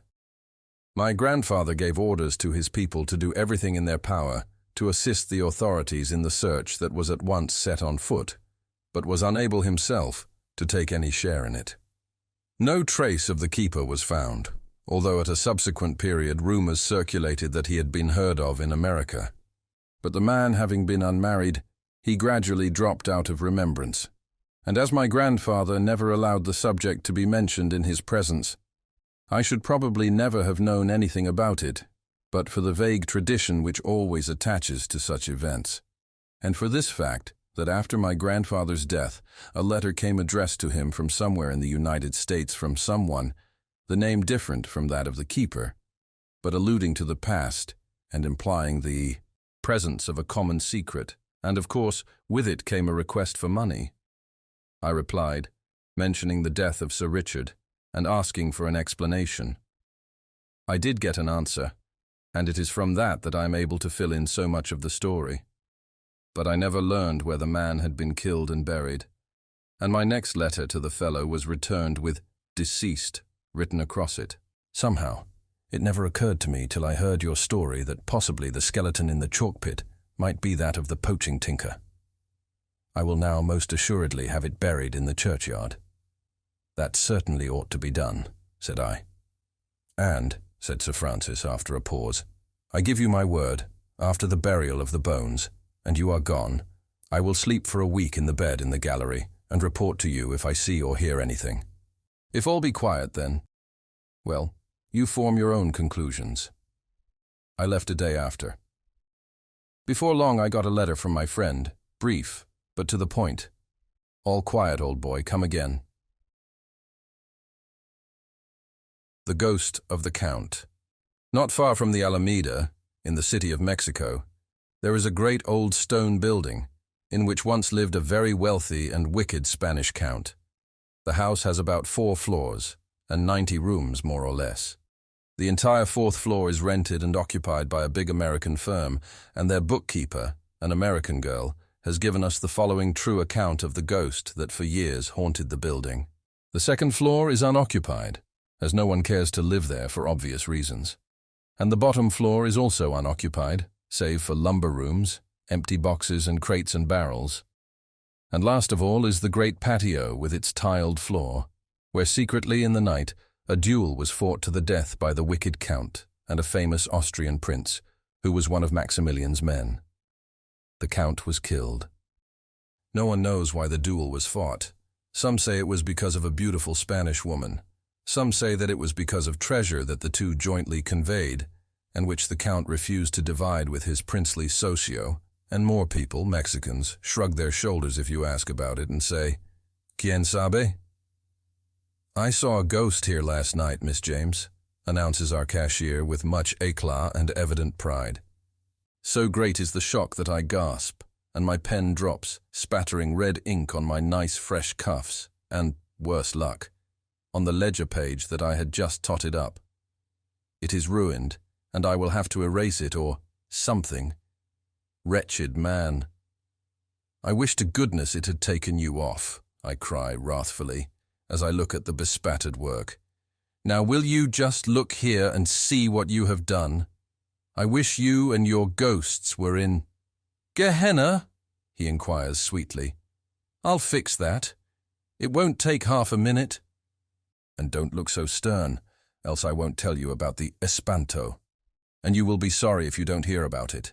It would make such a good story. Insinuatingly. Then go ahead with it. Ungraciously. Well, last night I was waiting for West. He was to meet me here, after which it was our intention to hit we were going out together. I nod scornfully.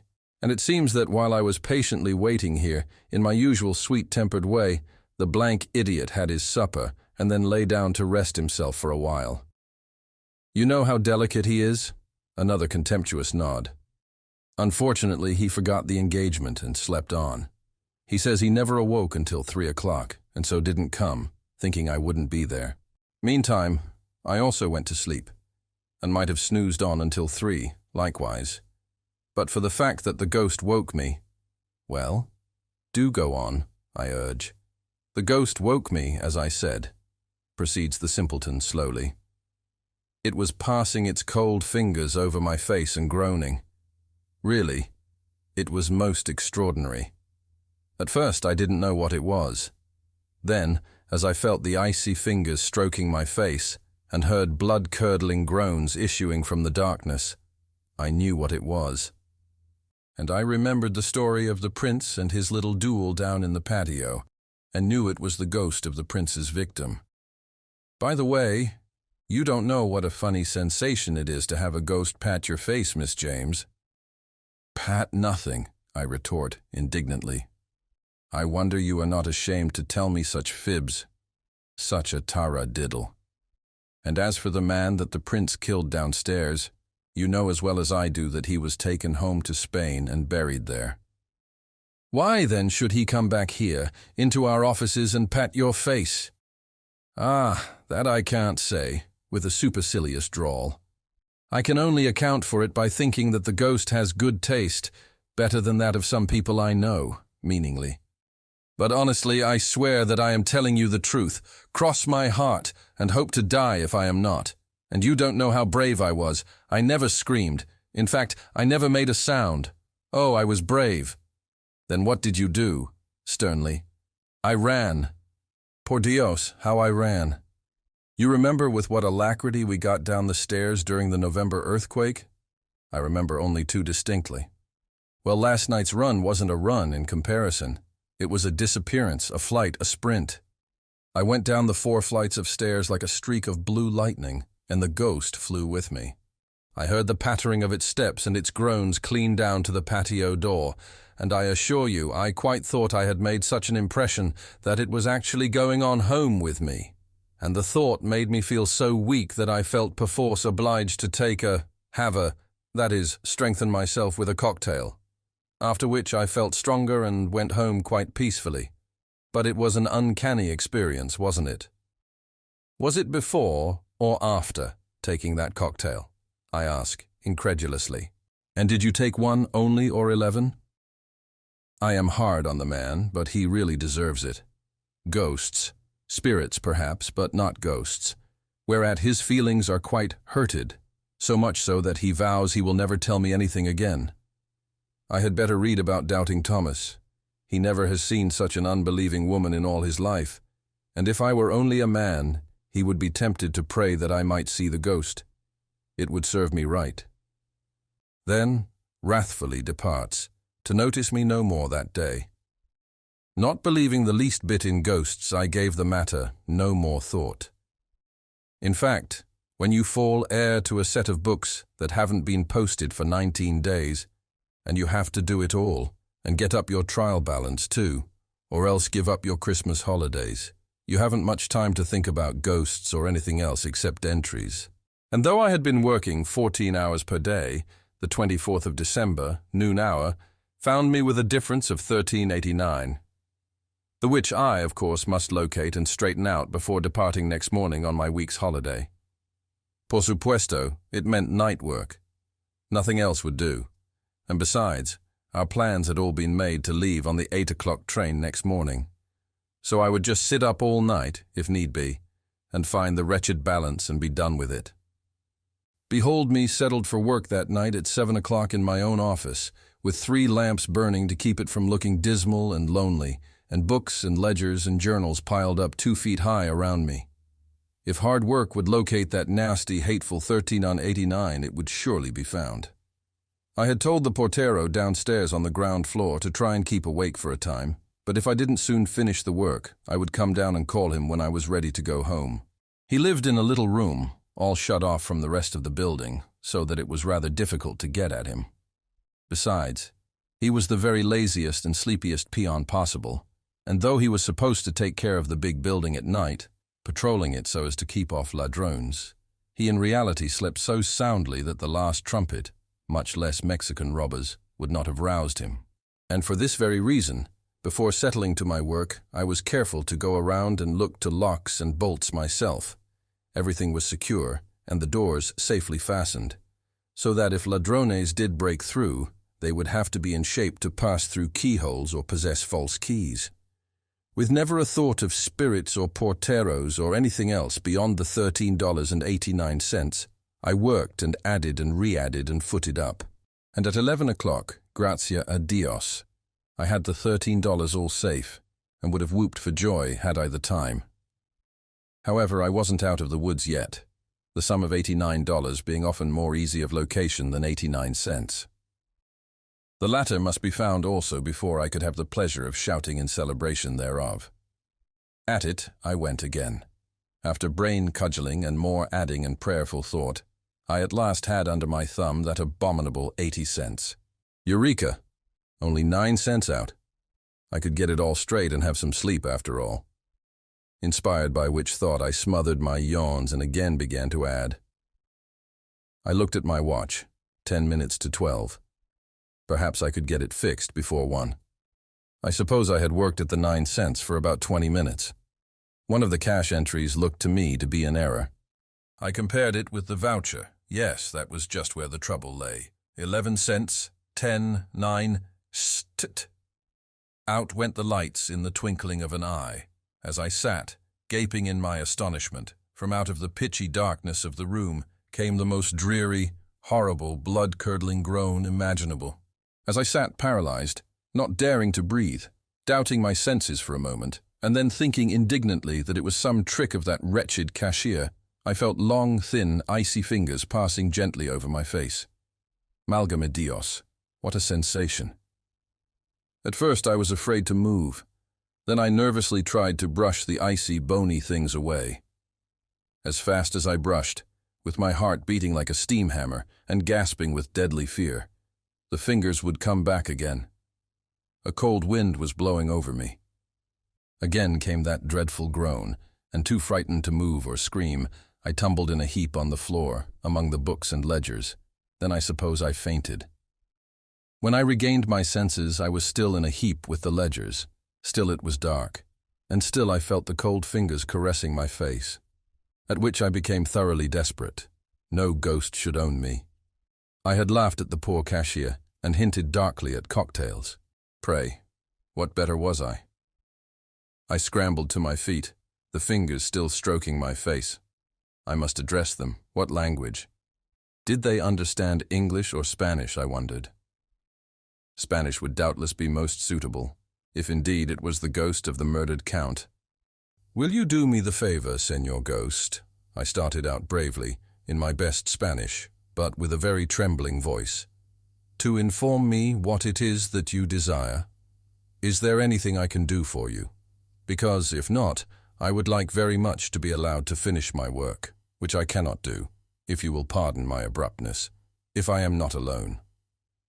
Being the ghost of a gentleman and a diplomat, surely he would take the hint and vanish. Ojala. Perhaps the ghost did not understand my Spanish. At any rate, there was no articulate reply. There was another groan. Again the fingers touched me. And then there was such a mournful sigh that I felt sorry for the poor thing. What could be the matter with it? With my pity, all fear was lost for a moment. And I said to the darkness all about me, What is it that you wish, pobre señor? Can I not aid you? I am not afraid. Let me help you. The fingers moved uncertainly for a moment. Then, the ledgers all fell down with a loud bang. A cold hand caught mine, very gently.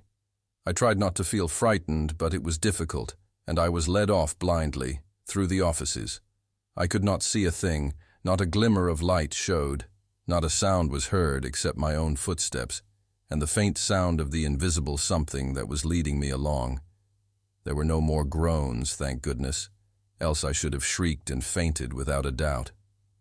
Only the pattering footsteps and the cold hand that led me on and on. We, the fingers and I, were somehow in the great hall, then on the second floor, and at last on the stairs, going on down, flight after flight. Then I knew that I was being led about by the fingers on the tiled floor of the patio, and close to the portero's lodge. Simpleton that he was, sleeping like a log no doubt, while I was being led about in the black darkness by an invisible hand, and no one to save me.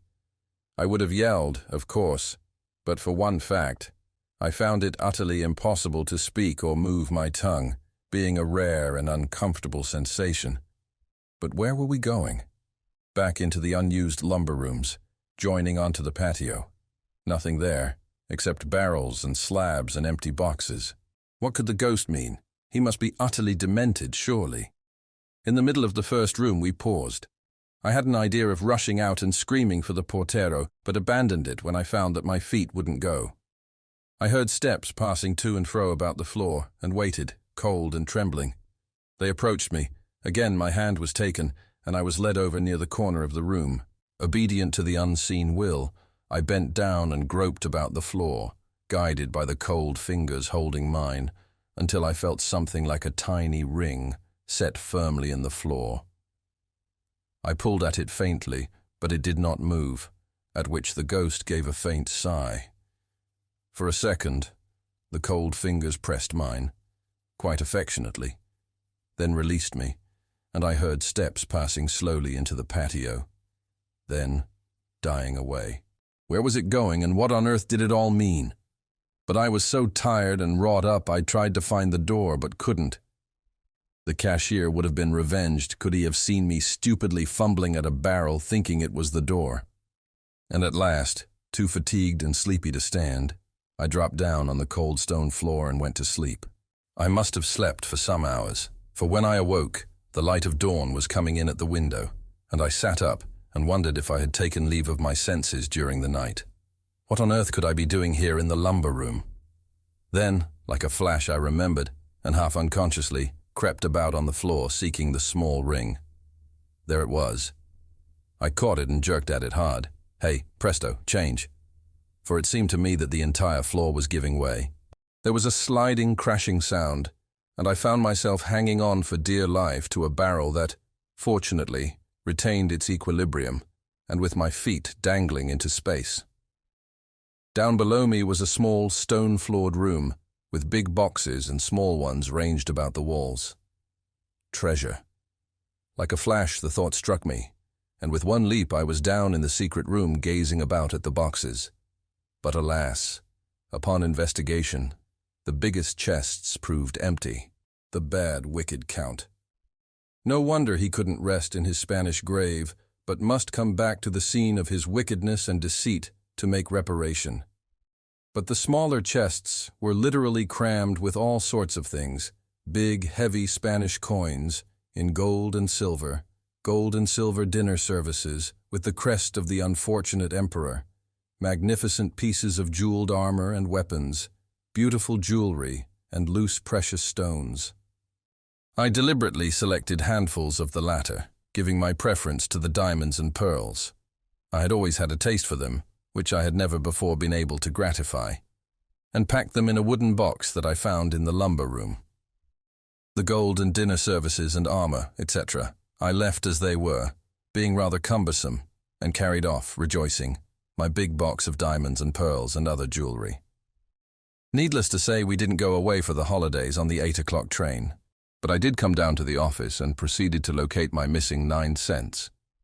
After which, I unfolded the tale of the ghost and the treasure, only keeping quiet the matter of my private loot, of which I was heartily glad afterwards.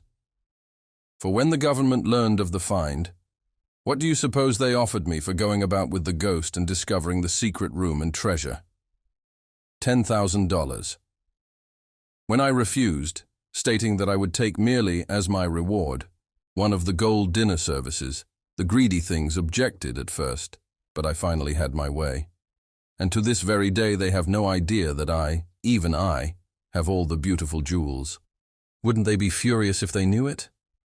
But they aren't apt to, unless they learn English and read this story, which isn't likely.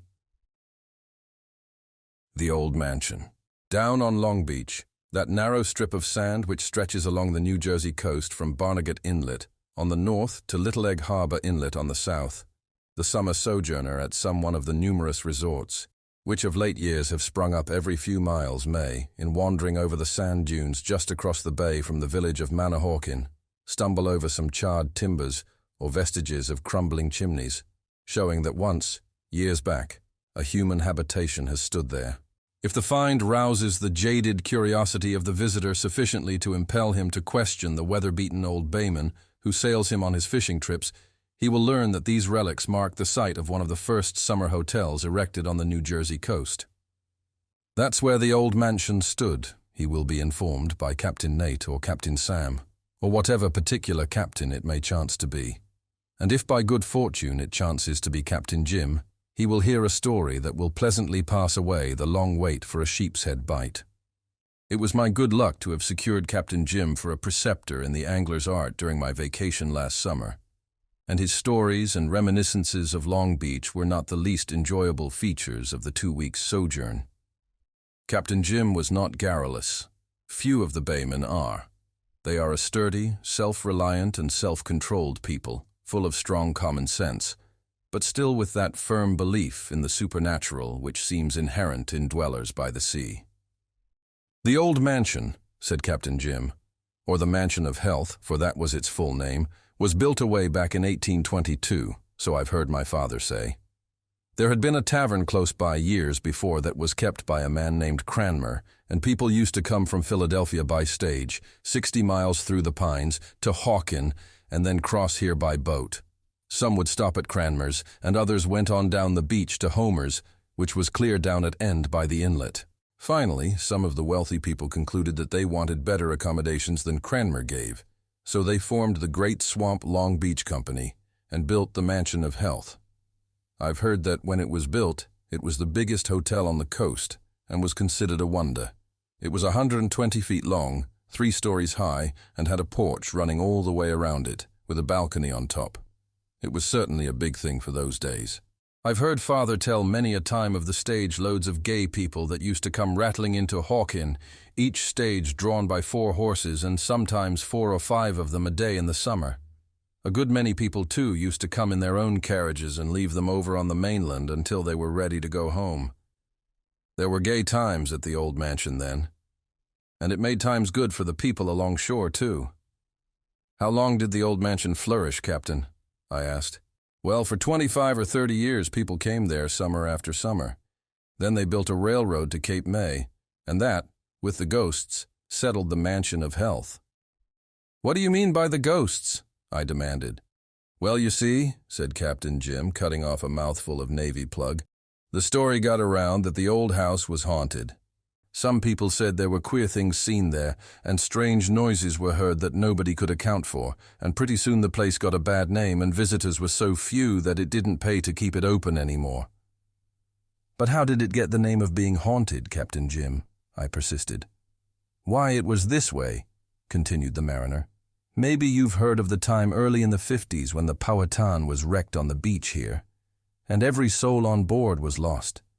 She was an emigrant ship, and there were over 400 people aboard, passengers and crew. She came ashore here during the equinoctial storm in September. There wasn't any life-saving stations in them days, and everyone was drowned. You can see the long graves now over in the Hawkin churchyard, where the bodies were buried after they came ashore. They put them in 3 long trenches that were dug from one end of the burying ground to the other. The only people on the beach that night was the man who took care of the old mansion. He lived there with his family, and his son-in-law lived with him. He was the wreckmaster for this part of the coast, too. It wasn't till the second day that the people from Holland could get over to the beach, and by that time the bodies had all come ashore, and the wreckmaster had them all piled up on the sand. I was a youngster then, and came over with my father, and I tell you, it was the awfulest sight I ever saw. Them long rows of drowned people, all lying there with their white, still faces turned up to the sky.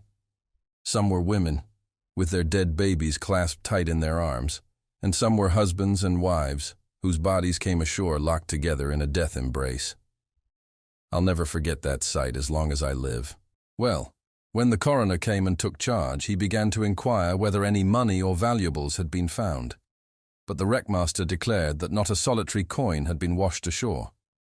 People thought this was rather singular, as the emigrants were, most of them, well-to-do Germans, and were known to have brought a good deal of money with them. But it was concluded that it had gone down with the ship. Well, the poor emigrants were given pauper burial, and the people had begun to forget their suspicions, until 3 or 4 months later there came another storm, and the sea broke clear over the beach just below the old mansion and washed away the sand. Next morning early, 2 men from Holland sailed across the bay and landed on the beach. They walked across on the hard bottom where the sea had washed across, and when about halfway from the bay, one of the men saw something curious close up against the stump of an old cedar tree. He called the other man's attention to it, and they went over to the stump. What they found was a pile of leather money belts that would have filled a wheelbarrow. Every one was cut open and empty. They had been buried in the sand close by the old stump, and the sea had washed away the covering. The men didn't go any further. They carried the belts to their boats and sailed back to Holland as fast as the wind would take them. Of course, it made a big sensation, and everybody was satisfied that the wreckmaster had robbed the bodies, if he hadn't done anything worse. But there was no way to prove it, and so nothing was done. The wreckmaster didn't stay around here long after that, though. The people made it too hot for him, and he and his family went away south, where it was said he bought a big plantation and a lot of slaves. Years afterward, the story came to Hawkins somehow that he was killed in a barroom brawl, and that his son-in-law was drowned by his boat upsetting while he was out fishing. I don't furnish any affidavits with that part of the story, though. However, after that, nobody lived in the old mansion for long at a time. People would go there, stay a week or 2, and leave, and at last it was given up entirely to beach parties in the daytime and ghosts at night. But, Captain, you don't really believe the ghost part, do you? I asked. Captain Jim looked down the bay, expectorated gravely over the side of the boat, and answered slowly, "Well, I don't know, as I would have believed in him if I hadn't seen the ghost." "What?" I exclaimed. "You saw it? Tell me about it." "I've always wanted to see a ghost, or next best thing, a man who has seen one." "It was one August, about 1861, said the captain. "I was a young fella then, and with a half-dozen more was over on the beach cutting salt hay. We didn't go home at nights, but did our own cooking in the old mansion kitchen, and at nights slept on piles of hay upstairs. We were a reckless lot of scamps, and reckoned that no ghosts could scare us. There was a big full moon that night, and it was as light as day. The mosquitoes was pretty bad, too, and it was easier to stay awake than go to sleep. Along toward midnight, me and 2 other fellas went out on the old balcony and began to race around the house. We hollered and yelled, and chased each other for half an hour or so, and then we concluded we had better go to sleep. So we started for the window of the room where the rest were. This window was near one end on the ocean side, and as I came around the corner, I stopped as if I had been shot, and my hair raised straight up on top of my head. Right there in front of that window stood a woman looking out over the sea, and in her arms she held a little child. I saw her as plain as I see you now. It seemed to me like an hour she stood there, but I don't suppose it was a second. Then she was gone. When I could move, I looked around for the other boys, and they were standing there paralyzed. They had seen the woman too. We didn't say much, and we didn't sleep much that night, and the next night we bunked out on the beach. The rest of the crowd made all manner of fun of us, but we had had all the ghost we wanted, and I never set foot inside the old house after that. "When did it burn down, Captain?" I asked, as Jim relapsed into silence. "Somewhere about 25 years ago. A beach party had been roasting clams in the old oven, and in some way the fire got to the woodwork. It was as dry as tinder, and I hope the ghosts were all burnt up with it." A Misfit Ghost. Every boy with a knowledge of adventurous literature, otherwise novels of action, knows of the phantom ship, the spook of the high seas. But it has not been known that ships themselves are haunted, and that in the service of the United States Coast Survey, there is a vessel now in commission that is by her own officers supposed to be haunted. Yet the Eager, a 140-foot schooner of the Coast Survey, is looked upon in the service as a very undesirable vessel to be aboard of. About her there is an atmosphere of gloom that wardroom just cannot dispel. Duty on board her has been shunned as would be a pestilence, and stories have been told by officers who have cruised aboard her that are not good for timid people to hear. Officers have hesitated about telling these uncanny stories, but they have become sufficiently well known to make a billet to duty aboard the Eager unwelcome among the Coast Survey men. The Mohawk was launched June 10, 1875, at Greenpoint, and she was then the largest sailing yacht afloat. William T. Garner, her young millionaire owner, was very proud of his new craft, and all the then leaders of New York society were invited to participate in the good time afloat with which her launching was celebrated. Commodore Garner, then but 33 years old, and his young wife entertained charmingly, and the trim, speedy Mohawk was christened with unusually merry festivities. Soon after that, she was capsized by a sudden squall off the landing at Stapleton, NY, and 6 people were drowned like rats in her cabin and forecastle. Then the Mohawk was raised at a cost of $25,000 and purchased by the United States government for the service of the Coast Survey.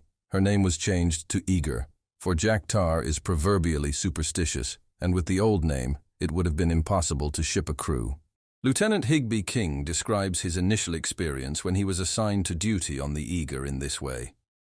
"She had her full complement of officers -1 when I boarded her at Newport to complete the list. Every cabin was occupied, but the port cabin by the companionway, and to that I was assigned. We had a jolly wardroom mess that night, and I retired from it early, as I was tired by my journey to join the vessel. The others who were still at the table regarded my retirement to the port cabin in absolute silence, having bidden me good night. Their silence did not lead me to suspect anything, though I knew that the Eagle had once been the Mohawk. My cabin door had the usual cabin lock of brass, and the porthole was also securely fastened. There could have been no one under the bed or sofa, as beneath each was a facing of solid oak paneling. I undressed lazily and left the light burning dimly in my bracket lamp. I tried conscientiously to go to sleep for I don't know how long with my back turned to the light. The noise ceased in the wardroom after a time, and I knew the others had turned in. But I felt unaccountably nervous and restless. I turned over and faced the light, thoroughly wide awake, and there in the single chair sat an elderly man, seemingly wrapped in deep thought. He was dressed in a blue yachting reefer and had a long grey beard. His hands were clasped in his lap, and his eyes were downcast. His face was not pale and ghastly, as the faces of ghosts are popularly supposed to be, but ruddy and weather-beaten. I regarded him in scared silence for I don't know how long, though it seemed an hour when he, or it, or whatever it was, disappeared. During that time the ghost, and such I now believe it to have been, made not a motion, nor did it say anything. Presently I looked again, and it was gone. At breakfast the others watched me critically as I took my seat. I had not intended to say anything about my experience, for I thought then I had seen some sort of hallucination and strongly suspected that I was verging on insanity. Lieutenant Irving asked me if I had slept well. I replied that I had. "Didn't you see anything?" he inquired. I then frankly admitted that I had and described my experience. Then I learned that each one of the 7 others present had tried the port cabin at one time or another, and each had seen the self-same apparition. It had acted in exactly the same way in each case, except in the case of Irving, who shot at it with his pistol, when it immediately disappeared. Some of the others had been led by their curiosity to inquire if anyone lost on the Mohawk resembled the figure, and found that none of the unfortunate ones at all fitted the description. It had been dubbed by them the Misfit Ghost. That one experience was enough for me, and after that I, by courtesy, shared the cabin of another fellow. Lieutenant Irving and others corroborate the story of Lieutenant King, and as additional evidence that the Eager is haunted, Lieutenant Irving describes a New Year's Eve experience of the Eager's officers, that is, to say the least, novel in the way of supernatural manifestations. It was at mess. The first toast, sweethearts and wives, had been drunk, as it always is by Yankee sailors the world over on occasions of festivity. Everyone was feeling happy, or, as Thackeray has it, pleasant, when suddenly the sliding doors separating the wardroom from the companionway closed slowly with a loud squeaking noise. They had seldom been closed, and it took the entire strength of a man to start them from their rusty fastenings. Yet upon this occasion they started easily and closed tightly, while the officers jumped to their feet in breathless astonishment. Half a dozen men hauled them open in haste, but not a soul was behind them or anywhere about. "It must be our old friend of the port cabin," suggested one, and in awe-stricken silence the health of the Misfit Ghost was drunk. An unbidden guest. My cousins, Kate and Tom Howard, married at Trinity at Easter time, concluded to commence housekeeping by taking one of those delightfully expensively furnished, unfurnished cottages with which the fashionable watering place of W abounds, from whose rear windows one might almost take a plunge into the surf, the beach beginning at the back door. They went down quite early in May, being in a great hurry to try their domestic experiment, and as the evenings were still cold, they spent them about the open fire, spooning. It was upon one of those nights, about 11 o'clock, that they were startled by a noise, as of some small object falling, soon followed by the sound of heavy footsteps, and then quiet again reigned supreme. At once Tom, poker in hand, boldly started in search of the burglar, followed by Kate, wildly clutching at his coat-tail, and in a state of tremor. They looked upstairs, under the various beds, Kate suggesting that in novels they were always to be found there. The dining room was next explored, where all seemed well, and lastly the kitchen, where they found what was evidently a solution of the mystery. The burglar had entered by the back door, which was found to be unlocked and slightly ajar.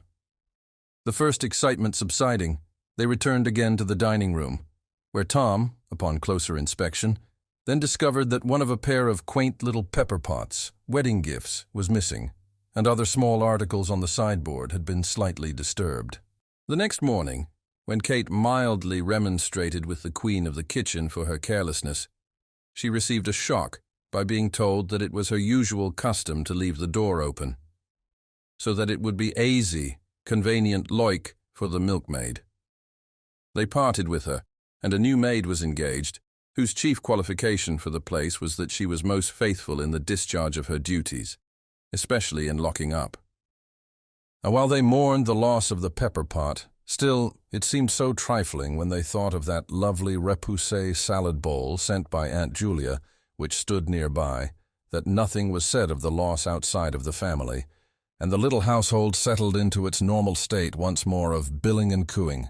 About a fortnight later, Tom started out one night with an old fisherman, one of the natives, and a local character, to indulge in that delightful pastime, so dear to the heart of man, known as eeling, and as the night was dark, the eels were particularly sporty, so that it was well on towards the wee-sma hours when Tom at last returned to the cottage. He found all excitement within. Kate was in hysterics, and the new maid, also weeping, was industriously applying the camphor bottle to her mistress's nose. The burglar, or ghost, as they had now decided, the windows and doors being found to be securely locked this time, had been abroad again, but had succeeded in purloining nothing. His royal ghostship had amused himself, apparently, by simply walking about. "Oh, Tom, he had on such heavy boots and was so dreadfully bold about it," said Kate tearfully. From that time, Kate became nervous and refused to be left alone. Tom started whenever a door creaked, and the treasure departed hurriedly, saying, "Faith, the house is haunted, sure." After that, Kate spent her days in girl hunting and her nights in answering shadowy advertisements that never materialized. They tried Irish, English, Dutch, and a heathen Chinese, with a sprinkling of colored ladies to vary the monotony. They seemed about to become famous throughout the length and breadth of the land as the family that changes help once a week when they landed treasure number 2. Shortly after her advent, we were all asked down to W.E. to help celebrate their happiness, and incidentally to christen the new dinner set. We were not a little surprised at finding Kate so pale and Tom rather distrait. However, after a delightful dinner that should have filled with pleasure the most exacting bride, we adjourned to the piazza, leaving the men to the contemplation of their cigars. We were enthusiastic in our praise of the house and congratulated Kate in securing such a prize, when, to our horror, she burst into tears and said, "Oh, girls, it's a dreadful place. It's haunted," and then tearfully proceeded with the details, until we all felt creepy and suggested the parlor and lights. It was not until long afterwards that Kate discovered that Tom had also related the ghost story to the men that evening, to which Ned Harris had said laconically, "Rats," and Bob Shaw laughingly remarked, "Tom, old chap, you really shouldn't take your nightcap so strong." About the 1st of July, the climax came. The ghost walked again, this time taking not only the remaining pepper pot, but also a silver salt cellar. Evidently he had a penchant for small articles, but unlike former times, everything on the sideboard was in the greatest disorder. Aunt Julia's salad bowl was found on the floor, and not far away the cheese dish, with its contents scattered about. This time, one of the windows was found half open. A week later, a note came to me from Kate, saying that she and Tom had gone to Saratoga to spend the remainder of the season with her mother. The following spring, Tom received a note and parcel from Mr. B and the owner of the house at W, which read as follows. "Dear Mr. Howard, I send you by express 3 articles of silver, which my wife suggests may belong to you, as they are marked with your initials, namely 2 silver pepper pots and a salt cellar. They were found, the other day, during the process of spring house cleaning, in a rat hole, behind the sideboard. I forgot to have the holes stopped up last spring, or to caution you against the water rats. The great fellows will get in, you know. Kind regards to Mrs. Howard. Very truly, John B." The next season, the Ghost Club was organized, the badge being a small silver rat, bearing proudly aloft a tiny pepper pot. We thoughtfully offered Tom the presidency, but he declined, with offended dignity, from the effects of which I think he will never fully recover. The Dead Woman's Photograph. Virgil Hoyt is a photographer's assistant up at St. Paul, and a man of a good deal of taste. He has been in search of the picturesque all over the West, and hundreds of miles to the north in Canada, and can speak 3 or 4 Indian dialects, and put a canoe through the rapids. That is to say, he is a man of an adventurous sort, and no dreamer. He can fight well and shoot well and swim well enough to put up a winning race with the Indian boys, and he can sit all day in the saddle and not dream about it at night. Wherever he goes, he uses his camera. The world, Hoyt is in the habit of saying to those who sit with him when he smokes his pipe, was created in 6 days to be photographed. Man, and especially woman, was made for the same purpose. Clouds are not made to give moisture, nor trees to cast shade. They were created for the photographer. In short, Virgil Hoyt's view of the world is whimsical, and he doesn't like to be bothered with anything disagreeable. That is the reason that he loathes and detests going to a house of mourning to photograph a corpse. The horribly bad taste of it offends him partly, and partly he is annoyed at having to shoulder, even for a few moments, a part of someone's burden of sorrow. He doesn't like sorrow, and would willingly canoe 500 miles up the cold Canadian rivers to get rid of it. Nevertheless, as assistant photographer, it is often his duty to do this very kind of thing. Not long ago, he was sent for by a rich Jewish family at St. Paul to photograph the mother, who had just died. He was very much put out, but he went. he was taken to the front parlor, where the dead woman lay in her coffin. It was evident that there was some excitement in the household, and that a discussion was going on. But Hoyt wasn't concerned, and so he paid no attention to the matter. The daughter wanted the coffin turned on end, in order that the corpse might face the camera properly, but Hoyt said he could overcome the recumbent attitude and make it appear that the face was taken in the position it would naturally hold in life, and so they went out and left him alone with the dead. The face was a strong and positive one, such as may often be seen among Jewish matrons. Hoyt regarded it with some admiration, thinking to himself that she was a woman who had been used to having her own way. There was a strand of hair out of place, and he pushed it back from her brow. A bud lifted its head too high from among the roses on her breast and spoiled the contour of the chin, so he broke it off. He remembered these things later very distinctly, and that his hand touched her bare face 2 or 3 times. Then he took the photographs and left the house. He was very busy at the time, and several days elapsed before he was able to develop the plates. He took them from the bath, in which they had lain with a number of others, and went to work upon them. There were 3 plates, he having taken that number merely as a precaution against any accident. They came up well, but as they developed, he became aware of the existence of something in the photograph which had not been apparent to his eye. The mysterious always came under the head of the disagreeable with him, and was therefore to be banished, so he made only a few prints and put the things away out of sight. He hoped that something would intervene to save him from attempting an explanation. But it is a part of the general perplexity of life that things do not intervene as they ought, and when they ought. So one day his employer asked him what had become of those photographs. He tried to evade him, but it was futile, and he got out the finished photographs and showed them to him. The older man sat staring at them a long time. "Hoyt," said he at length, "you're a young man, and I suppose you have never seen anything like this before." "But I have. Not exactly the same thing, but similar phenomena have come my way a number of times since I went into the business, and I want to tell you there are things in heaven and earth not dreamt of." "Oh, I know all that tommy rot," cried Hoyt angrily. "But when anything happens, I want to know the reason why and how it is done." "All right," said his employer. "Then you might explain why and how the sun rises."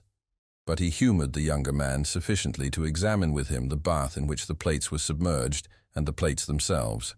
All was as it should be, but the mystery was there and could not be done away with. Hoyt hoped against hope that the friends of the dead woman would somehow forget about the photographs. But of course the wish was unreasonable, and one day the daughter appeared and asked to see the photographs of her mother. "Well, to tell the truth," stammered Hoyt, "those didn't come out as well as we could wish." "But let me see them," persisted the lady. "I'd like to look at them anyway." "Well now," said Hoyt, trying to be soothing, as he believed it was always best to be with women. To tell the truth, he was an ignoramus where women were concerned. "I think it would be better if you didn't see them. There are reasons why." He ambled on like this, stupid man that he was, and of course the Jewess said she would see those pictures without any further delay.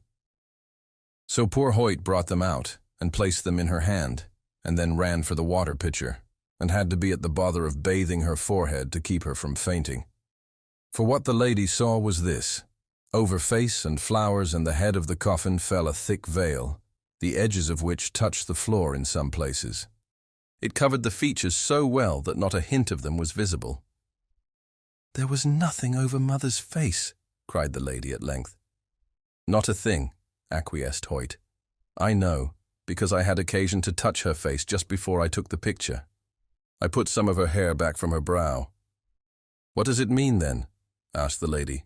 "You know better than I. There is no explanation in science. Perhaps there is some in psychology."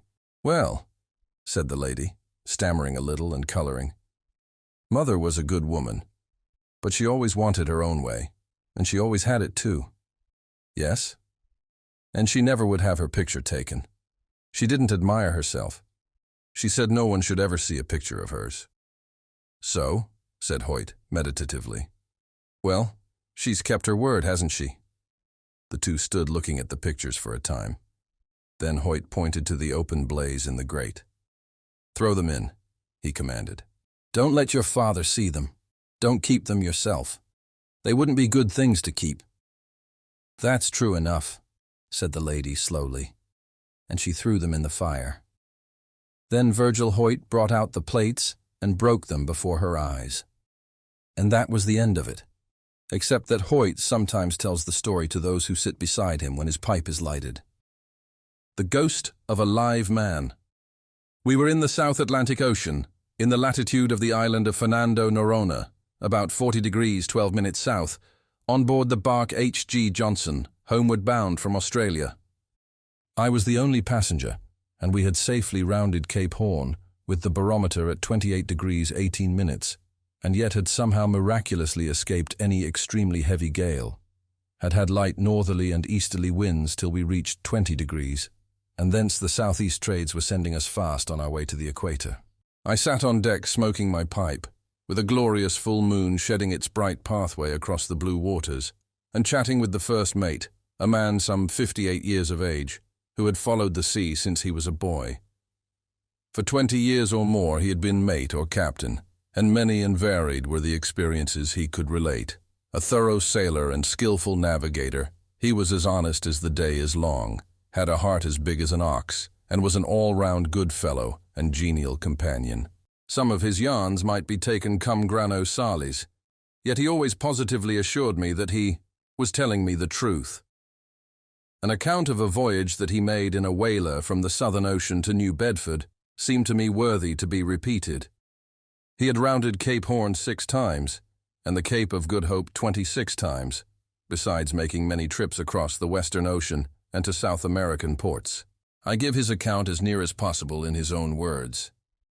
"It was in '71 that I commanded the whaler Mary Jane.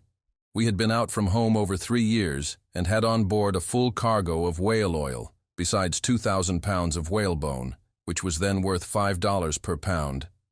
I also had been fortunate enough to find in a dead whale which we came across a large quantity of ambergris, and our hearts were all very light as we began our homeward voyage, and our thoughts all tended to the hearty welcome which we should receive from wives and sweethearts when we reached our journey's end. Many a night as I lay in my berth, I had thought with great pleasure of the amount of money that would be coming to me from the proceeds of our voyage when we arrived in New Bedford. I calculated that I had made $12,000 as my share of the proceeds of the whalebone and oil, to say nothing of the ambergris, which I well knew would bring at least $20,000, and 1/2 of which belonged to me. You can therefore imagine that I was well pleased with myself as we went bounding along through the southeast trades. We crossed the equator in longitude 36, and soon after took strong northeast trades, and all was going as well as I could wish. We had put the ship in perfect order, painted her inside and out, and you would never have recognized her as the old whaling ship that had for 3 years been plying the Southern Ocean for whales. Never shall I forget an old bull whale that we tackled about 2 degrees to the south of Cape Horn. But that is another story which I will give you another time. We had just lost the northeast trades and were entering the Gulf Stream. I sat in my cabin with my chart on the table before me rolled up.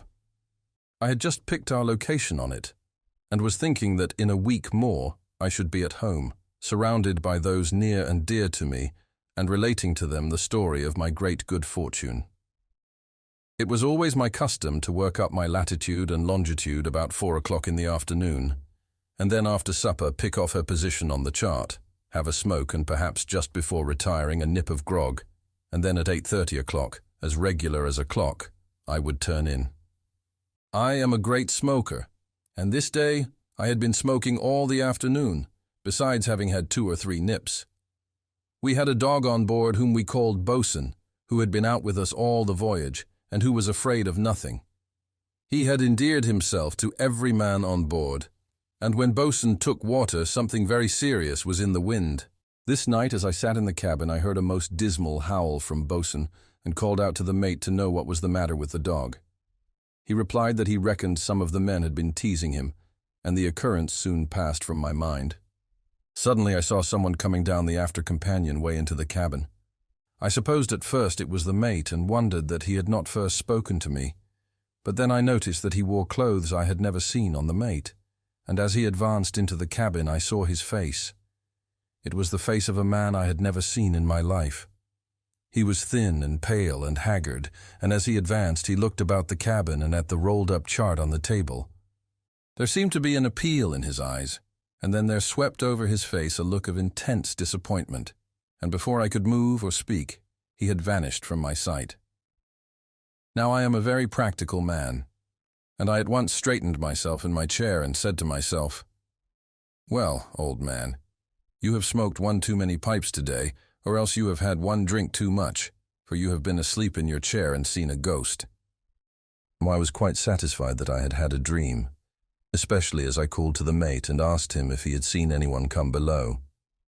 He said no, that he had not left the deck for the last hour, and the man at the wheel, directly in front of the door, was sure no one had entered the cabin. So I convinced myself that I had had a very vivid dream, though I could not help thinking of the matter all through the next day. At 8 o'clock the next evening I sat in the same place with my work just finished and the chart lying rolled up on the table before me, when suddenly the dog's dismal howl rang through the ship, and looking up, I saw those same legs coming down the after companion. My hair fairly stood on end, and yet today surely I was wide awake. I had only smoked one pipe all day and had not touched a drop of liquor. The same wan, emaciated figure walked into the cabin, glanced inquiringly and appealingly at me, and again there spread over his face that look of utter disappointment, as if he had sought something and failed to find it. And again he disappeared. I rushed on deck to the mate and told him all I had seen during the last 2 nights, but he made light of it and assured me I had been asleep or smoking too much. He did not like to suggest that I had been drinking. Still, I could see that the thought that came into his mind was, "The old man has seen him again." I gave up trying to convince him, but requested that the next night, from 8 to 8:30, he should sit with me in the cabin. How the next day passed I cannot tell. I only know that my thoughts never left that ghostly visitant, and somehow I felt that the evening would reveal something to me and the spell be broken.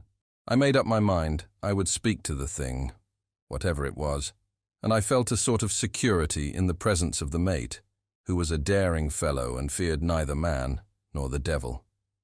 Neither rum nor tobacco passed my lips during the next day, and 8 o'clock found the mate and I sitting in the cabin, and this time the chart lay open on the table beside us. Just as 8 bells struck, the dog's premonitory wail sounded, and looking up we both saw the figure descending the cabin stairs. We both seemed frozen to our seats, and the strange weirdness of the whole proceeding cast the same spell over the mate and me alike, and we were both unable to move or speak. Slowly the figure proceeded into the cabin and glanced around without a word, but with the same expectant look on his face. His form was even more wasted, his cheeks sunken, and his eyes seemed almost out of sight, so deeply were they set in their sockets. As his eye fell on the open chart, a look of supreme joy fairly irradiated his features, and advancing to the table, he placed one long, bony finger on the chart, held it for a moment, and then again disappeared from our sight. For 5 minutes after he had left us, we sat speechless. Then I managed to say, "What do you think of that, Mr. Morris?" "My God, sir, I don't know. It's beyond me." Then my eyes fell on the open chart, and there where the finger had been was a tiny spot of blood, exactly on the point of longitude, 63 degrees west, and latitude, 37 degrees north. We were then only about 50 miles distant from that position, and immediately there came to me the determination to steer the ship there. So I laid her course accordingly, and posted a lookout in the crow's nest. At 5 o'clock in the morning, just as the east began to grow grey, the lookout called out, "Boat on the lee bow," and as we came up to it we found 4 men in it, 3 dead and 1 with just a remnant of life left in him. We sewed the 3 bodies in canvas and buried them in the ocean, and then gave all our attention to restoring life to the poor, emaciated frame, which, I then recognized, was the very man who for 3 successive nights had visited me in my cabin. By judicious and careful nursing, life gradually came back to him, and in 4 days' time he was able to sit up and talk with me in the cabin. It seems he commanded the ship Promise, and she had taken fire and been destroyed, and all hands had to take to the boats. 10 were in the boats at first, but their food had given out, and one by one he had seen them die, and one by one he had cast the bodies overboard. Finally he lost consciousness and knew not whether his 3 remaining companions were dead or alive. Then he said he seemed in a dream to see a ship, and tried to go to her for help. But just as he would be going on board of her, something would seem to keep him back. 3 times in his dreams he tried to visit this ship, and the last time there seemed to come to him a certain satisfaction, and he felt that he had succeeded in his object. Turning to my table, he said, "Let me take your chart. I'll show you just where we were." "Stop," said I. "Don't take that chart. It is an old one and all marked over. Mark your position on this new one." He took my pencil and knife and carefully sharpened his pencil. Then, taking my dividers, he measured his latitude and longitude and placed a pencil dot at a point on the clean chart. As he lifted his hand, he said, "Oh, excuse me, Captain. I cut my finger in sharpening the pencil and have left a drop of blood on the chart." "Never mind," said I. "Leave it there." And then I produced the old chart, and there, in an exactly corresponding place, was the drop of blood left by my ghostly visitor. Then, looking steadily into my face, the mate solemnly added, "I can't explain this, sir. Perhaps you can, but I can tell you on my honor, it is God's own truth that I have told you." The Ghost of Washington. It was early on Christmas morning when John Riley wheeled away from a picturesque little village where he had passed the previous night to continue his cycling tour through eastern Pennsylvania. Today his intention was to stop at Valley Forge and then to ride on up the Schuylkill Valley, visiting in turn the many points of historical interest that lay along his route. Valley Forge, his road map indicated, was but a short distance further on.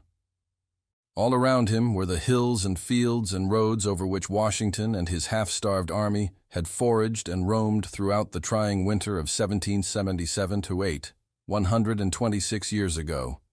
It was a beautiful Christmas day, truly, and as he wheeled along, young Riley's thoughts were almost equally divided between the surrounding pleasant scenery and the folks at home, who, he knew very well, were assembling at just about the present time around a heavily laden Christmas tree in the front parlor. The sun rose higher and higher, and Riley pedaled on down the valley, passing every now and then quaint, pleasant-looking farmhouses, many of which, no doubt, had been built anterior to the period which had given the vicinity its history. Arriving finally at a place where the road forked off in 2 directions, Riley was puzzled which way to go on. There happened to be a dwelling close by. Accordingly, he dismounted, left his wheel leaning against a gatepost at the side of the road, and walked up a wretchedly flagged walk leading to the house with the idea of getting instructions from its inmates. Situated in the center of an unkempt field of rank grass and weeds, the building lay back from the highway probably 150 feet. It was long and low in shape, containing but 1 story, and having what is termed a gabled roof, under which there must have been an attic of no mean size. On coming close to the house, a fact Riley had not noticed from the road became plainly evident. It was deserted. He saw that the roof and side shingles were in wretched condition, that the window sashes and frames as well as the doors and door frames were missing from the openings in the side walls where once they had been, and that the entire side of the house, including that part of the stone foundation which showed above the ground, was full of cracks and seams. At first, on the point of turning back, he concluded to see what the interior was like anyway. Accordingly, he went inside. Glancing around the large, dust-filled room he had entered, his gaze at first failed to locate any object of the least interest. A rickety-appearing set of steps went up into the attic from one side of the apartment, and over in one corner was a large open fireplace, from the walls of which much of the brickwork had become loosened and fallen out. Riley had started up the steps toward the attic, when happening to look back for an instant, his attention was attracted to a singular-looking, jug-shaped bottle, no larger than a vinegar cruet, which lay upon its side on the hearth of the fireplace, partly covered up by debris of loose bricks and mortar. He hastened back down the steps and crossed the room, taking the bottle up in his hand and examining it with curiosity. Being partly filled with a liquid of some kind or other, The bottle was very soon uncorked and held under the young man's nose. The liquid gave forth a peculiar, pungent and inviting odor. Without further hesitation, Riley's lips sought the neck of the bottle. It is hardly possible to describe the pleasure and satisfaction his senses experienced as he drank. While the fluid was still gurgling down his throat, a heavy hand was placed most suddenly on his shoulder, and his body was given a violent shaking. The bottle fell to the floor and was broken into 100 pieces. "Hello," said a rough voice almost in Riley's ear. "Who are you anyway? And what are you doing within the lines? A spy? I'll be bound." As most assuredly there had been no one else in the vicinity of the building when he had entered it, and with equal certainty no one had come down the steps from the attic, Riley was naturally surprised and mystified by this unexpected assault. He struggled instinctively to break loose from the unfriendly grasp, and when he finally succeeded, he twisted his body around so that he faced across the room. Immediately, he made the remarkable discovery that there were 4 other persons in the apartment. 3 uncouth-looking fellows habited in fantastic but ragged garments, and a matronly-looking woman, the latter standing over a washtub, which had been elevated upon 2 chairs in a corner near the fireplace. To all appearance, the woman had been busy at her work and had stopped for the moment to see what the men were going to do. Her waist sleeves were rolled up to the shoulders, and her arms dripped with water and soap suds. Over the tops of the tubs, partly filled with water, there were visible the edges of several well-soaked fabrics. To add to his astonishment, he noticed that in the chimney place, which a moment before was falling apart, but now seemed to be clean and in good condition, a cheerful fire burned, and that above the flames was suspended an iron pot from which issued a jet of steam. He noticed also that the entire appearance of the room had undergone a great change. Everything seemed to be in good repair, tidy and neat. The ceilings, the walls and the door, even the stairway leading to the attic. The openings in the walls were fitted with window sashes and well-painted doors. The apartment had, in fact, evolved under his very eyesight from a state of absolute ruin into one of excellent preservation. All of this seemed so weird and uncanny that Riley stood for a moment or two in the transformed apartment, utterly dumbfounded, with his mouth wide open and his eyes all but popping out of his head. He was brought to his senses by the fellow who had shaken him, growling out, "Come, explain yourself." "An explanation is due me," Riley managed to gasp. "Don't bandy words with the rascal, Harry," one of the other men spoke up. "Bring him along to headquarters."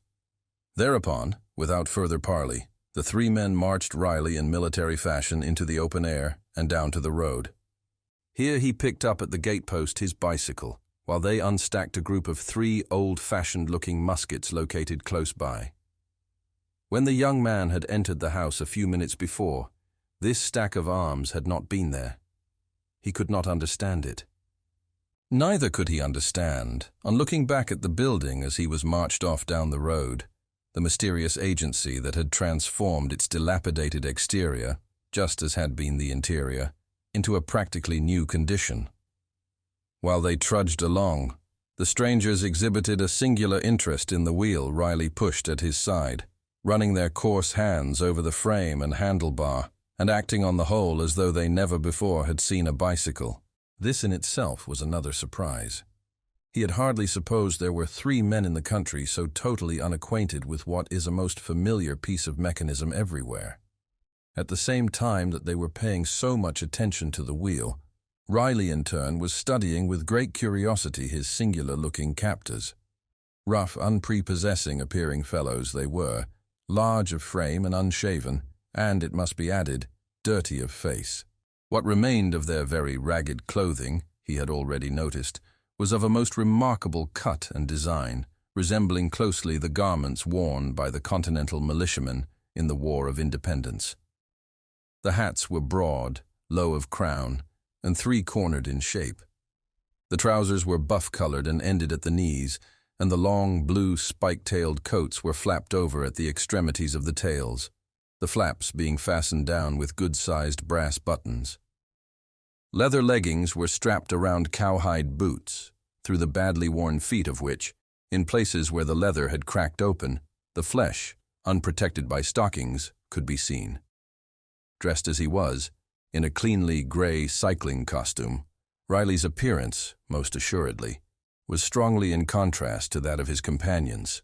After a brisk walk of 20 minutes, during which they occasionally met and passed by one or two, or perhaps a group of men clothed and outfitted like Riley's escorts, the little party followed the road up a slight incline and around a well-wooded bend to the left, coming quite suddenly, and to the captive, very unexpectedly, to what was without doubt a military encampment. A village, in fact, composed of many rows of small log huts.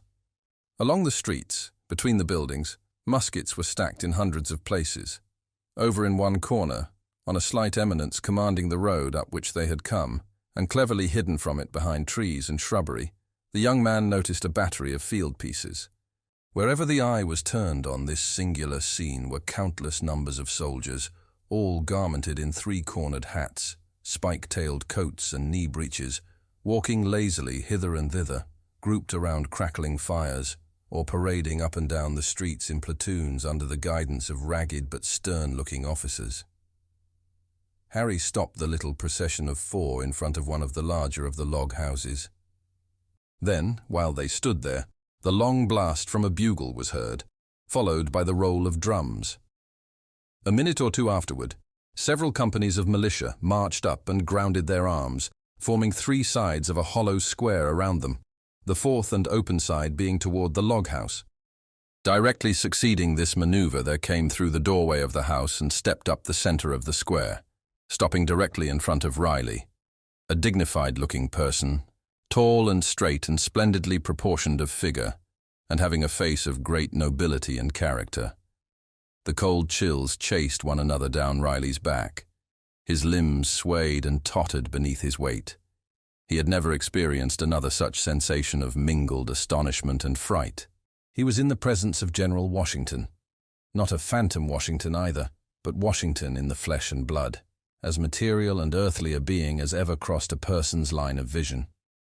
Riley, in his time, had seen so many portraits, marble busts and statues of the great commander that he could not be mistaken.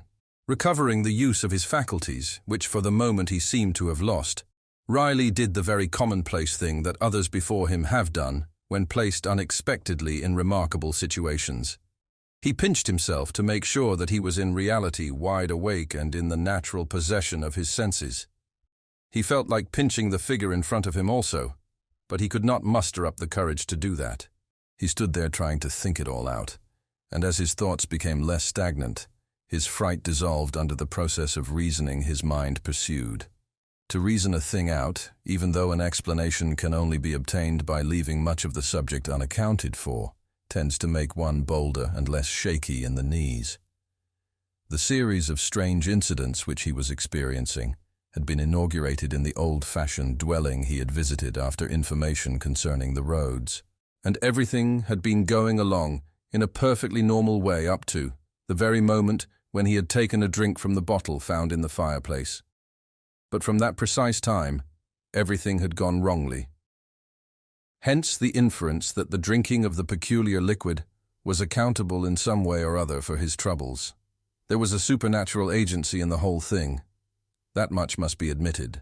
And whatever that agency was, and however it might be accounted for, it had taken Riley back into a period of time more than 100 years ago, and landed him, body and soul, within the lines of the Patriot forces wintering at Valley Forge. He might have stood there, turning over and over in his mind, pinching himself and muttering, all the morning, had not the newcomer ceased a silent but curious inspection of his person, and asked, "Who are you, sir?" "John Riley, at your pleasure," the young man replied, adding a question on his own account.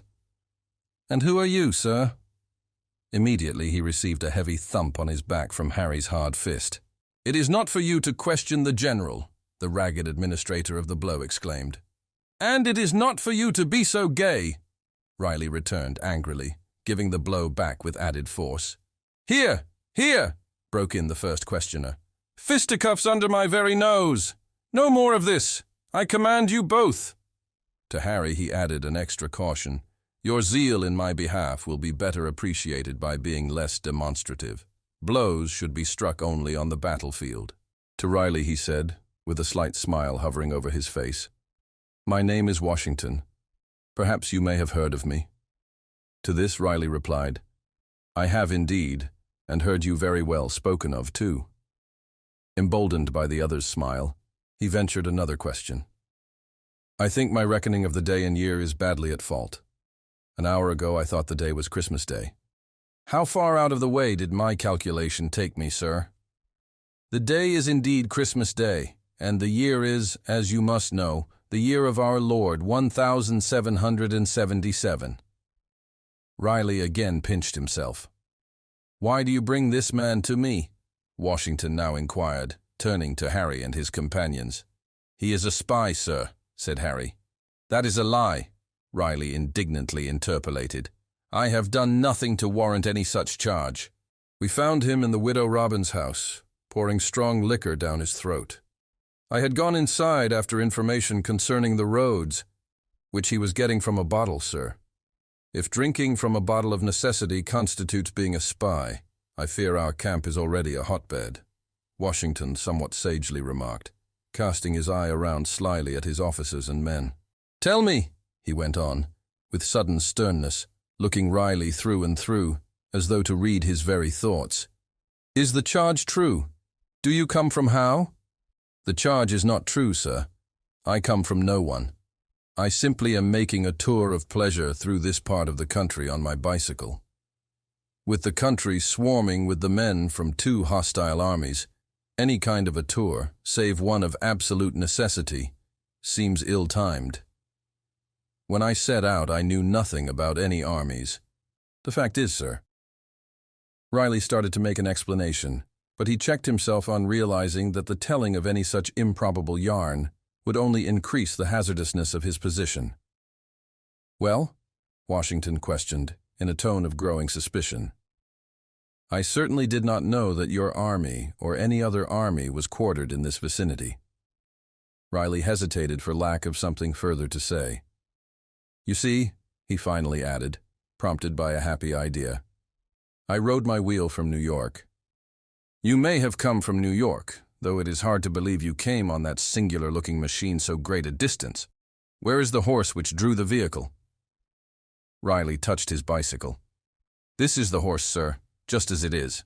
The vehicle," he said. "The man is crazy," Harry exclaimed. Washington only looked the incredulity he felt, and this time asked a double question. "How can the thing be balanced without it be held upright by a pair of shafts from a horse's back? And how is the motive power acquired?" For an answer, Riley jumped upon the wheel, and at a considerable speed, and in a haphazard way, pedaled around the space within the hollow square of soldiers. Hither and thither he went, at one second, nearly wheeling over the toes of the line of astonished, if not frightened, militiamen. At the next, bearing suddenly down on Harry and his companions, and making them dance and jump about most alertly to avoid a collision. Even the dignified Washington was once or twice put to the necessity of dodging hurriedly aside when his equilibrium was threatened. Riley eventually dismounted, doing so with assumed clumsiness by stopping the wheel at Harry's back and falling over heavily against the soldier. Harry tumbled to the ground, but Riley dexterously landed on his feet. At once, he began offering a profusion of apologies. "You did that by design," Harry shouted, jumping to his feet. His face was red with anger, and he shook his fist threateningly at the bicyclist. Washington commanded the man to hold his peace. Then to Riley, he expressed a great surprise at his performance and a desire to know more about the bicycle. The young man thereupon described the machine minutely, lifting it into the air and spinning the wheels to illustrate how smoothly they rotated. "I can see it is possible to ride the contrivance with rapidity. It has been put together with wonderful ingenuity," Washington said, when Riley had replaced the wheel on the ground. "And you, sir, it is but a toy," an officer spoke up. "Put our friend on his bundle of tin and race him against one of our horsemen, and he would make a sorry showing." Riley smiled. "I bear the gentleman no ill will for his opinion," he said. "Still, I should like to show him by a practical test of the subject that his ignorance of it is most profound. You would test the speed of the machine against that of a horse? Washington said in amazement. I would, sir. You have a good road yonder. With your permission and a worthy opponent, I would make the test at once. But, sir, the man is a spy, Harry broke in. Would it not be better to throw a rope around his neck and give him his deserts? The charge is by no means proven, Washington replied.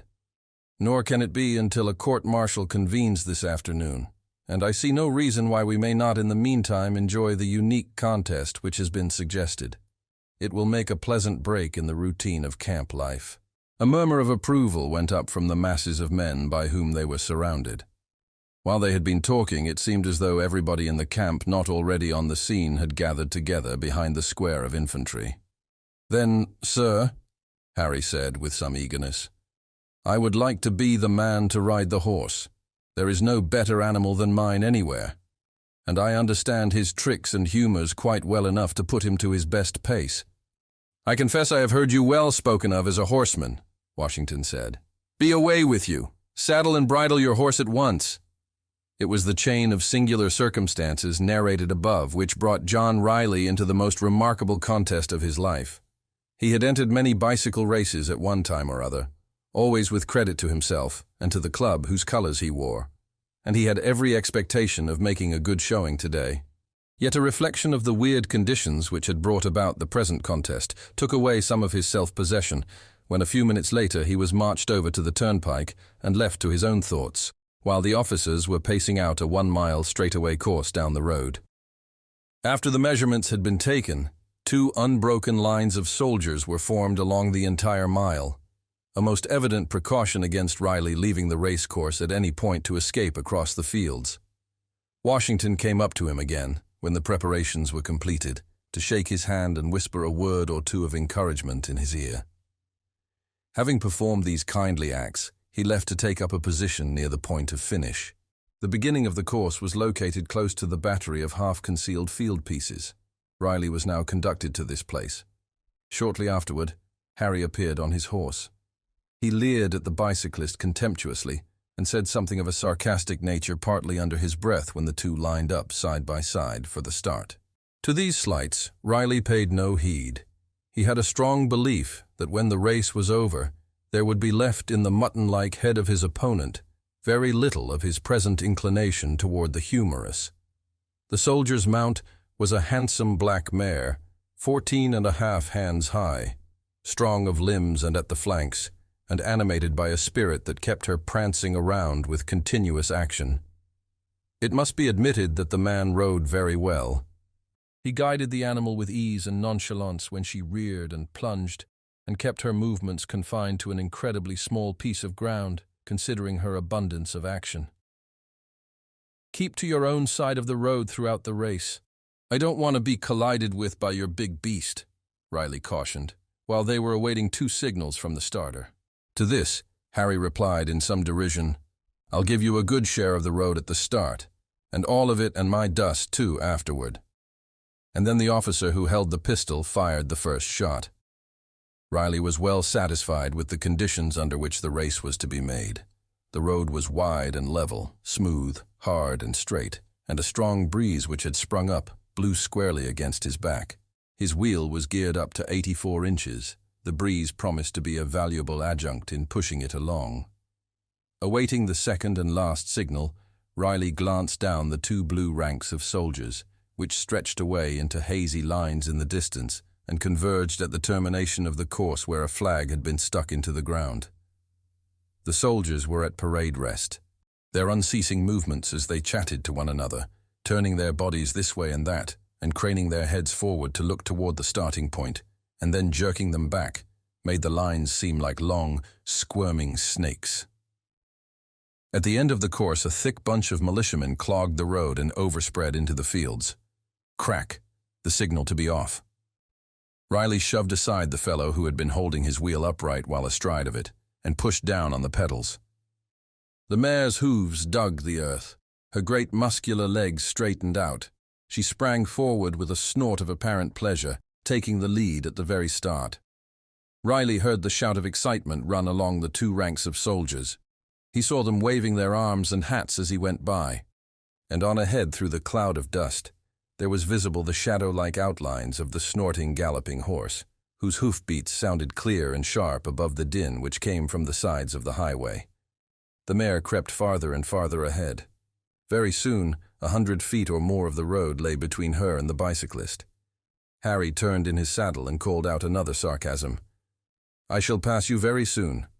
"Keep to your own side of the road," Riley shouted, not a bit daunted by the way the race had commenced. His head was well down over the handlebars, his back had the shape of the upper portion of an immense egg. Up and down his legs moved, faster and faster and faster yet. He went by the soldiers so rapidly that they only appeared to be two streaks of blurry color. Their sharp, rasping shouts sounded like the cracking of musketry. The cloud of dust blew against the bicyclist's head and into his mouth and throat. When he glanced ahead again, he saw with satisfaction that the mare was no longer increasing her lead. It soon became evident even that he was slowly cutting down the advantages she had secured. Harry again turned his head shortly afterward, doubtless expecting to find his opponent hopelessly distanced by this time. Instead of this, Riley was alarmingly close upon him. The man ejaculated a sudden oath and lashed his animal furiously. Straining every nerve and sinew, the mare for the moment pushed further ahead. Then her pace slackened a bit, and Riley again crept up to her. Closer and closer to her than before, until his head was abreast of her outstretched tail. Harry was lashing the mare and swearing at her unceasingly now, but she had spurted once and appeared to be incapable of again increasing her speed. In this way they went on for some little distance, Harry using his whip brutally, the mare desperately struggling to attain a greater pace. Riley hanging on with tenacity to her hind flanks and giving up not an inch of ground. A mile is indeed a very short distance when traversed at such a pace. The finishing flag was already but a few hundred feet further on.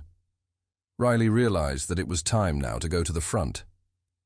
He gritted his teeth together with determination and bent his head down even further toward his front wheel. Then his feet began to move so quickly that there was only visible an indistinct blur at the sides of his crankshaft. At this very second, with a face marked with rage and hatred, Harry brought his horse suddenly across the road to that part of it which he had been warned to avoid. It is hard to tell what kept Riley from being run into and trampled underfoot. An attempt at backpedaling, a sudden twist of the handlebar, a lurch to one side that almost threw him from his seat. Then, in the fraction of a second, he was over on the other side of the road, pushing ahead of the mare almost as though she were standing still. The outburst of alarm from the throats of the soldiers changed when they saw that Riley had not been injured, first into a shout of indignation at the dastardly attempt which had been made to run him down, and then into a roar of delight when the bicyclist breasted the flag a winner of the race by 20 feet. As he crossed the line, Riley caught a glimpse of Washington. He stood close to the flag and was waving his hat in the air with the enthusiasm of a schoolboy. Riley went on down the road, slackening his speed as effectively as he could. But before it was possible to entirely stop his wheel's momentum, the noisy acclamations in his rear ceased with startling suddenness. He turned in his saddle and looked back. As sure as St. Peter, he had the road entirely to himself. There wasn't a soldier or the ghost of a soldier in sight. As soon as he could, he turned his bicycle about and rode slowly back along the highway, now so singularly deserted, looking hither and thither in vain for some trace of the vanished army. Even the flag which had been stuck into the ground at the end of the 1-mile race course was gone. The breeze had died out again, and the air was tranquil and warm. In the branches of a nearby tree, 2 sparrows chirped and twittered peacefully. Riley went back to the place where the camp had been. He found there only open fields on one side of the road and a clump of woodland on the other. He continued on down the little hill up which Harry and his companions had brought him a few hours previously, and followed the road on further, coming finally to the fork in it, near which was located the old farmhouse wherein he had been taken captive. The house was, as it had been when he had previously entered it, falling apart from age and neglect. When he went inside, he found lying on the brick hearth in front of the fireplace a number of pieces of broken glass.